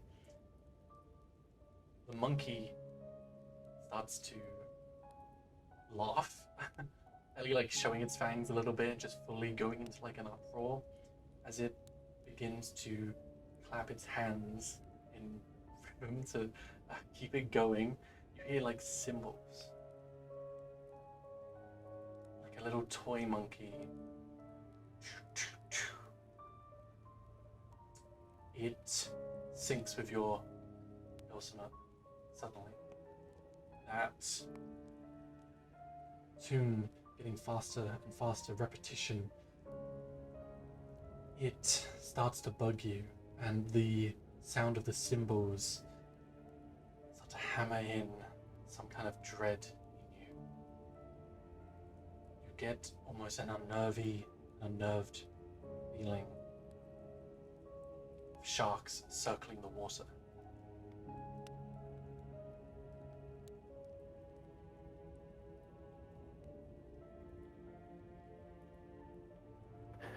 Okay, I will attempt to do any sort of movement that isn't playing this instrument, if I'm allowed to. Your legs and body completely fine to move. Your arms cannot stop playing.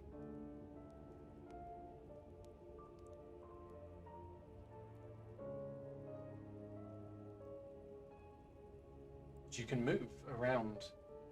There is the room, exactly as you described before. There is a door, a window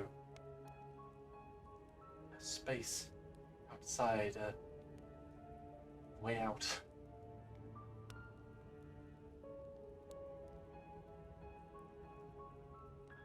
Okay, then.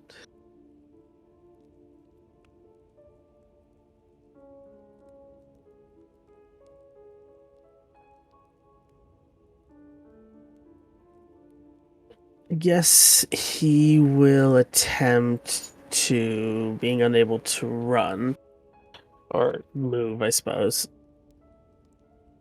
Like this whole time he's been kind of silent. He's just not quite understanding the surroundings around him and just kind of decided to keep his mouth shut. But now he's gone back to his true form and he just kind of lets out this melodic tone out from from his face, he lets out a melodic tone and is going to attempt to cast prestidigitation to slam open the door or any of the windows or any of the entrances that he can see. Oh, interesting. Yeah. You are a bard. Your magic comes from within, from your natural creative, from your art, from your craft. The door, as you sing recitation, the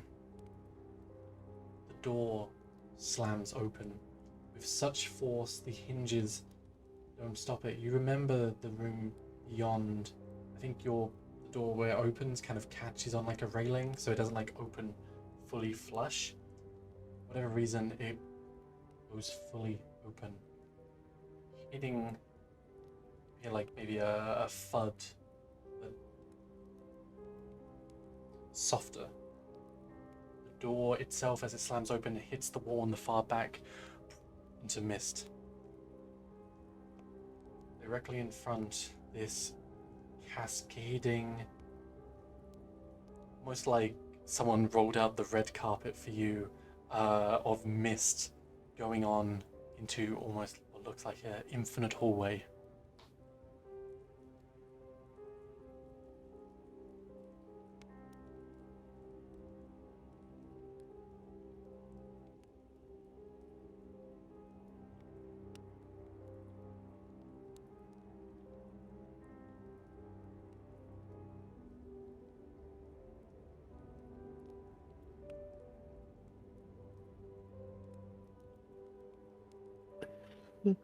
Okay, yeah.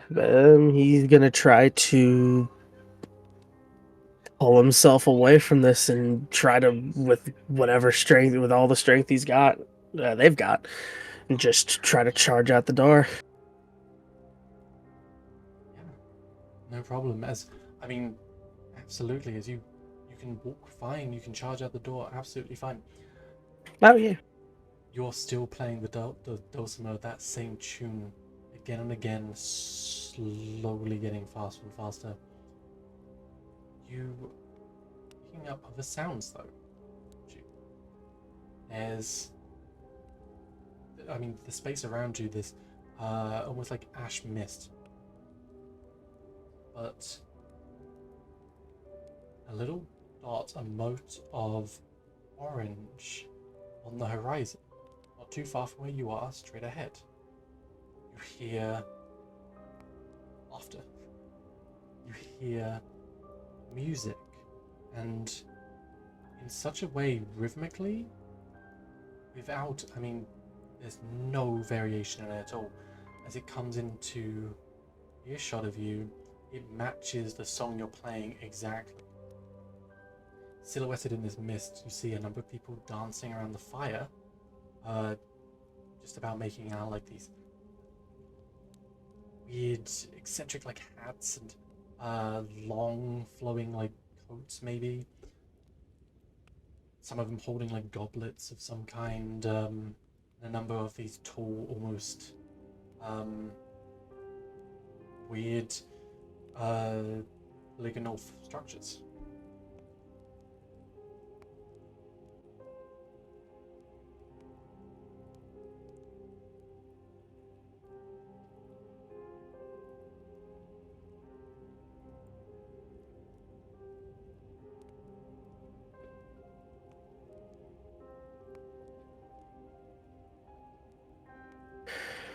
Okay, as I guess he approaches, once he gets to the light, he'll just kind of speak aloud. Alright, I've played your games. I played them the best I could. And like for playtime to be over now. I can't do this fucking. This accent is just You wild. did it so well yesterday. Come on. You can do. I believe in you. Alright, I believe in you too. I played your games and I played them to the best of my abilities. Wait a fucking minute. Are you trying to copy my accent? No, I'm trying to do an Irish accent and I can't find it. Oh, okay. Look, if you want to do an Irish accent, you gotta start at the top and then you gotta go all the way down as you finish the sentence. Hoity toity.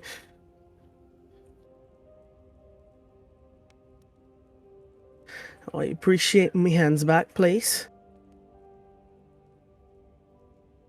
As he just stares about at the shapes, the people. Mist seems to, I mean, it's dense. It hasn't quite broken yet. Still a little bit in front of you. Are you approaching? He's gonna try to, sure. Okay. You break through the mist and suddenly are welcomed with this wide open space in this expansive void mist, and there's people reveling and dancing in. There's caravans, there's tents, there's bright colours of oranges and reds and blues of all kind, really what you wouldn't expect. These are caravan folk, from what you can tell. These are travellers of some description. They haven't exactly noticed you yet, but they are, you know, into the song and the dance of it all. They're reveling in the moment.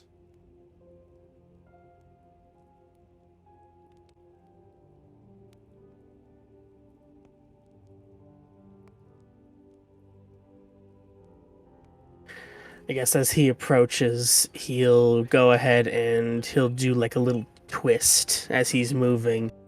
And as he does, he'll switch from his true form into like a standard tannish skinned human as he approaches closer and closer.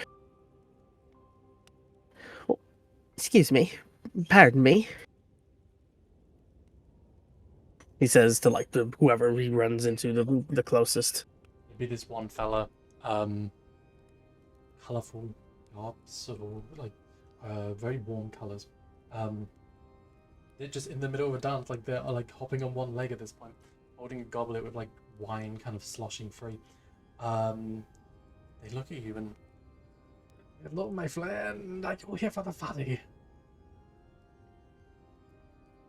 For the what now? This is the party. You do not look like well, not from here.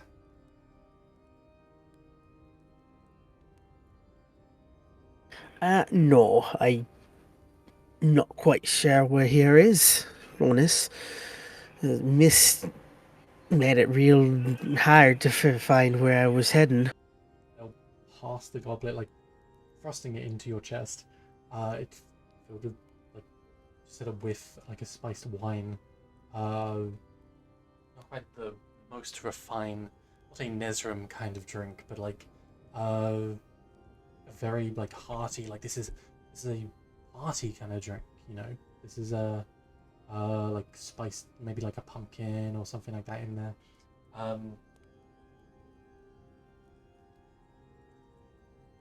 Probably asked, am I still playing the instrument? Like, yes. Unceasingly? Okay. I did not expect it was you. We hadn't even come yet. So we are in a manner of speaking, expecting you already. And then we'll kind of step back and do a very long bow. kind of waving the hand out, unfurling it into the tent at the far back.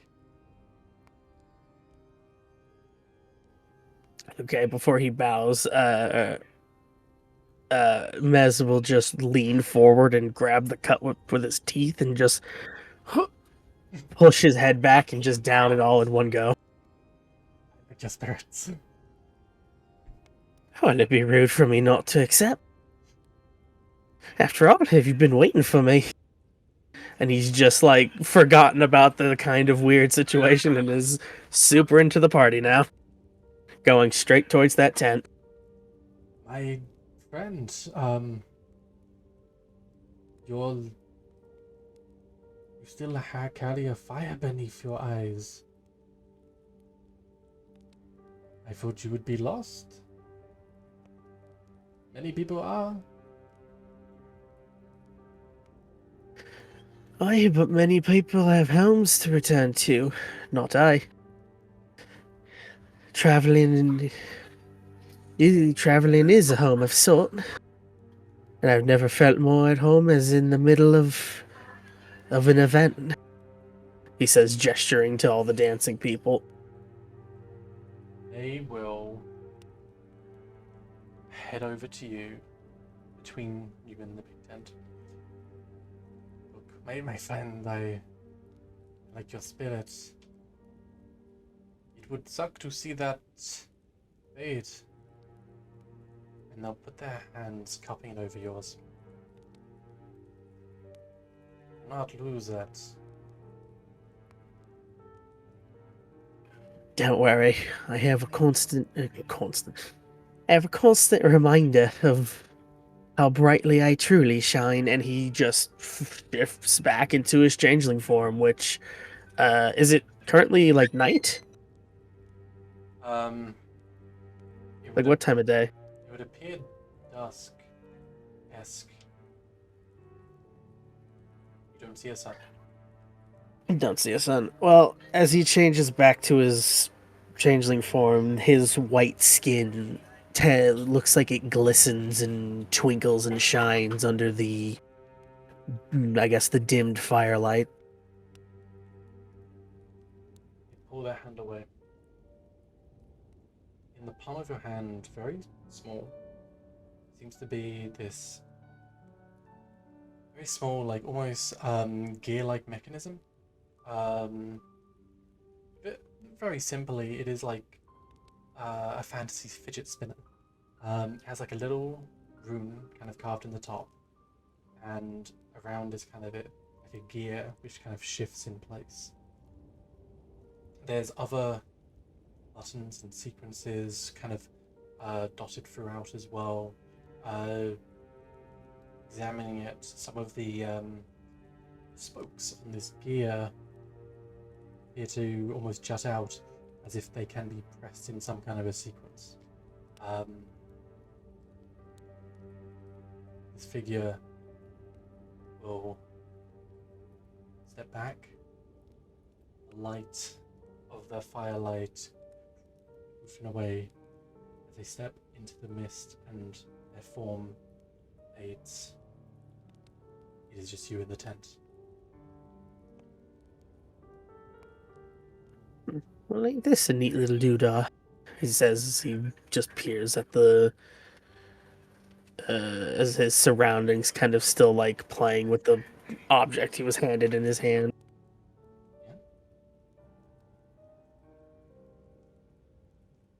Behind you, this figure cloaked in purples, eyes kind of adorned in embroidered in gold, kind of throughout, stars, patterns of hands, and so on. They don't acknowledge you. Their eyes focus down this crystal ball in the center.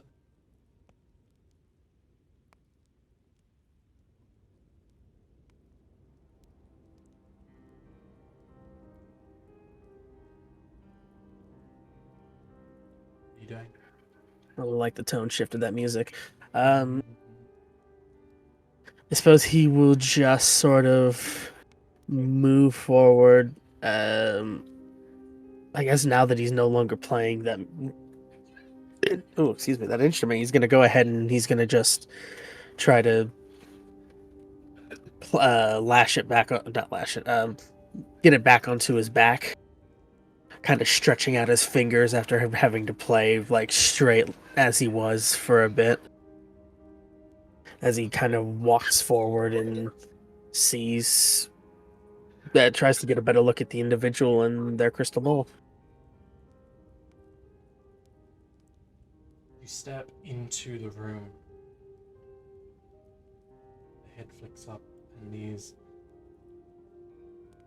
pearlescent eyes, no pupils, just lights look up at you.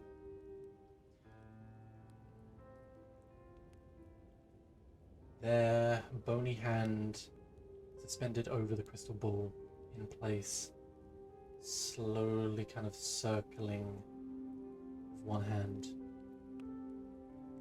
The other lay outstretched, beckoning you.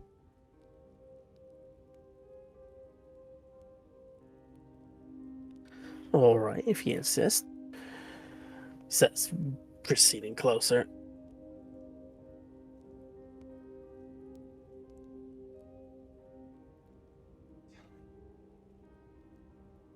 What is something you would like to know?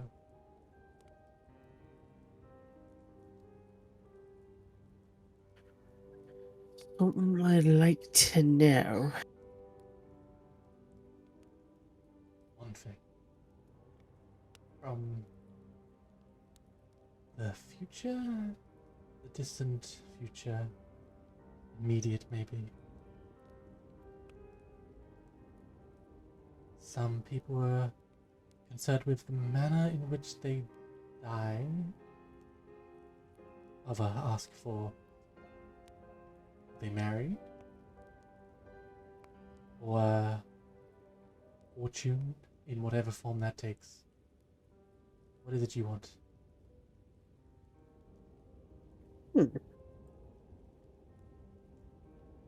I haven't quite thought of it before, but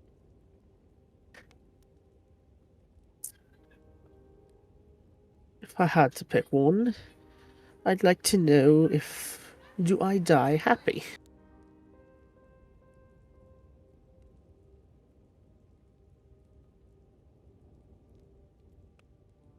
She will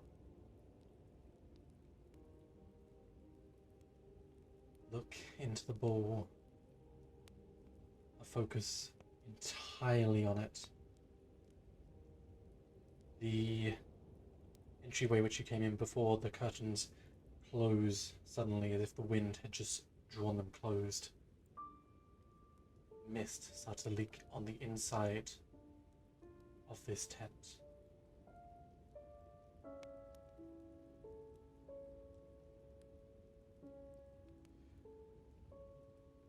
The old lady, after a bit of time, will look up to you, one hand over the ball.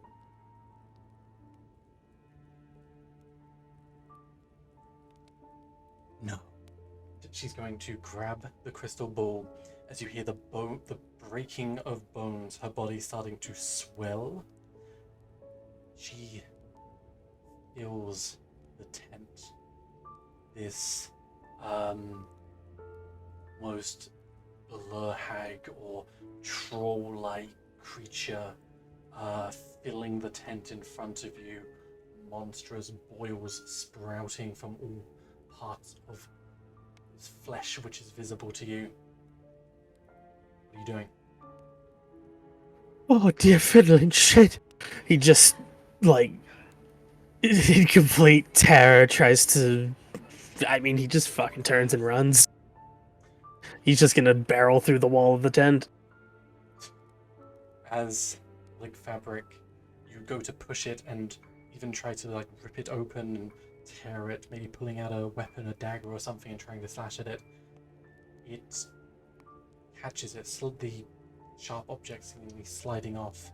The form does not change. The break where you came in before, the curtains which were pulled shut, trying to pull them apart, it doesn't seem to resist. Or it does seem to resist, it doesn't seem to break, as if pulled together magically. This creature will lumber forward one step, crushing the table in front. With the hand holding the crystal ball still, will wallop you in the face. You get a heavy impact. Heat passes through you. Your nose to start with, it feels like red hot. And then down like a tap, fully open, running down your mouth. Heavier this time. You feel it on your chest to start with as your teeth start to fall out, the impact breaking them off.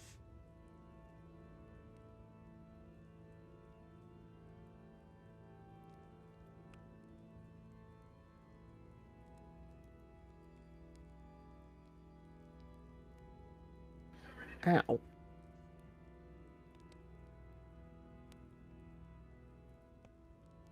You like the Am I? You're alive? I'm still conscious? Yeah.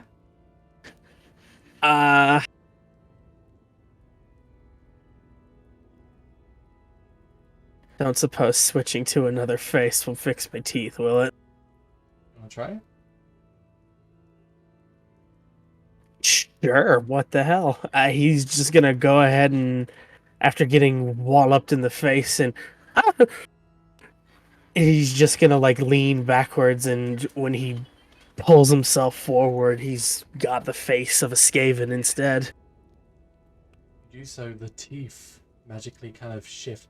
It's weird. It's like in a fraction of a second, you are growing teeth, a process which would take years. They sprout forward in your mouth, very subtly, very violently. This creature will wrap her bony hands around the back of your head and pull the skin free completely. It's all dead. What would you like to do now?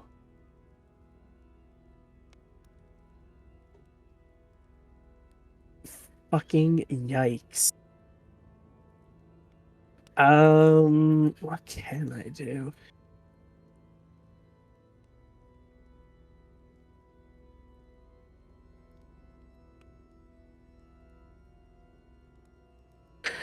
I guess as the skin's being pulled, no, I don't. As the skin's being pulled from his head, he's just gonna let out this horrified, like this pained scream. At least I'm assuming he's feeling this. I would be shocked if he wasn't. And in a last bout of defiance, I guess, he just pulls a flute from his side satchel, and you hear like a little wispy tune come from it as he puts it up to his face and blows with his mighten. All right. I see you try that again as he goes and he's gonna cast Enlarge on himself, Enlarge Reduce. As the music comes out, your magic weaved into your craft itself, your body begins to swell magically as your form takes on a much larger, I'm assuming larger, you don't want to go smaller, right? No, hell no. Increases in size. They're again with the crystal ball and going to jam it, aiming for your throat this time. You instinctively pull out of the way, almost unnaturally bending.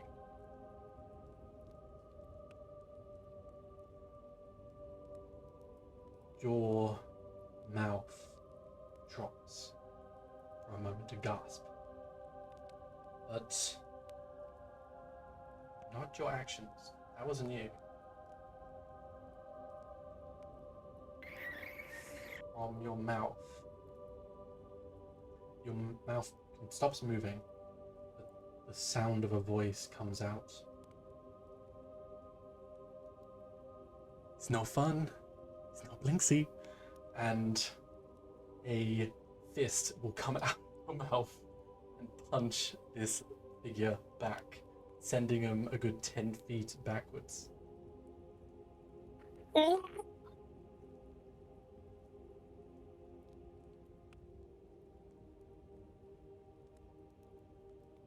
The hand will reach backwards to you from the back of your head, pull you into your mouth. As you start to, in a weird, eating your own mouth kind of situation, pull yourself until you are, like, the space in which you inhabited is gone completely. What in the fuck? Oh my god, Jay, you survived. Good luck. Was Barely. What the fuck? What's that? I did get off easier compared to you. Yeah, I'm you guys are yes, me, oh no. I'm sorry. Before we hear from Count von Strahd again,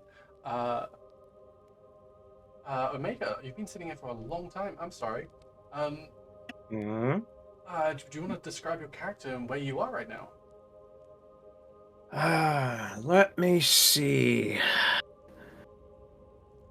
My character is a smaller man, about 5'5", in a black robe with red runic trim, flanked by another gentleman about 6 flat and 300 pounds.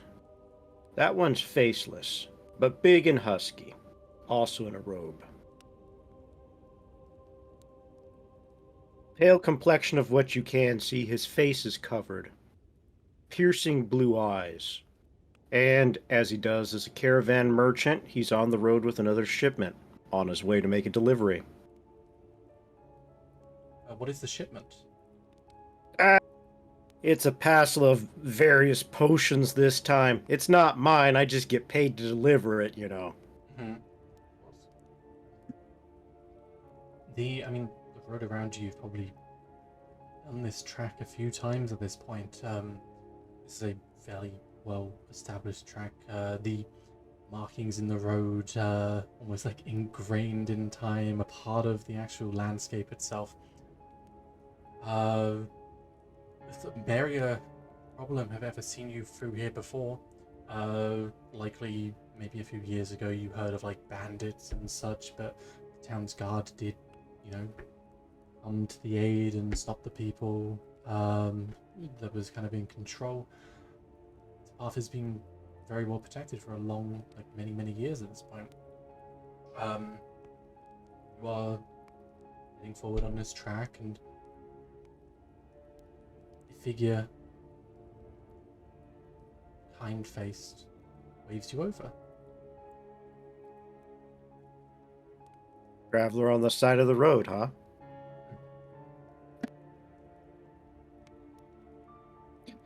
I guess I look their direction, I say, "Hey, stranger! You need a ride somewhere!"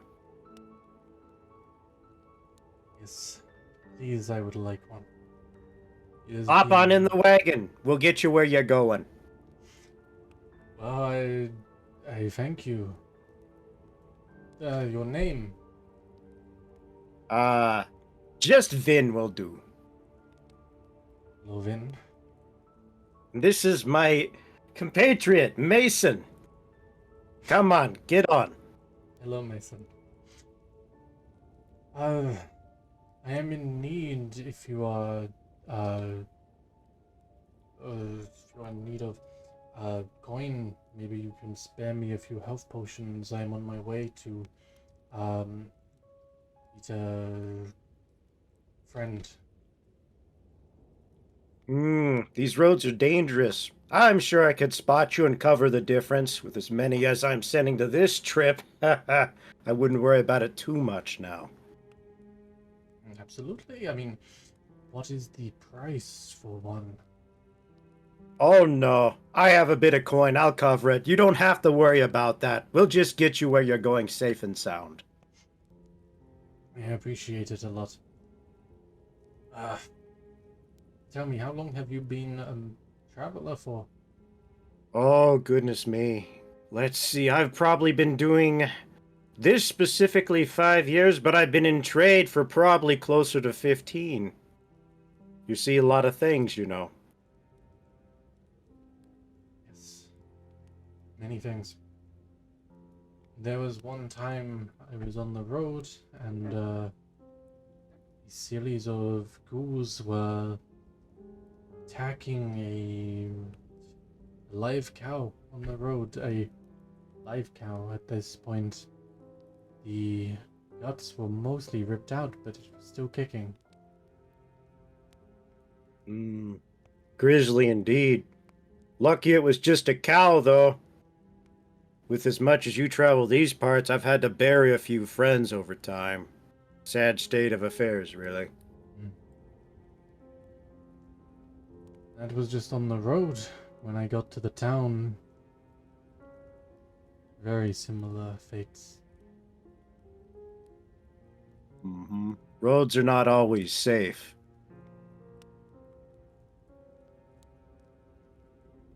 Tell me, I'm in need of a transport maybe afterwards. Maybe I could pay you a coin. You could get me safely to my home. I'd be willing to do that. Always looking for more work, especially if the pay's good. Absolutely. The road itself will start to veer off. You've done this a few times. You know this road. You 100%. Where you are, the tree behind you, maybe a few hundred feet back. That one, go down here, take a left over the stream. It's to the right now. Almost reversed to what you expect. The stream to the right as well. It's like it's straight up reversed, The tree behind you to the left as normal. Kind of strange. I checked my maps real quick to see if I'm just seeing things, and I guess I'm not now, am I? It is out of place. Very strange. I tentatively carry on the road. Don't mind myself with it too much, but I take a note of it mentally.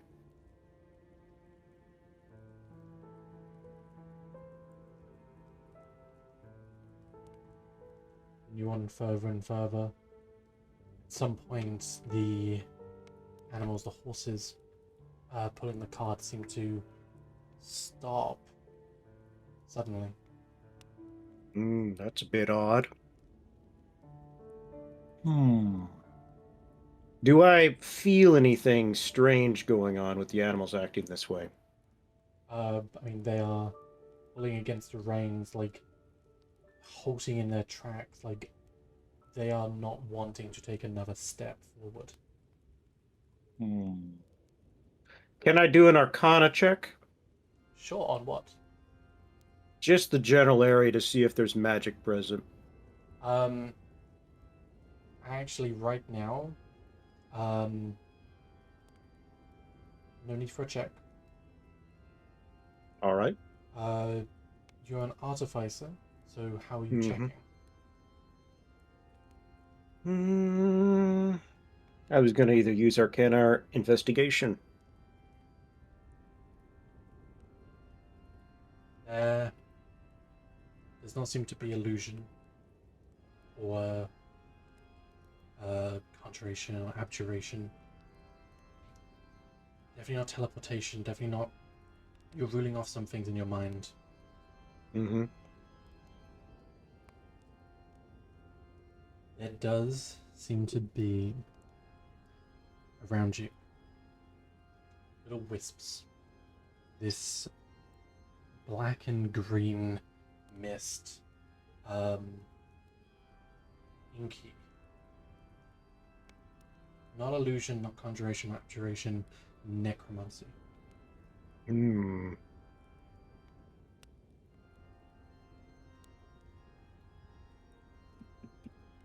Do I know if the mist is toxic or not?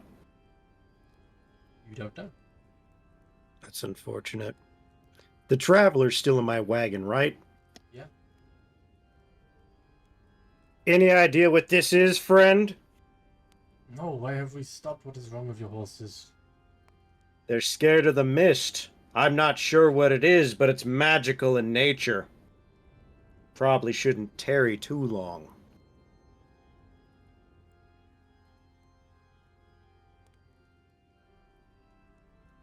Dude, hurry up then. Get them to move.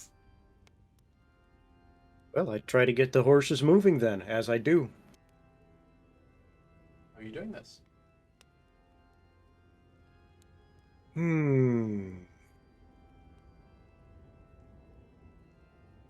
I'll get off the wagon and actually physically go up and calm the horses down, then attempt to get them going again.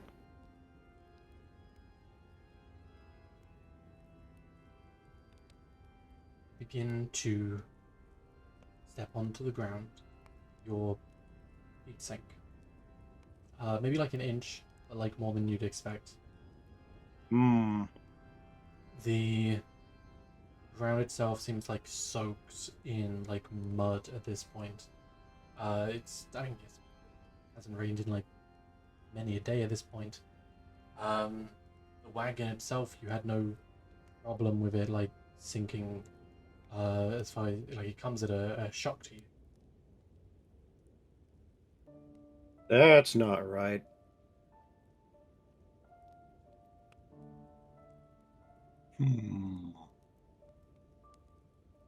Am I still able to complete my soothing of the animals, or am I sinking too far? Only a few inches in, the animals do slowly soothe, like they're still kind of not wanting to move forward, but they are not like flailing around.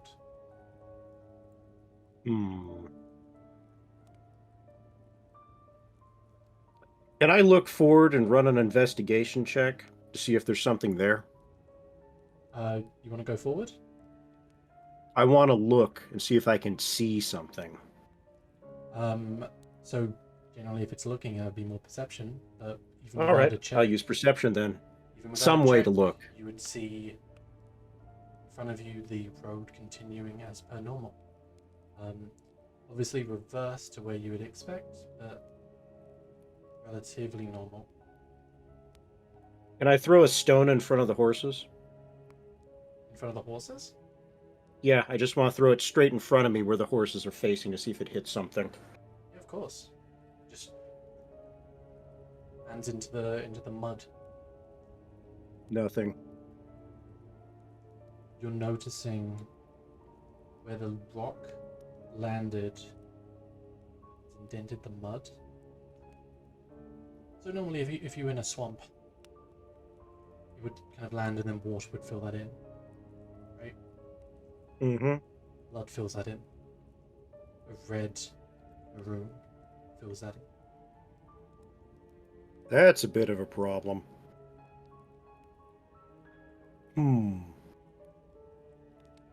Am I dead in the middle of my route, or am I close to where I'm supposed to be going? About how far am I?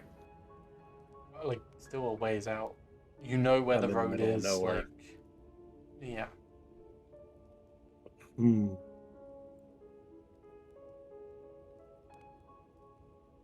Trying to think if I have a way to solidify the ground. I don't think I do.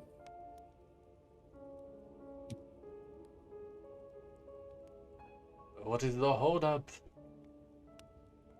The ground is sinking. It's also bleeding. It generally doesn't do that. The man looks off the side of the wagon. What are you talking about? I cannot see any bleeding. I go over to the man and put my hand on his shoulder and I point at the stone. The road is bleeding, good sir. It's a problem.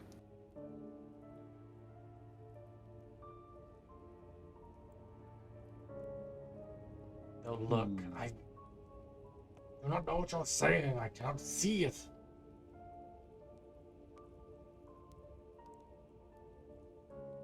Can I run an insight check against him to see if he's telling the truth? No. He seems to be getting a bit more aggressive. A bit more frustrated, but very suddenly you see that shift in emotions. Like anyone, even the most aggravated person, you're being very calm right now. Like they're being very hostile very quickly. Mm-hmm. Some people are like that.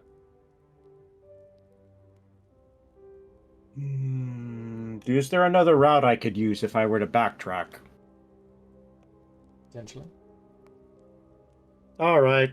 We'll swing the wagon around and attempt to use another route to get through here. I don't think it's safe for the animals. They willing to cooperate with that? Go on ahead. We're gonna do a U-turn and find another route. I mean, this will take a little bit of time with you off the wagon. On the reins, they don't want to take a step forward, so they kind of like shuffle to the side. You pull the wagon back, like it's hard to manage them around. But you do kind of pull them around, and then the wagon follows in tow. Yeah, they seem relatively fine to go in that direction. Alright. I'll continue to backtrack and try to find another route, less used or otherwise.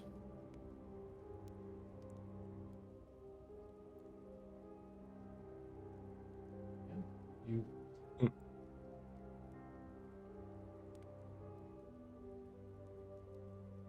continuing on with your path, you get back on the way you came. You know the way pretty easily.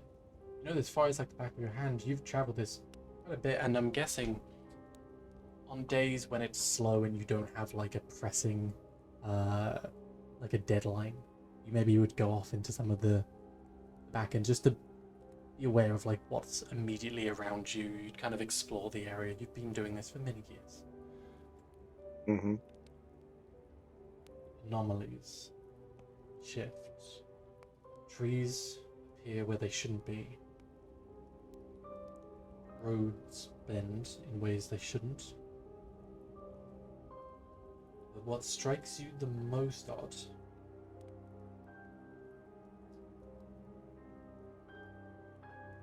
trees fallen, eroded in time, as if like out for tens of years. Flowers once in bloom now wilted away. It seems just on your ride. Where there is life, there is death. And now where there is death, there is life.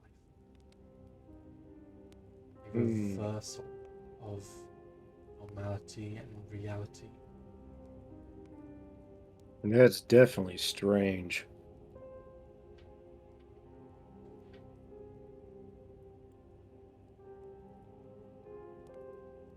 Well, nothing I can do about it other than complete what I'm trying to do, I would think.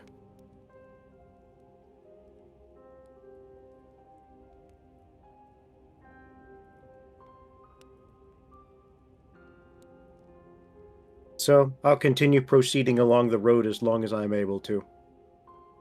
Okay. Not too far after that, a shudder as you are flung from the wagon. The horses Behind you, hear them kind of yelp in pain, like neighing. You land maybe a good 15 feet in front. Now into the mud.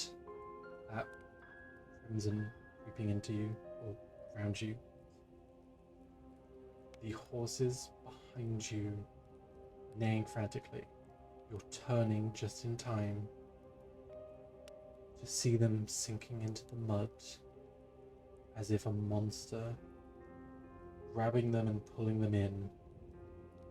As the head submerges fully under, you see the bubbling of breath coming through. You and this other figure, fine, not sinking too far, but indented in. Groaning, like trees buckling from their own weight, can be heard around you. So reality is just collapsing in on itself, essentially. Whatever you would like to assume. Fair enough. Fair enough. So the wagon's in there, I'm assuming, right? Horses, wagon. Oh. It's just gone. Okay. I don't think I got anything strong enough to lift the wagon. Where's Mason during all this? He would have been flung with you. Alright. So it's basically just me, this stranger, and Mason. 2 inches in the mud or so, right? Yeah, not too deep. Just like your weight for like wet ground, as if you're falling into a swamp. Okay, is that wagon a lost cause? Can I still get to the merchandise? The vessel itself, the horses, like pulled under the mud. There's still bits of the wood of like wagon kind of jutting out. You can grab it. Like you'd probably have to like dig to get to the merchandise maybe, but potentially you can still see bits kind of coming out. Alright, I'm gonna try and get Mason to grab what he can, and we'll shoulder it the rest of the way. Okay, so you're asking Mason to go over to the wagon? Yup, I'm gonna have him grab our delivery package. Okay. What are you doing while Mason does that? I'm standing back and watching. Okay. I also pull to the stranger to the side of the road, hopefully on firmer ground. It seems to be waterlogged or bloodlogged. Bloodlogged. As far as you walk, maybe you'd find like a boulder or like some kind of a rock or something like that, which you can kind of get on, which kind of gives you like some kind of secure surface. Let's go with that then. Any solid surface will do. Mason, however, kind of wades their way through this, kind of getting towards this sinkhole. They're getting as close as they can. Are you giving any commands or just get it? No, I'm just telling him to grab the box, bring it over. I'm gonna do that, do something with that as soon as he gets here. Okay. As they go over, in a flash, they're going under the mud, as if someone just suddenly dragged them under. The whole thing's gone. Mason's gone. And like someone had grabbed their legs and just yanked down, they've just sunk through the mud. That's not good. So no wagon, no inventory, and no Mason, and I'm stuck on a damn rock. Hey man, floor is lava. Yeah, floor is lava. There's no doubt about that. I'm wondering how drastic I should get with this, or if I should just roll with it. I mean, I don't think I can breathe if I get pulled under. That's my biggest concern.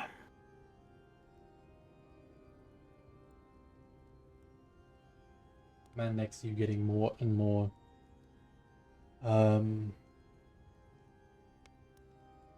aggressive. You see them breathing heavily at this point, almost like a barbarian going into rage, but deceptively you're noticing like very angular features, elven, like elven but like appearing aged. It's hard to really make out because obviously elves don't ever appear aged. Like, why would they? Seems off. But it seemed very weird. Like this person, like showing traits of a barbarian, even though it's like this person's clearly frail. You know, they have the maybe the constitution of a wizard. There's just a whole bunch of stuff just not matching up.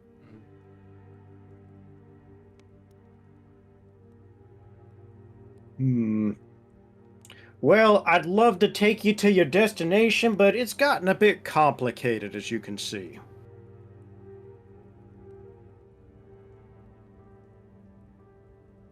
Don't understand. What is the problem? You did see the wagon sink into the blood pool over there, right? That's the problem. They are going to try to grapple you, not in a aggressive, like I'm guessing aggressive, but like not in a crazy kind of way, like not like they are very physically strong or anything like that, but they're going to try and grab you and like shake you as if they're trying to wake you up. Okay, I'm gonna let them do this and I'm not gonna fight them. If you want to pull away or something like that, you're welcome to. They're going to try and shake you rapidly if you're not resisting. Yeah, I'm not gonna resist, I'll just go limp. They will end it with a push as you fall backwards into this mud. I look up at him and it's like, well, it's looked like you have something in mind now, don't you, friend? We'll see where this goes. You land in the mud and don't seem to sink.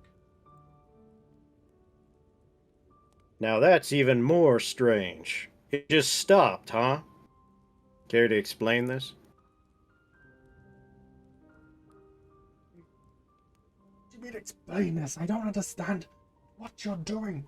And as they are almost like throwing themselves off the rock, like going to land in the mud, before they have fully extended themselves off, their feet still touching the rock. The trees around you, the rock, all straight down into the ground. It is like, from your perspective, you are upside down. The mud bottom, which you're kind of on, is still there, still present. Where the trees have kind of indented inwards, there are gaping holes, inking down, straight down, almost like a drill had like dug it through. They go as deep as the tree was tall. Stone as well, beveled inwards.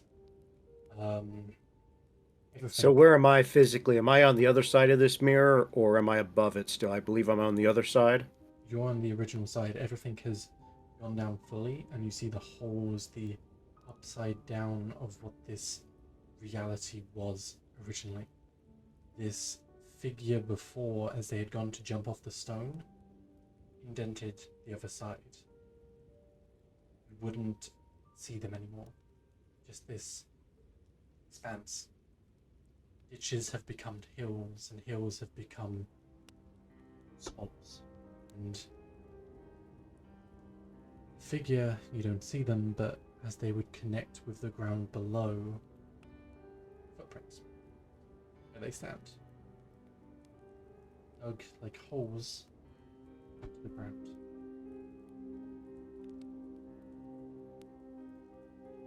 So I believe I'm standing in the mirror reality, correct?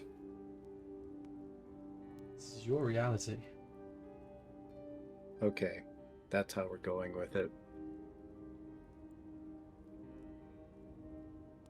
I don't even know if I can get a basic sense of direction with what's going on. Can I tell north from west or south or anything like that? Yes, you can. As easy as looking up. The sun now in flux. An object as we would understand it to be 4 dimensions. Swirling like an illusion, shimmering. Holes, gaps in reality seem to break its form and figure apart. A structure you may have never experienced before, but as real as everything you have known before it. Maybe real. You are on the other side of the veil. You are lost and alone. Well, that's one way to make a trip. It's not traditional, but I guess it works. Is there a road anywhere near me? No. I'm in a forest clearing, or a forest itself, I'm assuming?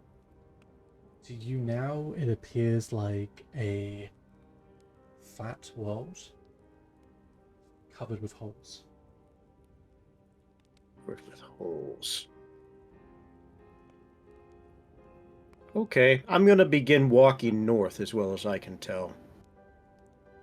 Okay.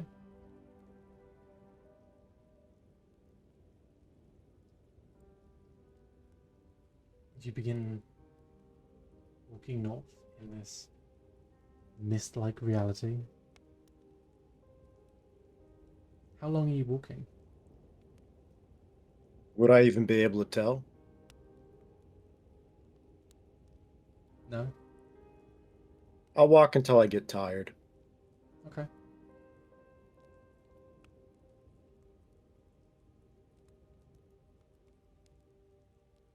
You walk for you what seems like maybe a few hours.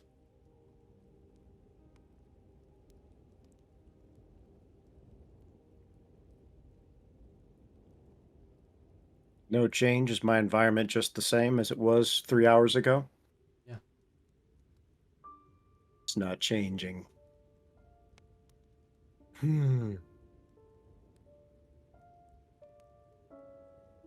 I'm gonna attempt to start. Do I have parchment on my person? I think I should.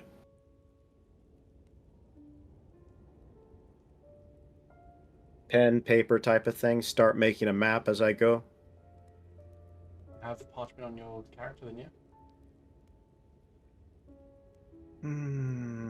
Well, I do have that calligraphy kit, I think. Yeah, I have calligrapher's supplies. Should be in that. So I'll go ahead and pull something out of there and attempt to map my way through. Calligrapher's tools, and I mean, Artificer, you do have like right tool for the job. Easily, if you're using a toolkit, you can cartographer tools, anything like that. You can kind of jimmy something together.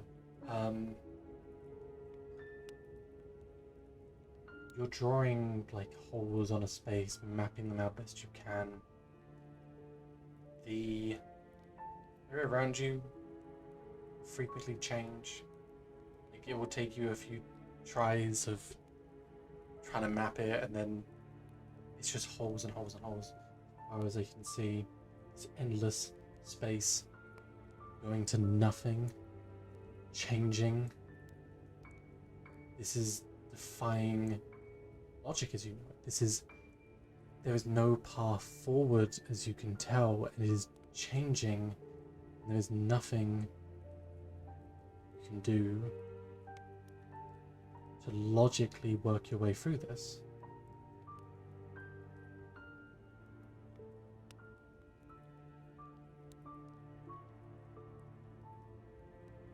I guess I could try the old method of putting breadcrumbs behind myself.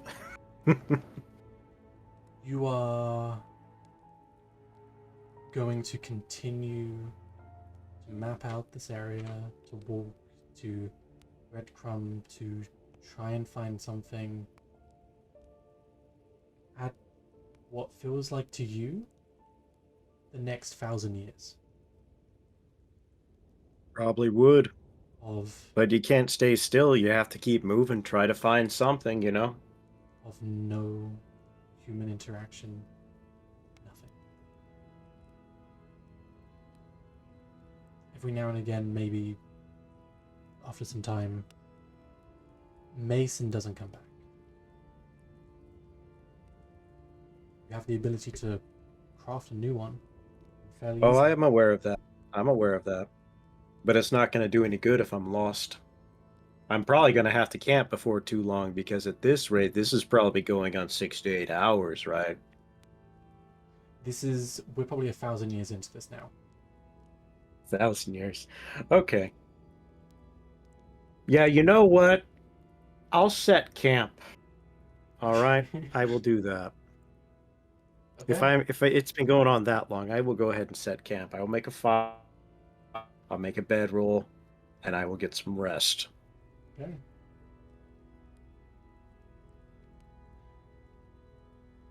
Okay.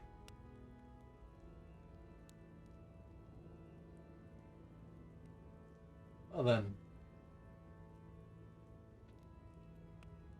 How do we all find the session? Oh, we're stopping Pretty there? crazy. You what? Oh, we stopping there? Yeah. All right. We're 1,000 years into this. Gotcha. Nice. Okay. Oh my. We'll find out what happens next time. But yeah, setting down for the night as everyone else is to some fucking abyssal horror. I liked all of you got something scary or bad happening to you, and I didn't. I think that was great. Thank you, Val. Oh, I should explain.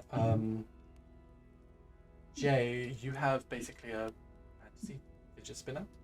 Of what? Fantasy fidget spinner. Keep up. Keep up. I don't wanna. So fancy fidget spinner. It has on the end, like on the bottom, kind of engraved into it, is no fun, is no blinksy. Cyric, Yes. you have your cleric, right? Would at any point you have gone through the process of identifying this?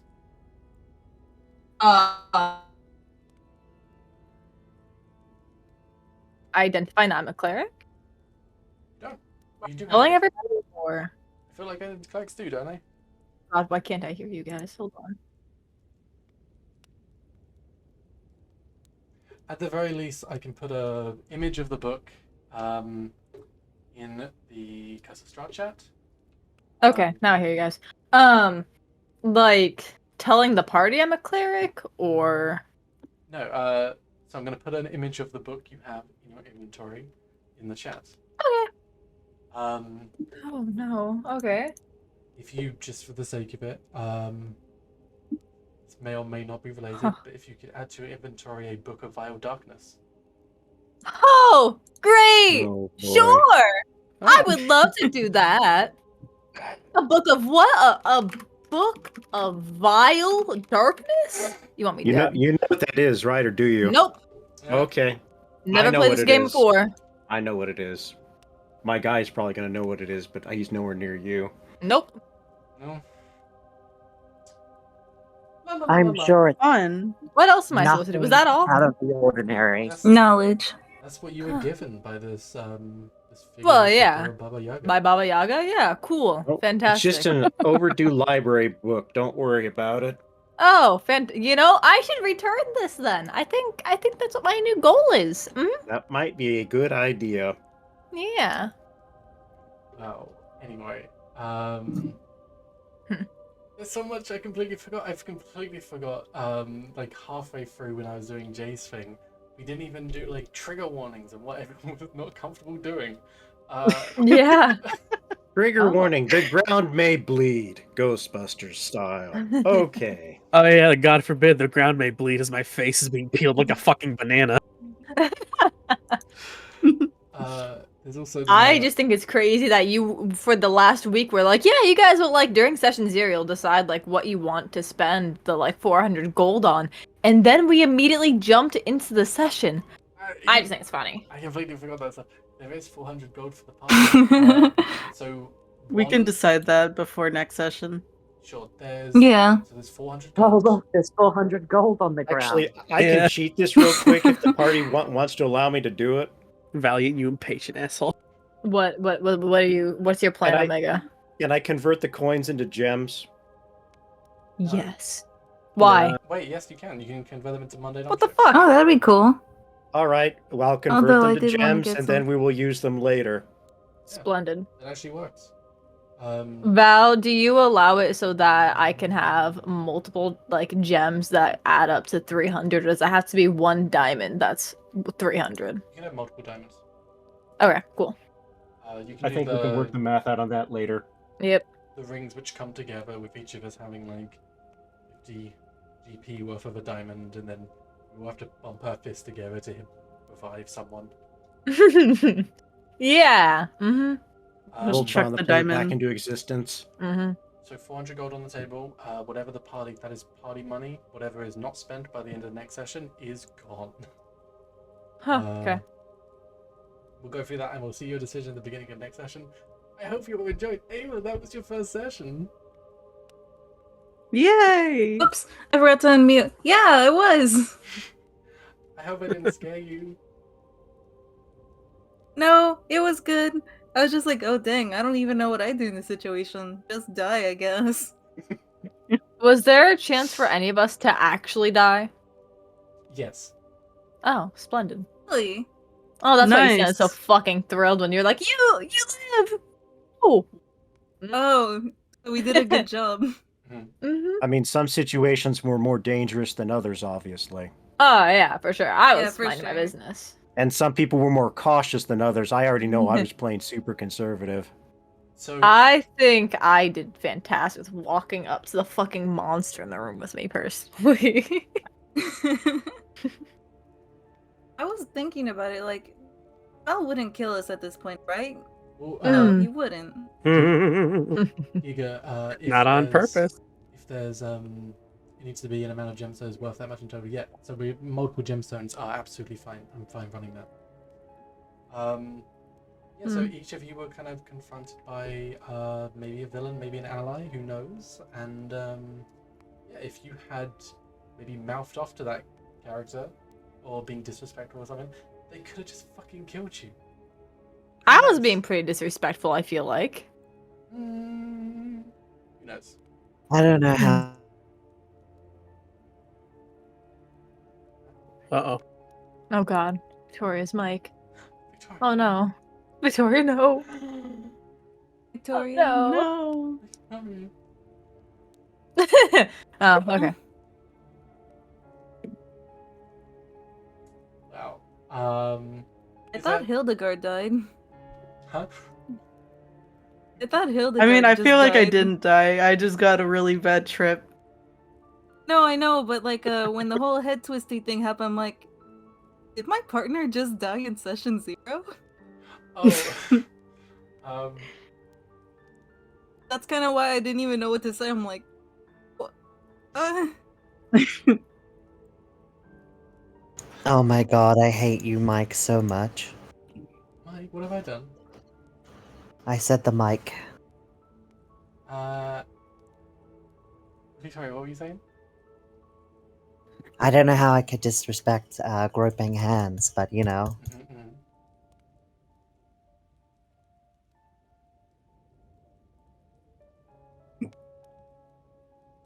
Oh, okay. Omega, I just got your message. Thanks for that. Yeah. Like Curse of Strahd is one of those campaigns. Like I've run this so many times already. Like I'm very it's one of them settings which I'm very comfortable with, and just horror and this kind of stuff is very fun. Yeah, I really enjoy it, and I'm really looking forward to bringing this party along on the trip. It's actually a lot more fun than what it starts off as. Yeah, exactly. Strahd is completely like I've had this discussion with many players. Completely a romance option if you wanted to go down that road. That's fascinating that you bring that up with us. Yeah, I've been asked multiple times. I would be down for romance. You know how I play. Many people in this group. I think pretty much Imagine everyone if in it's this like group. that. I think everyone except for one person has said that they're interested in romancing him. In our group? Yeah. And if Well then, if you're the one that says that doesn't think it's you, then you're the one that's the odd one out, and everyone else has said it. That's Okay, you're funny just that you messing with say us. that. Yeah, I think that most of us wouldn't think of that, Val. I think maybe one of us might. I think that, yeah, I think you have the opposite way around, maybe. Who knows? You think you're so fucking funny. Is there anything at all anyone would like to talk about before we end the session? Bearing in mind, it'll be the start time is it starts at 10 GMT to EST. 2 PST. 2 PST. It'll be 5 EST. 5 Yeah. EST. It'll be that times kind of regularly from now on.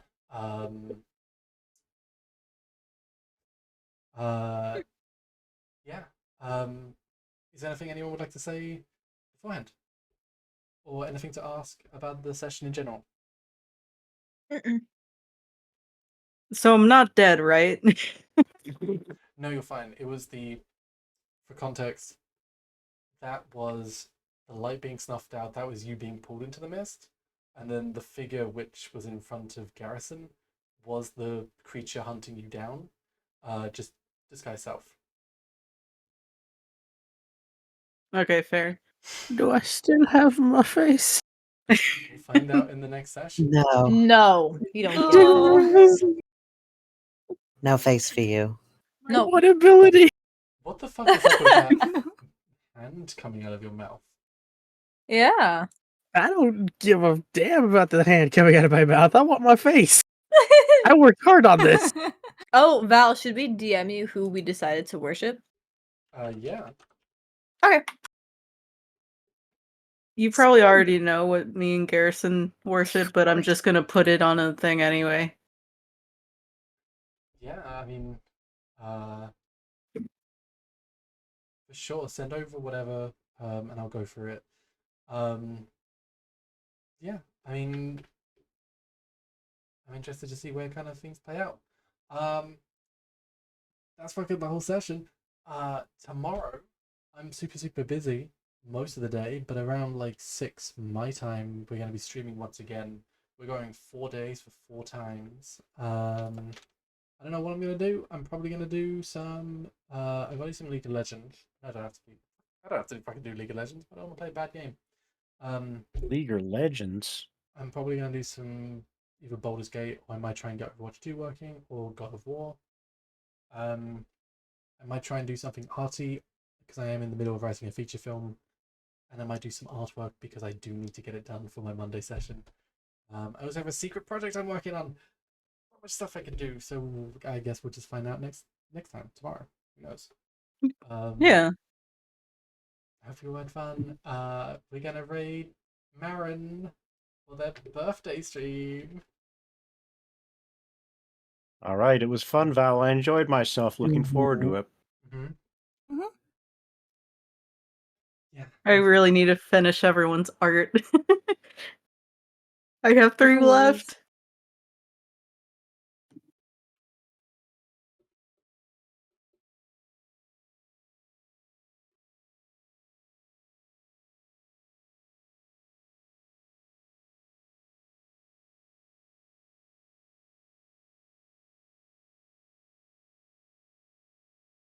For some reason, I didn't do the voice I wanted to do for Hildegard.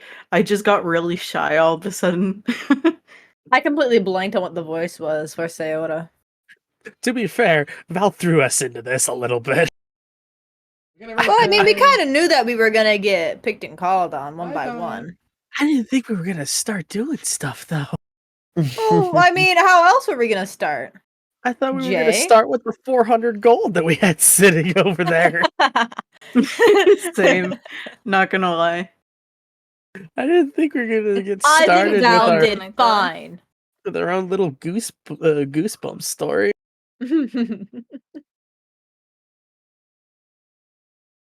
Yeah, I did have spreadsheets set up for how to spend that gold, but looks like it's going to be a lot more simple than that.